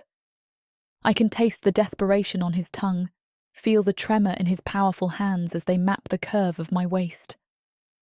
When he finally breaks away to breathe, his voice is rough as gravel. Are you sure? The question is a rasp against my lips. Because once we cross this line, I don't think I'll be able to let you go. Instead of answering with words, I pull his mouth back to mine, pouring every ounce of want and trust and surprising courage into the kiss. He groans against my lips, a sound of pure masculine need that sends heat spiraling through my core. Then he's lifting me like I weigh nothing, strong arms sweeping me up as if I'm precious cargo. My legs wrap around his waist instinctively, and he carries me deeper into the room toward the massive bed that dominates the far wall. His heartbeat steady beneath my ear, finally knowing what it means to be cherished.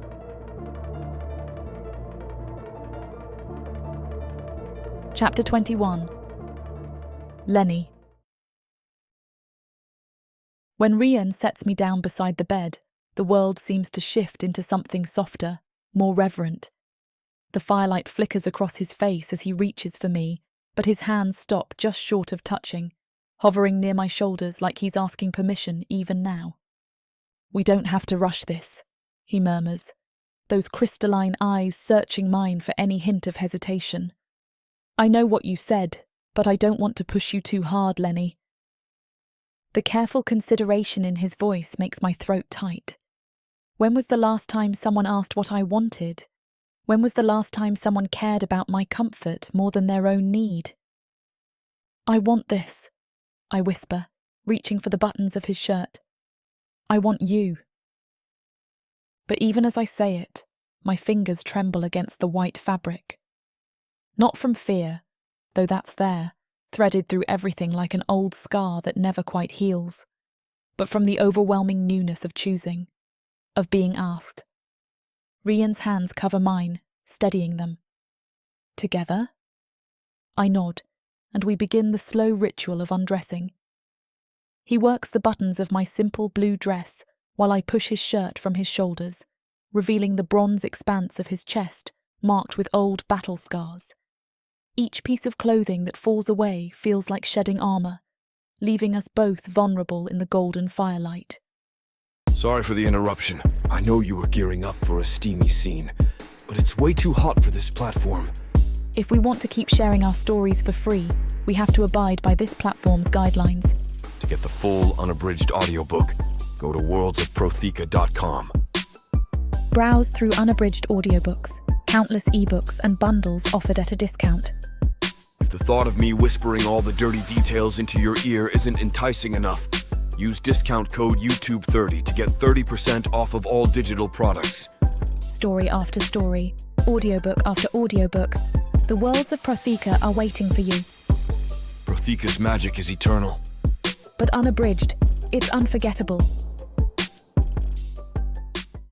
Afterward, he crawls back up my body, pressing soft kisses to my damp skin. When he reaches my face, I can taste myself on his lips, and something about that intimacy makes me want to weep with gratitude.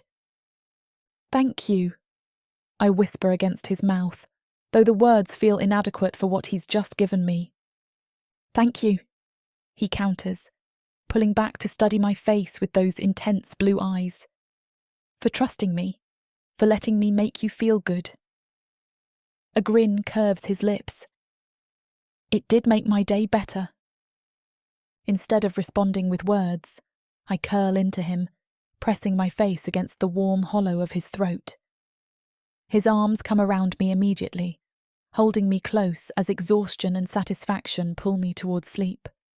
For the first time in my life, I understand what safety feels like in another person's body. Not the absence of threat, but the presence of protection, of care, of someone who sees pleasure as something to give rather than take. I drift off with his heartbeat steady beneath my ear, finally knowing what it means to be cherished. Chapter 22. Rienne. Dawn creeps through the enchanted windows like a thief, painting the bedroom in shades of gold and amber. I wake gradually, my body still humming with the memory of last night, the taste of Lenny's pleasure on my tongue, the way she'd sobbed my name as she came apart beneath me. She sleeps curled against my side, dark hair spilled across my chest, one hand resting over my heart. Careful not to wake her, I ease from the bed and pull on trousers and a shirt. She needs the rest after everything we shared, and I have a morning routine to keep. Ava will be expecting me in the garden for our daily sparring session, and I'd rather face a battalion of demons than disappoint that little girl. The thought brings a smile to my face as I pad barefoot down the hall toward her room. 4 years old, and she already fights like a warrior, all fierce determination and boundless energy wrapped up in a tiny package with violet eyes and infectious laughter. The way she hero worships me should be embarrassing, but instead it fills me with a warmth I never expected to feel. Both my girls do. My girls. The thought comes unbidden, settling in my chest with startling certainty. Somewhere between Lenny's first smile and Ava's delighted squeals as I flew her around the garden. They'd become mine, not through blood or law, but through something deeper, through choice and love, and the fierce protectiveness that now courses through my veins like fire. I knock softly on Ava's door, then ease it open when no response comes. The bed sits empty, covers pulled up with the careful precision she's learned from watching Lyra make the other rooms. My chest lightens with fondness. She must have beaten me downstairs again. The little sprite has been waking earlier and earlier, and I'm struggling to keep up. But I like she keeps me on my toes. Oris will be on duty by now, keeping watch over the grounds and anyone wandering them. Still, I quicken my pace down the main staircase, anticipation building. These morning sessions with Ava have become the best part of my day. Watching her tiny face scrunch with concentration as she tries to remember the forms I've taught her, the way she beams when she manages to land a hit on my shin with her wooden practice sword. The garden spreads before me in the early morning light, dew clinging to the night lilies and making the cobblestone paths glisten. But something's wrong. The usual sounds of Ava's chatter and Oris's patient corrections are absent, replaced by an eerie quiet that sets my teeth on edge. At our usual training spot near the center fountain, I find her wooden sword lying abandoned on the stone bench. The sight of it sends the first tendril of unease curling through my gut. Ava never leaves her warrior blade anywhere. She carries the damn thing everywhere, much to Lenny's amused exasperation. Then I see the parchment folded beneath it, bearing the official seal of the New Solas Training College. My hands shake as I unfold the message, but the words are crystal clear. I told you a little demon didn't belong in this city. I'm doing what you should have, protecting everyone. White-hot rage erupts in my chest, followed immediately by a terror so complete it nearly drives me to my knees. Someone took her. Someone took my Ava while I was sleeping peacefully upstairs, content from a night with her mother. Thalor. It has to be him. The parchment, the location, the timing. All of it points to him. The bastard who'd sneered at Ava just yesterday when I brought her to the college, who'd called her an abomination and approached me while she trained, telling me it was our duty to get rid of anyone with demon blood in our city. He offered to take her, like he was doing me a favor. I nearly snapped in front of a class of children. It took everything in me to hold it together until I got alone, and then I seethed all day. But I couldn't stand it. The memory of his pale green eyes filled with disgust as he looked at my little girl sends another wave of fury through me. I should have killed him then. Should have ripped his throat out the moment he dared speak of Ava with anything less than respect. But self-recrimination won't bring her back. Action will. I rush back inside, taking the stairs 3 at a time. I'm not quiet as I burst back into my room, ready to go after Ava. My hands are already reaching for the weapons harnesses hanging by my wardrobe before I'm fully in the room. Lenny stirs as I yank open drawers, grabbing knives and spare blades with mechanical precision. Rienne. Her voice comes out sleep-rough and confused. What's wrong? The buckles of my chest harness bite into my fingers as I work them with shaking hands. Someone took Ava. The words hit her like a physical blow. I watch her face crumble, watch the color drain from her skin as she scrambles upright among the tangled sheets. What do you mean someone took her? The question comes out as barely a whisper, but I can hear the building hysteria behind it. Who would... Where is she? I found this in the garden. I hold up the parchment, my voice coming out harder than I intend. Left with her sword. Someone from the college has her. Lenny's breath catches, a sound of pure anguish that cuts straight through me. Tears start streaming down her face as the reality sets in. Our worst nightmare made manifest. Thalor! I growl, strapping my main sword across my back. The familiar weight should be comforting, but all I feel is the burning need to use it, to paint the training college walls with his blood. The xenophobic bastard who couldn't stand seeing me care for her. "Oh, gods!" Lenny sobs, pressing her hands to her mouth. "My baby, my little girl, she must be so scared." The sound of her breaking threatens to shatter what's left of my control. In 3 quick strides, I'm at the bed, cupping her tear-streaked face in my hands. Her amber eyes are wide with terror, pupils dilated with the same panic clawing at my insides. "Hey!" I force my voice into something resembling calm, though inside I'm screaming. "Look at me, sweetheart!" She meets my gaze, and I see my own desperation reflected there.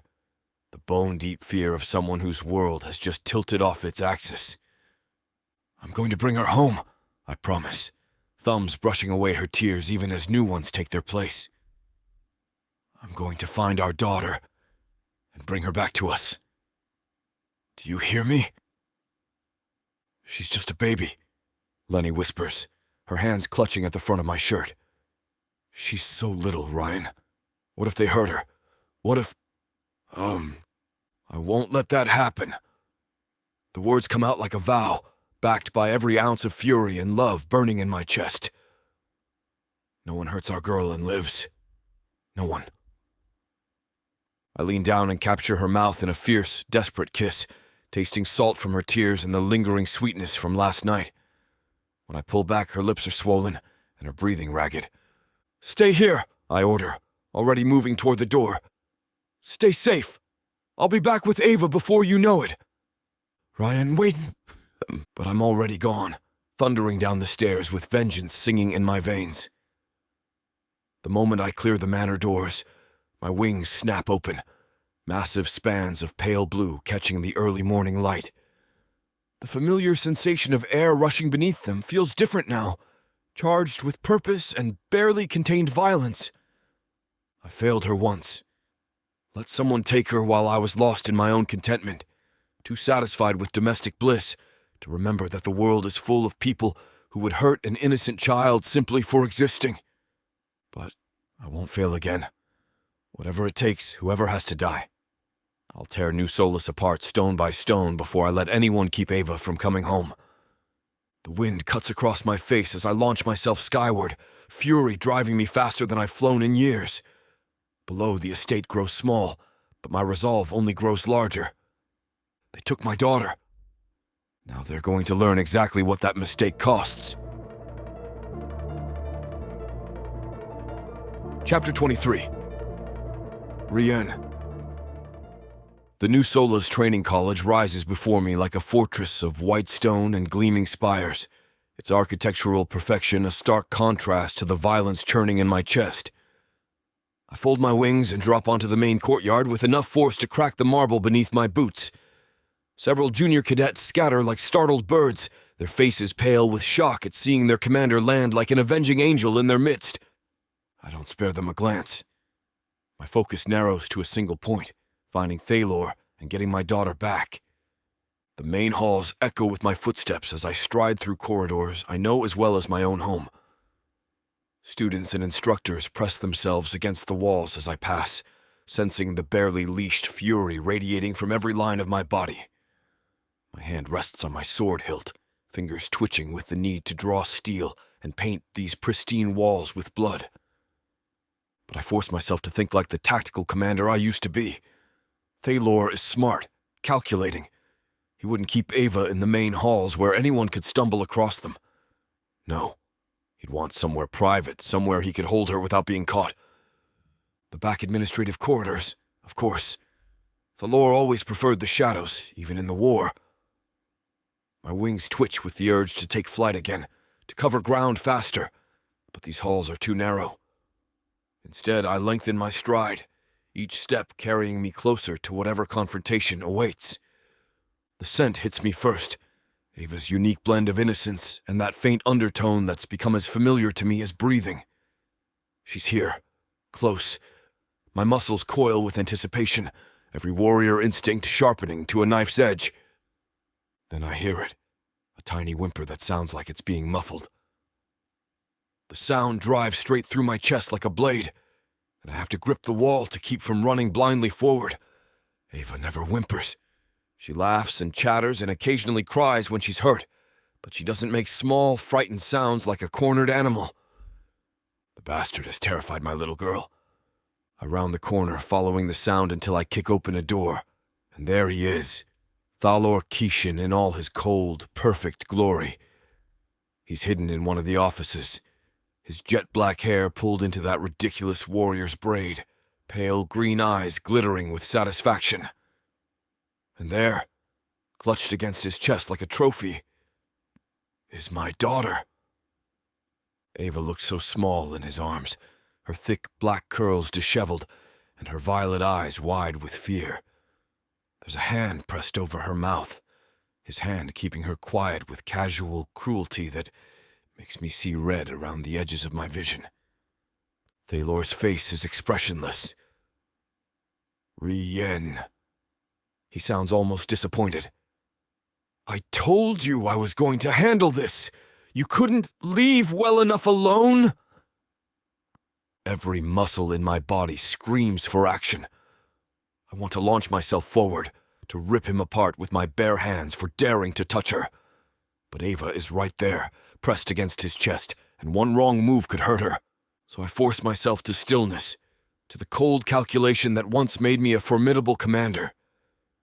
My voice comes out steady, almost conversational. Let her go, Thalor. I don't think so. He shifts his grip, and I catch the subtle way Ava flinches. The sight sends another wave of rage through me, but I keep my expression neutral. This little abomination has corrupted you long enough. It's time she's removed from our city where she never even belonged. I won't hurt her. I hold in the growl that he is, and I'll kill him for it. I'm being humane, all things considered. Nothing about this is humane, and nothing I'll do to him as a result will be either. Before I can respond, Ava's eyes find mine over his restraining hand. The fear there nearly undoes me. But then I see something else. Recognition, hope, absolute trust that I've come to save her. And then she does something that stops my heart entirely. Daddy! The word bursts from her despite his hand, muffled but unmistakable. Daddy, I knew you'd come! The world tilts sideways. She called me Daddy. My fierce, beautiful little girl just claimed me as hers in front of the enemy, and the surge of love and fierce protectiveness that follows nearly drives me to my knees. But this isn't the time for sentiment. This is the time for action. I catch her eyes and give the slightest nod, our signal from countless games in the garden. Her expression shifts, fear giving way to the bright intelligence I've come to adore. She knows, she's ready. Well, sweetheart, I say, my voice taking on the playful tone I used during our training sessions. Looks like it's time for one of our special games. Thalor's brow furrows in confusion, but Ava's eyes light up with understanding. She knows exactly which game I mean, our version of hide and seek where she practices escaping and finding cover. Remember the rules? I ask, taking a careful step forward. She nods against Thalor's restraining hand. Good girl, ready? Another step. 5. Thalor's grip shifts as he tries to understand what's happening. I can see him starting to realize this is some kind of signal, his pale eyes narrowing with suspicion. 4. Ava goes perfectly still in that way she's learned, gathering herself like a tiny spring. 3. What are you? Thalor starts to speak. My magic begins to gather, power crackling along my skin in preparation. 2! Stop this ridiculous... Ava's muscles tense. 1. I move like lightning given form, like every storm that's ever torn across the sky. Magic erupts from my hands in a concentrated blast aimed at Thalor's left side, the side not holding my daughter. The force of it slams into him with enough power to crack the stone wall behind him, and his grip on Ava loosens as he staggers. She doesn't hesitate. My brilliant, brave little girl twists free and bolts like a lynx escaping a predator, her small legs carrying her toward the doorway I came through. She disappears around the corner in a flash of dark curls and violet fabric exactly as I'd hoped. Now there's nothing between me and the bastard who dared to touch her. Thalor recovers faster than I'd expected, whirling to face me with fury written across his perfect features. His own magic flares, ice blue and cold as his bloodline, the power of old nobility and ruthless breeding. "You finally lost your mind," he snarls, ice crystallizing in the air around his hands. "Defending that demon spawn will only—" I don't let him finish. My fist connects with his jaw with enough force to snap his head back, and I feel the satisfying crack of bone beneath my knuckles. He stumbles but doesn't go down, bringing his hands up in a gesture that sends shards of ice flying toward my face. I deflect them with a barrier of golden energy, and press forward with the relentless advance that once made enemy forces scatter before me. This isn't a duel between gentlemen warriors. This is vengeance, pure and simple. Thalor tries to create distance, backing down the corridor while weaving defensive spells. But I'm faster, stronger, and fueled by a father's rage. I grab him by the throat and slam him against the wall hard enough to crack the stone. "She's 4 years old," I growl, my grip tightening until his pale skin begins to mottle. "A child who's never hurt anyone in her life." He manages to get his hands up, sending another blast of magic into my chest. The impact drives me back a step, but I keep hold of him, my fingers digging into his throat. "Demon! Blood!" he gasps, his perfect composure finally cracking. "Corrupting everything!" I slam him against the wall again, and this time I hear his skull crack against the stone. Blood trickles from the corner of his mouth, but his pale green eyes still burn with hatred. "She's mine," I snarl, pouring every ounce of love and protectiveness into those 2 words. "My daughter, and you put your hands on her." The magic that erupts from me then is unlike anything I've ever channeled before. It's not the controlled power of a trained warrior, but something primal and devastating. Golden energy wraps around Thalor like chains of fire, burning through his defenses as if they were made of paper. He screams, a high, thin sound that echoes off the corridor walls. His own magic flickers and dies as my power overwhelms him, cooking him from the inside out. I feel his ribs crack beneath my grip, feel his windpipe collapse under the pressure of my fingers, and I feel nothing but cold satisfaction as the light fades from his pale green eyes. Thalor Keshin drops to the floor like a discarded doll, his perfect features now slack and lifeless. Blood pools beneath his head where it struck the stone, and his chest doesn't rise. I should feel something. Regret, perhaps, or the weight of having killed a former colleague. Instead, I feel only the bone-deep certainty that justice has been served. He threatened my family. He terrified my daughter. He got exactly what he deserved. But there's no time to savor the victory. I have someone far more important to find. Chapter 24. Rienne. "Ava!" I call, my voice echoing through the empty corridors. "It's safe now, sweetheart. Come to Daddy." The silence that follows my call stretches too long. My heart hammers against my ribs as I move through the corridors, wings tucked tight against my back to avoid knocking anything over in my haste. Every shadow could hide her small form, every corner a potential refuge for a terrified child. I force myself to slow down, to think like Ava. She's clever, observant, and when scared, she goes small and quiet. My eyes scan for the subtle signs only someone who spent months watching her would recognize. A displaced cushion here, a slightly askew decorative vase there. She moves through the world like water, leaving barely a trace, but I've learned to read her disruptions. There, a training mat, its edge flipped over like someone tripped on it in haste. I push through the door, my boots silent on the polished stone floor. "Ava!" I call softly, crouching down to scan the low hiding spots. "The bad man is gone. You're safe with me." A tiny sniffle echoes from beneath one of the wooden benches along the wall. I approached slowly, the way I would a wounded animal, and dropped to my knees beside it. Two violet eyes, bright with unshed tears, but fierce with determination, peer out at me from the shadows. "Hey there, little warrior." My voice comes out rougher than intended. She crawls out, her black curls wild with static and bits of dust, and launches herself at me with the full force of her small body. Her arms wrap around my neck so tight I can barely breathe, her legs clinging to my waist like she's afraid I'll disappear if she lets go. "Daddy."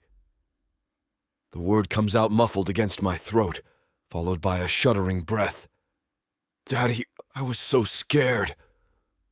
Something in my chest cracks wide open.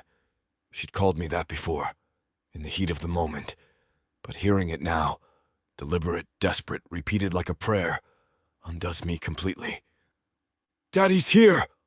The words fall from my lips without thought, without hesitation. "Daddy's got you!" Her small body trembles against mine, and I wrap my wings around us both, creating a cocoon of warmth and safety.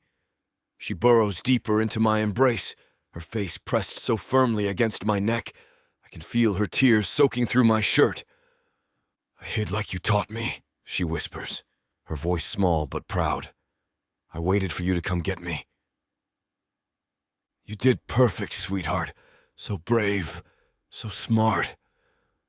I press my lips to the top of her head, breathing in the familiar scent of the soap Lenny uses in her hair. "You're mine, Ava. Forever and always. No one will ever hurt you while I'm breathing." She pulls back just enough to look at me, those extraordinary eyes searching my face. "Promise?" "I promise." The vow settles into my bones like an oath sworn before the gods. "You're my girl, my brave, strong girl." Her smile blooms slow and radiant, transforming her tear-streaked face. "I love you, Daddy." The words hit me like a physical blow. I've commanded armies, faced down demons and dragons, survived wars that claimed better men than me. But this 4-year-old girl with her fierce heart and unwavering trust has brought me to my knees with 3 simple words. "I love you too, little one." My voice cracks on the endearment. "More than all the stars in the sky." I stand, lifting her with me, and she immediately curls into that perfect spot against my shoulder where she fits like she was made for it. Her legs wrap around my waist, her arms circle my neck. She buries her face in the curve where my throat meets my shoulder. The walk home passes in a blur of whispered promises and gentle assurances. I tell her about the garden waiting for us, about Tovrin probably already planning to spoil her with treats, about her mother who's certainly pacing the floor with worry. With each word, I feel her small body relax further into mine, the tension bleeding out of her muscles. "We'll have breakfast together," I murmur, pressing another kiss to her curls. "All 3 of us, and afterward, we'll sit by the fire and you can tell me what story you want to hear." "The one about the princess and the dragon," she mumbles sleepily against my neck. "The one where the dragon becomes her friend." "Mm-hmm, 'cause dragons aren't always bad. Just misunderstood." The innocent wisdom of it makes my throat tight. How can someone so small understand something so profound when adults spend lifetimes missing the point? Her breathing begins to even out as we near the estate, exhaustion finally overtaking the fear that's kept her running on pure adrenaline.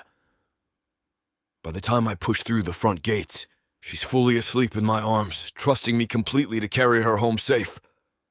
But as the house comes into view, reality crashes back over me like ice water. Lenny. What will I tell Lenny? How do I explain that her daughter called another man daddy, and that I answered without hesitation? That somewhere in the space of a few terrifying hours, I've claimed this child as irrevocably as if I'd sired her myself? The thought of losing them, of Lenny deciding I'm too dangerous, too possessive, too much, threatens to bring me to my knees. Not just because I can't lose Ava, but because I meant what I told Lenny. Now that I've had a taste of her, I can't let her go. But as I look down at Ava's peaceful face, her small hand fisted in my shirt even in sleep, I know there's no going back. This child is mine now, in every way that matters. And I'll fight the gods themselves before I let anyone take her from me. Even if that someone is her mother. Chapter 25. Lenny. The moment I hear footsteps on the gravel path, I'm already moving. My bare feet slap against the stone steps as I rush outside, my heart hammering so hard I can taste copper in my mouth. The sight that greets me nearly brings me to my knees. Rian's massive form moves toward the house like something out of a dream, his wings folded protectively around whatever he carries. But I can see a small arm draped over his shoulder, black curls spilling against his neck, and the relief that crashes through me is so violent, I have to grip the stone railing to stay upright. Ava. Her name tears from my throat, raw and desperate. Rian's celestial eyes find mine across the distance, and something in his expression makes my chest tighten. Not just relief, but something deeper, more profound. Something that looks dangerously close to the fierce protectiveness I've only ever felt for my daughter. "She's safe," he calls softly, his voice carrying that gravelly quality it gets when he's been holding back emotion. "She's sleeping." But I can't wait for him to climb the steps. I fly down them, my feet barely touching stone as I close the distance between us. When I reach them, my hands hover over Ava's small form, afraid to touch her, afraid she might disappear if I blink. "Let me see her." The words come out broken, pleading. Rienne shifts slightly, angling his body so I can see her face. She looks so peaceful, so utterly trusting in his arms, that something inside me just breaks. All the terror I've been holding at bay, all the memories of every nightmare I've lived through, all the desperate love and bone-deep fear that comes with protecting someone more precious than your own life. It all crashes over me at once. A sob tears from my chest before I can stop it. My legs give out and I sink onto the steps, my whole body shaking as the adrenaline finally leaves my system. She's safe, she's home, she's alive and whole and sleeping peacefully in the arms of a man who moved heaven and earth to bring her back to me. "Hey." Rian's voice is impossibly gentle as he settles beside me, careful not to wake Ava. His free hand finds my shoulder, warm and steadying. "She's okay, Lenny, she's perfect." I can't finish the sentence, can't voice the horror that's been eating me alive for hours. "I thought I'd lost her." "Never." The word comes out fierce, final. "I will never let anything happen to her. Or to you." I look up at him then, really look, and what I see in his face makes my breath catch. This isn't just kindness, just duty. This is something raw and claiming and utterly devoted. He's looking at Ava like she's his own child, like he'd burn the world down before he'd let harm come to her. "Let's go in," he murmurs, heading up the steps, and I follow him. I desperately need my baby girl in my arms. We settle onto the large cushioned sofa, and carefully, so carefully, Rian transfers Ava into my lap. She mumbles something unintelligible, but doesn't wake, just burrows into my embrace with the boneless trust of a sleeping child. I wrap my arms around her, pressing my face to her curls, breathing her in. There were so many places he could have taken her, I whisper against her hair. So many places I might never have found her. But I did find her. Rian's hand settles on my back, a warm weight that anchors me to the present. And she was exactly where she should be, hiding, being smart, waiting for rescue like we taught her. We taught her. The words taste strange on my tongue. When did it become we? When did this brilliant, powerful man become so integral to our lives that I can't imagine existing without him? Ava stirs, her violet eyes fluttering open. For a moment she looks confused, then she sees me and her face breaks into a radiant smile. "Mama." Her small hands reach for my face, patting my cheeks, as if to make sure I'm real. "You're here. I'm here, baby. I kiss her forehead, her nose, her soft cheeks. I'm always here. She twists in my lap to look at Rian, who's still sitting close enough that his warmth radiates against my side. Daddy saved me. The word hits me like a physical blow, not in a bad way, in a way that settles something deep in my chest that I didn't even realize was unsettled. She's claiming him, just as surely as he's claimed her. He did. I agree softly. He brought you home. He ruffles her curls. Ready for breakfast? Her eyes light up. Honey cakes? Rian chuckles. I think we have some. And despite the tension I still sense in Rian, that I still feel myself, he sheds it for our little girl. She's always the man she needs him to be. The rest of the day passes in a blur of desperate tenderness. We don't talk about what happened, don't dissect the horror or plan for the future. Instead, we exist in this precious bubble of safety and togetherness. Ava refuses to leave our sides, and neither Rian nor I have any desire to let her. We move through the house as a unit, to the kitchen where Lyra fusses over all of us and insists on making Ava's favourite honey cakes, to the garden where we spread blankets and share an impromptu picnic in the afternoon, and I watch them play. When Ava suggests building a fort in the sitting room, Rian doesn't hesitate. He conjures cushions and blankets with casual magic, constructing an elaborate fortress complete with multiple rooms and secret passages. Ava squeals with delight, crawling through tunnels and proclaiming herself the queen of her castle. You're the dragon, she informs Rian solemnly, but a good dragon, one that protects the princess. And what's your mama? He asks, settling cross-legged beside our fortress. Ava considers this with the gravity of someone making a life-altering decision. Mama's the princess, the brave one who saves people. My throat tightens at the simple description. In Ava's eyes, I'm not a broken thing, not damaged goods, not a victim. I'm brave. I'm someone who saves people. And we all live in the castle together? Rian asks. Forever and always, Ava declares, with the certainty only children possess. When exhaustion finally claims her, we carry her upstairs together. Rian lifts her from the fort while I gather the little wooden thalavern that he bought her at the market weeks ago, and we climb the stairs in perfect synchronization. In her room we move around each other like we've done this 1,000 times before, Rian settling her into bed while I fetch her nightgown, me tucking her in while he dims the enchanted lights. Story, Ava mumbles, already half asleep. Which one? I ask, smoothing her curls back from her forehead. About the family that finds each other. I freeze. We don't have a story about that. But Rian settles into the chair beside her bed without missing a beat. Once upon a time, he begins, his deep voice soft and hypnotic. There was a brave princess and her little princess daughter who travelled all across the kingdom looking for the best castle to call home. Ava's eyes drift closed as he weaves a tale of wandering and searching, of a kind dragon who opened his castle to them, of how they discovered that sometimes family isn't about blood.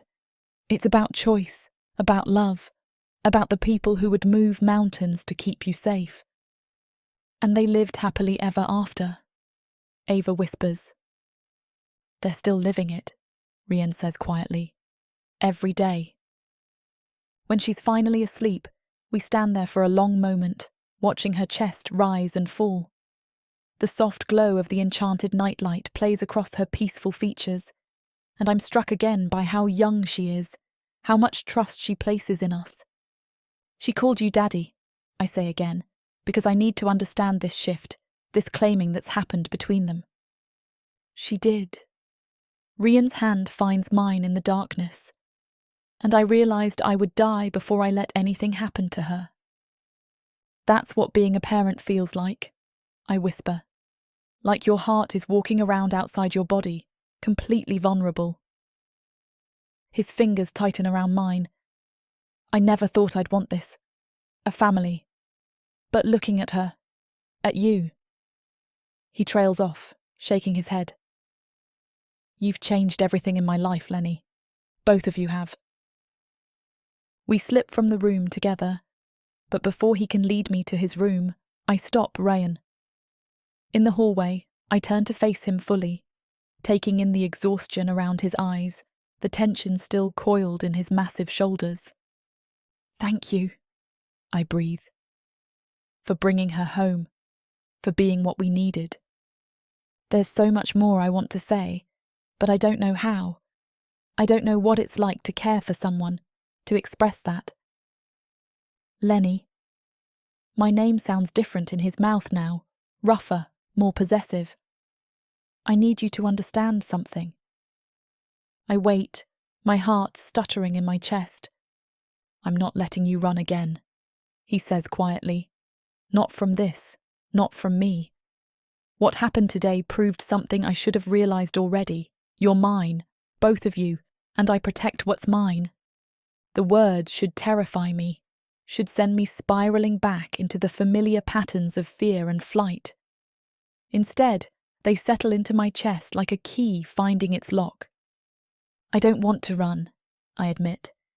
For the first time in my life, I want to stay.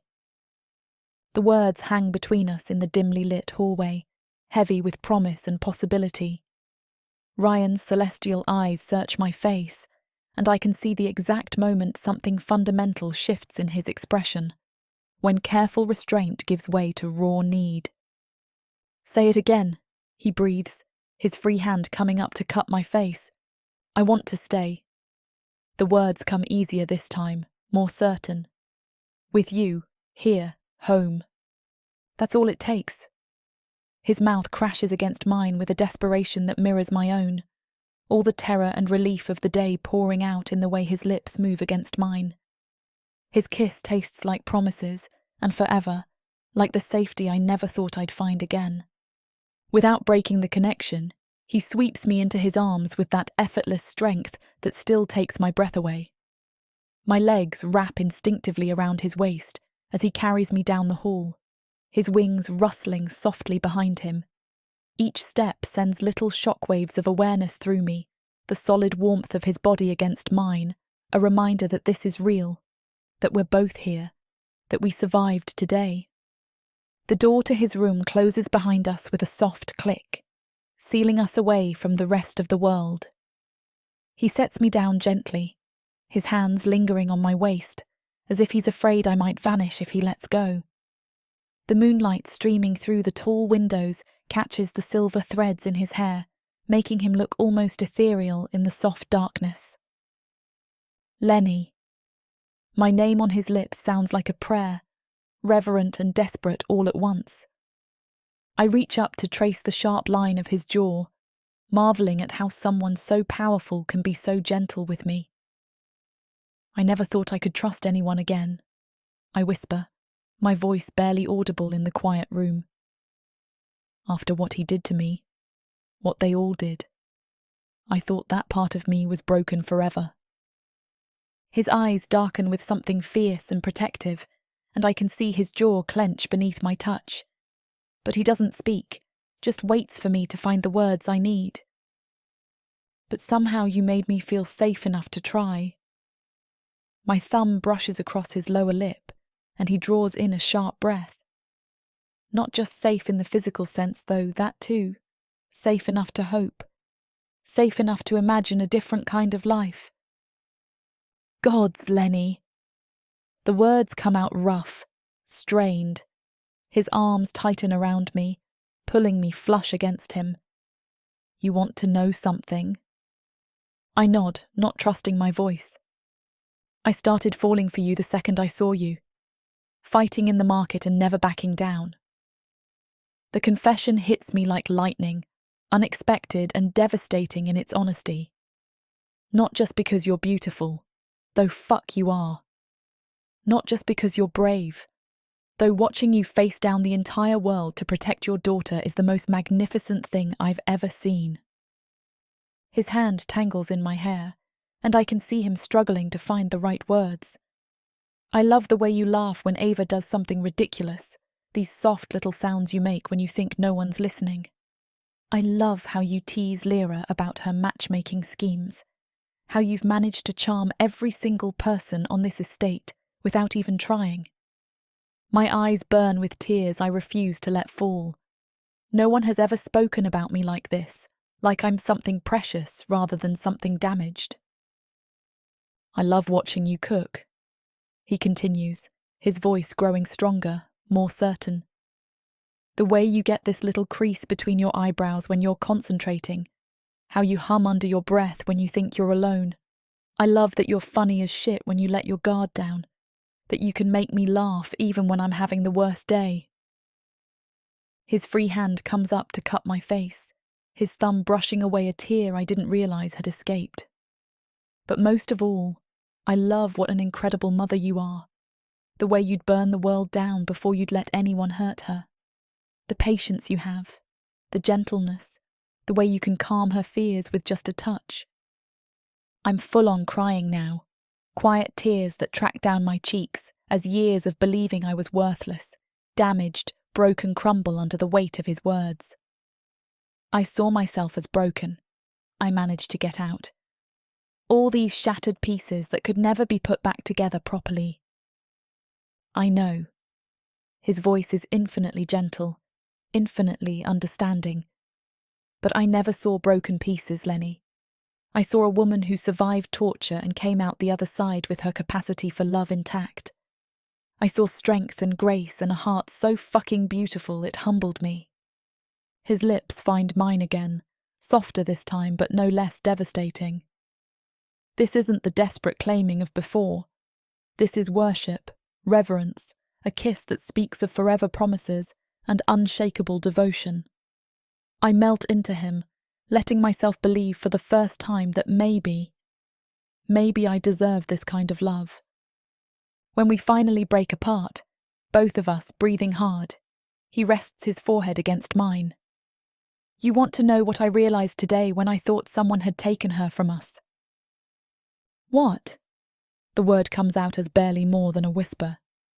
That you and Ava already are my family. His voice breaks slightly on the admission. Not because of some ceremony or legal document, but because you're the people I'd move mountains for.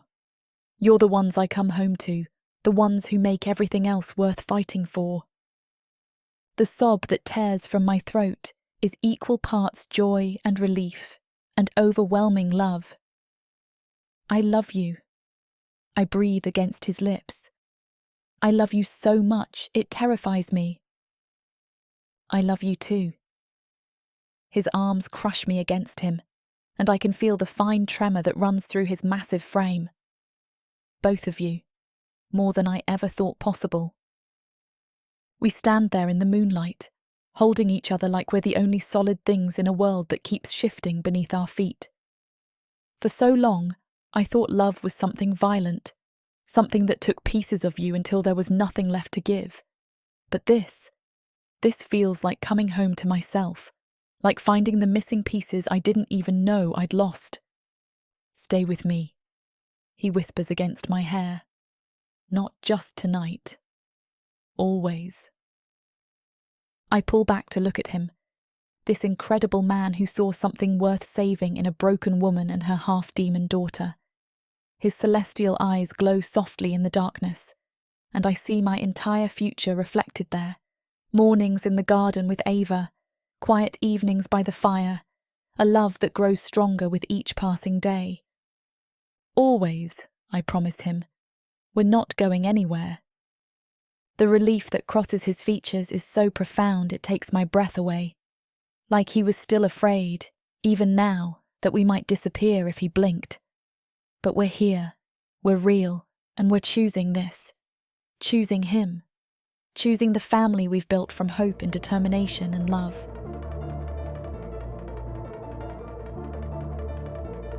Chapter 26. Rienne.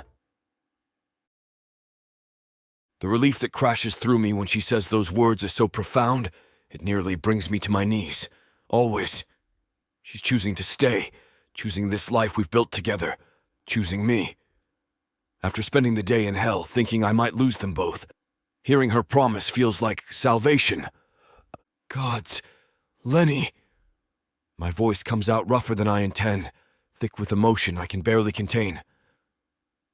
You have no idea what you mean to me. I pull her in for another kiss, deeper this time, letting all the desperate love and need I've been holding back pour out between us. She melts into me, her small hands fisting in my shirt as she kisses me back with equal fervor. The taste of her, the feel of her pressed against me. It's everything I've been craving and denying myself for weeks. Without breaking the kiss, I lift her easily, carrying her the few steps to my bed.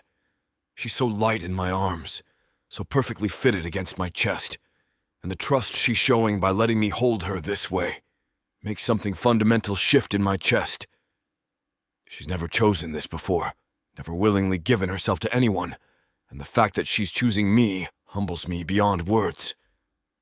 I set her down gently beside the bed, my hands lingering on her waist as I drink in the sight of her. The moonlight streaming through the windows catches the amber flecks in her dark eyes, making them glow like liquid gold. Her hair has come loose from its braid, falling in soft waves around her shoulders, and I can't resist threading my fingers through the silky strands. You're so beautiful, I murmur, tracing the delicate line of her jaw with my thumb. So beautiful. It stops my heart every time I look at you. A flush spreads across her cheeks, but she doesn't look away. Instead, her hands come up to rest against my chest, her touch burning through the fabric of my shirt. I want you, she breathes, and the simple admission sends heat racing through my veins. I want all of you, Rian. I want to feel close to you. The vulnerability in her voice, the trust she's placing in me makes my chest tighten with emotion. Are you sure?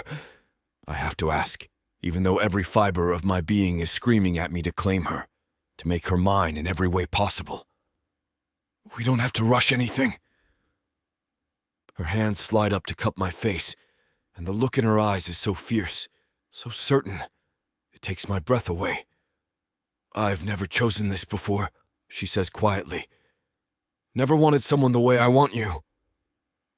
But right now, after today, I need to feel alive. I need to feel connected to you. That's all the permission I need. I capture her lips again, pouring all my love and devotion into the kiss as my hands begin exploring the curves of her body. She's wearing one of those soft cotton dresses she favors, the fabric worn smooth from washing, and I can feel the warmth of her skin through the thin material. My fingers find the buttons at the back of her dress, working them free with more patience than I knew I possessed. Each inch of skin I reveal is like unwrapping a gift, and I take my time, pressing soft kisses to her throat, her collarbone, the sensitive spot behind her ear that makes her gasp and arch into me. Rienne. My name on her lips sounds like a prayer, desperate and needy in a way that sends fire racing through my blood.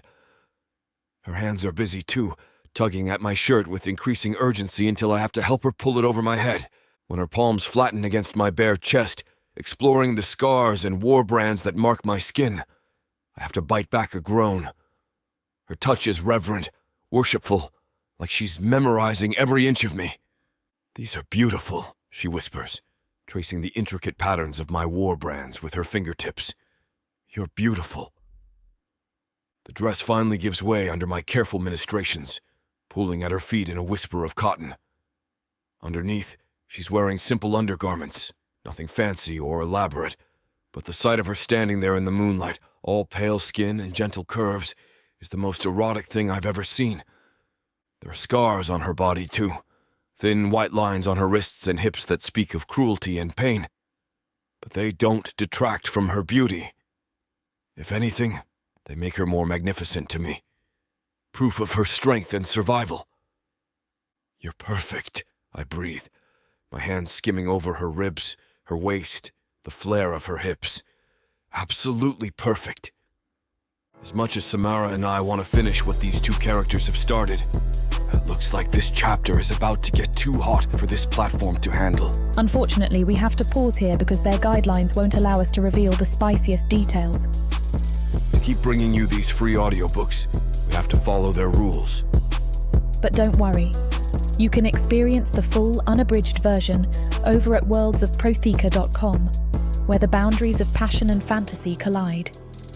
Use code YouTube30 for 30% off any of our unabridged audiobooks set in the rich and immersive worlds of Protheka. Protheka's magic is eternal. With these scenes, it will be unforgettable. We stay locked together like that for long moments, both of us trembling with aftershocks, our breathing slowly returning to normal. When I finally lift my head to look at her, the smile spreading across her face is radiant, transforming her features into something luminous. That was... She trails off, her hand coming up to cup my cheek. I could never have asked for anything better. The admission fills me with warmth, with satisfaction so deep it reaches my bones. I turn my head to press a kiss to her palm, my eyes never leaving hers. Neither could I tell her, and I mean every word. Never in my life have I felt anything like that. Her smile widens, and she pulls me down for another kiss, soft and sweet and full of promise. When we finally break apart, I carefully withdraw from her body, missing the connection immediately. But I gather her against my chest, settling her in the circle of my arms where she belongs. Chapter 27. Lenny. The weeks that follow blur together in a haze of contentment I never thought possible. Spring has fully claimed the estate now, transforming the gardens into something from a dream. White blooming vines cascade over stone walls, their sweet fragrance mixing with the earthy scent of rich soil and new growth. The night lilies Rian planted years ago have multiplied, their luminescent petals creating pools of soft light throughout the grounds even during the day. Every morning, I wake in Rian's arms. Every evening, I fall asleep listening to his steady heartbeat beneath my cheek. The nightmares that once plagued me have faded to distant echoes, replaced by dreams of silver wings and gentle hands and a future that stretches endlessly ahead. Ava has grown taller, her violet eyes brighter, her laughter more frequent. The shadows that used to lurk behind her smiles have disappeared entirely. She runs through the halls of our home. Home, what a beautiful word, with the confidence of a child who knows she's safe, loved, wanted. The staff dotes on her shamelessly. Tovrin teaches her about Zarin care, letting her brush their silver coats while he tells stories of his soldiering days. Lyra keeps a steady supply of treats in her pockets, slipping Ava honey cakes when she thinks I'm not looking. Even Garant's stern demeanour softens when she climbs onto his lap in the evenings, begging for another tale of aerial battles. But it's Rian who transforms most beautifully in her presence. The decorated commander, the stoic instructor, becomes something softer when she's near. He lets her braid tiny braids in his silver hair, teaches her to identify different cloud formations from the estate's highest tower, carries her on his shoulders as they explore the mountain paths. When she calls him Daddy, which she does now without hesitation, his entire face lights up with such pure joy it makes my chest tight with emotion. Today is one of those perfect spring afternoons that feels touched by magic. The sun hangs warm and golden overhead, filtered through a lattice of new leaves that cast dancing shadows across our path. We're walking to the waterfall, the three of us, Ava skipping ahead while Rian and I follow hand in hand. She's wearing one of the dresses Lyra made for her, soft blue cotton with tiny embroidered thalivern along the hem, and her dark curls bounce with each step. "Race you to the rocks," she calls over her shoulder, already breaking into a run. Rian laughs, the sound rich and warm. She whips around to point at him. "No flying, that's cheating." "It's not cheating," he argues, but she just takes off. His thumb traces over my knuckles as we walk, an unconscious gesture of affection that still makes my heart flutter. "You're quiet today," Rian observes, glancing down at me with those celestial blue eyes that still stop my breath. Everything all right? I squeeze his hand, leaning into his warmth. More than all right, I murmur. Just thinking about how different everything is now. His wing brushes against my back, a gentle caress that speaks of understanding. He knows what I mean, knows how far we've all travelled from those first desperate days when trust felt impossible and safety was just a fleeting dream. The waterfall comes into view through the trees, its crystalline cascade catching rainbow fragments in the afternoon light. The pool below is mirror smooth, except where the water strikes it, sending endless ripples across the surface. Ava is already there, crouched at the water's edge, her small hands busy with something I can't quite see. "What are you building, little star?" Rian asks as we reach the rocky shore. She looks up with a grin that showcases the gap where she lost her first tooth last week. "A castle," she announces proudly, gesturing to the careful arrangement of smooth stones she's constructed. "For the water sprites. Merrin told me they live in waterfalls like this one." Did she now? His voice is solemn, but I catch the smile tugging at the corner of his mouth. That's very thoughtful of you. We settle on a sun-warmed boulder nearby, Rian's arm coming around my waist to pull me against his side. The position is familiar now, natural, like we were made to fit together this way. His wing curves slightly around me, creating a cocoon of warmth and safety that I never want to leave.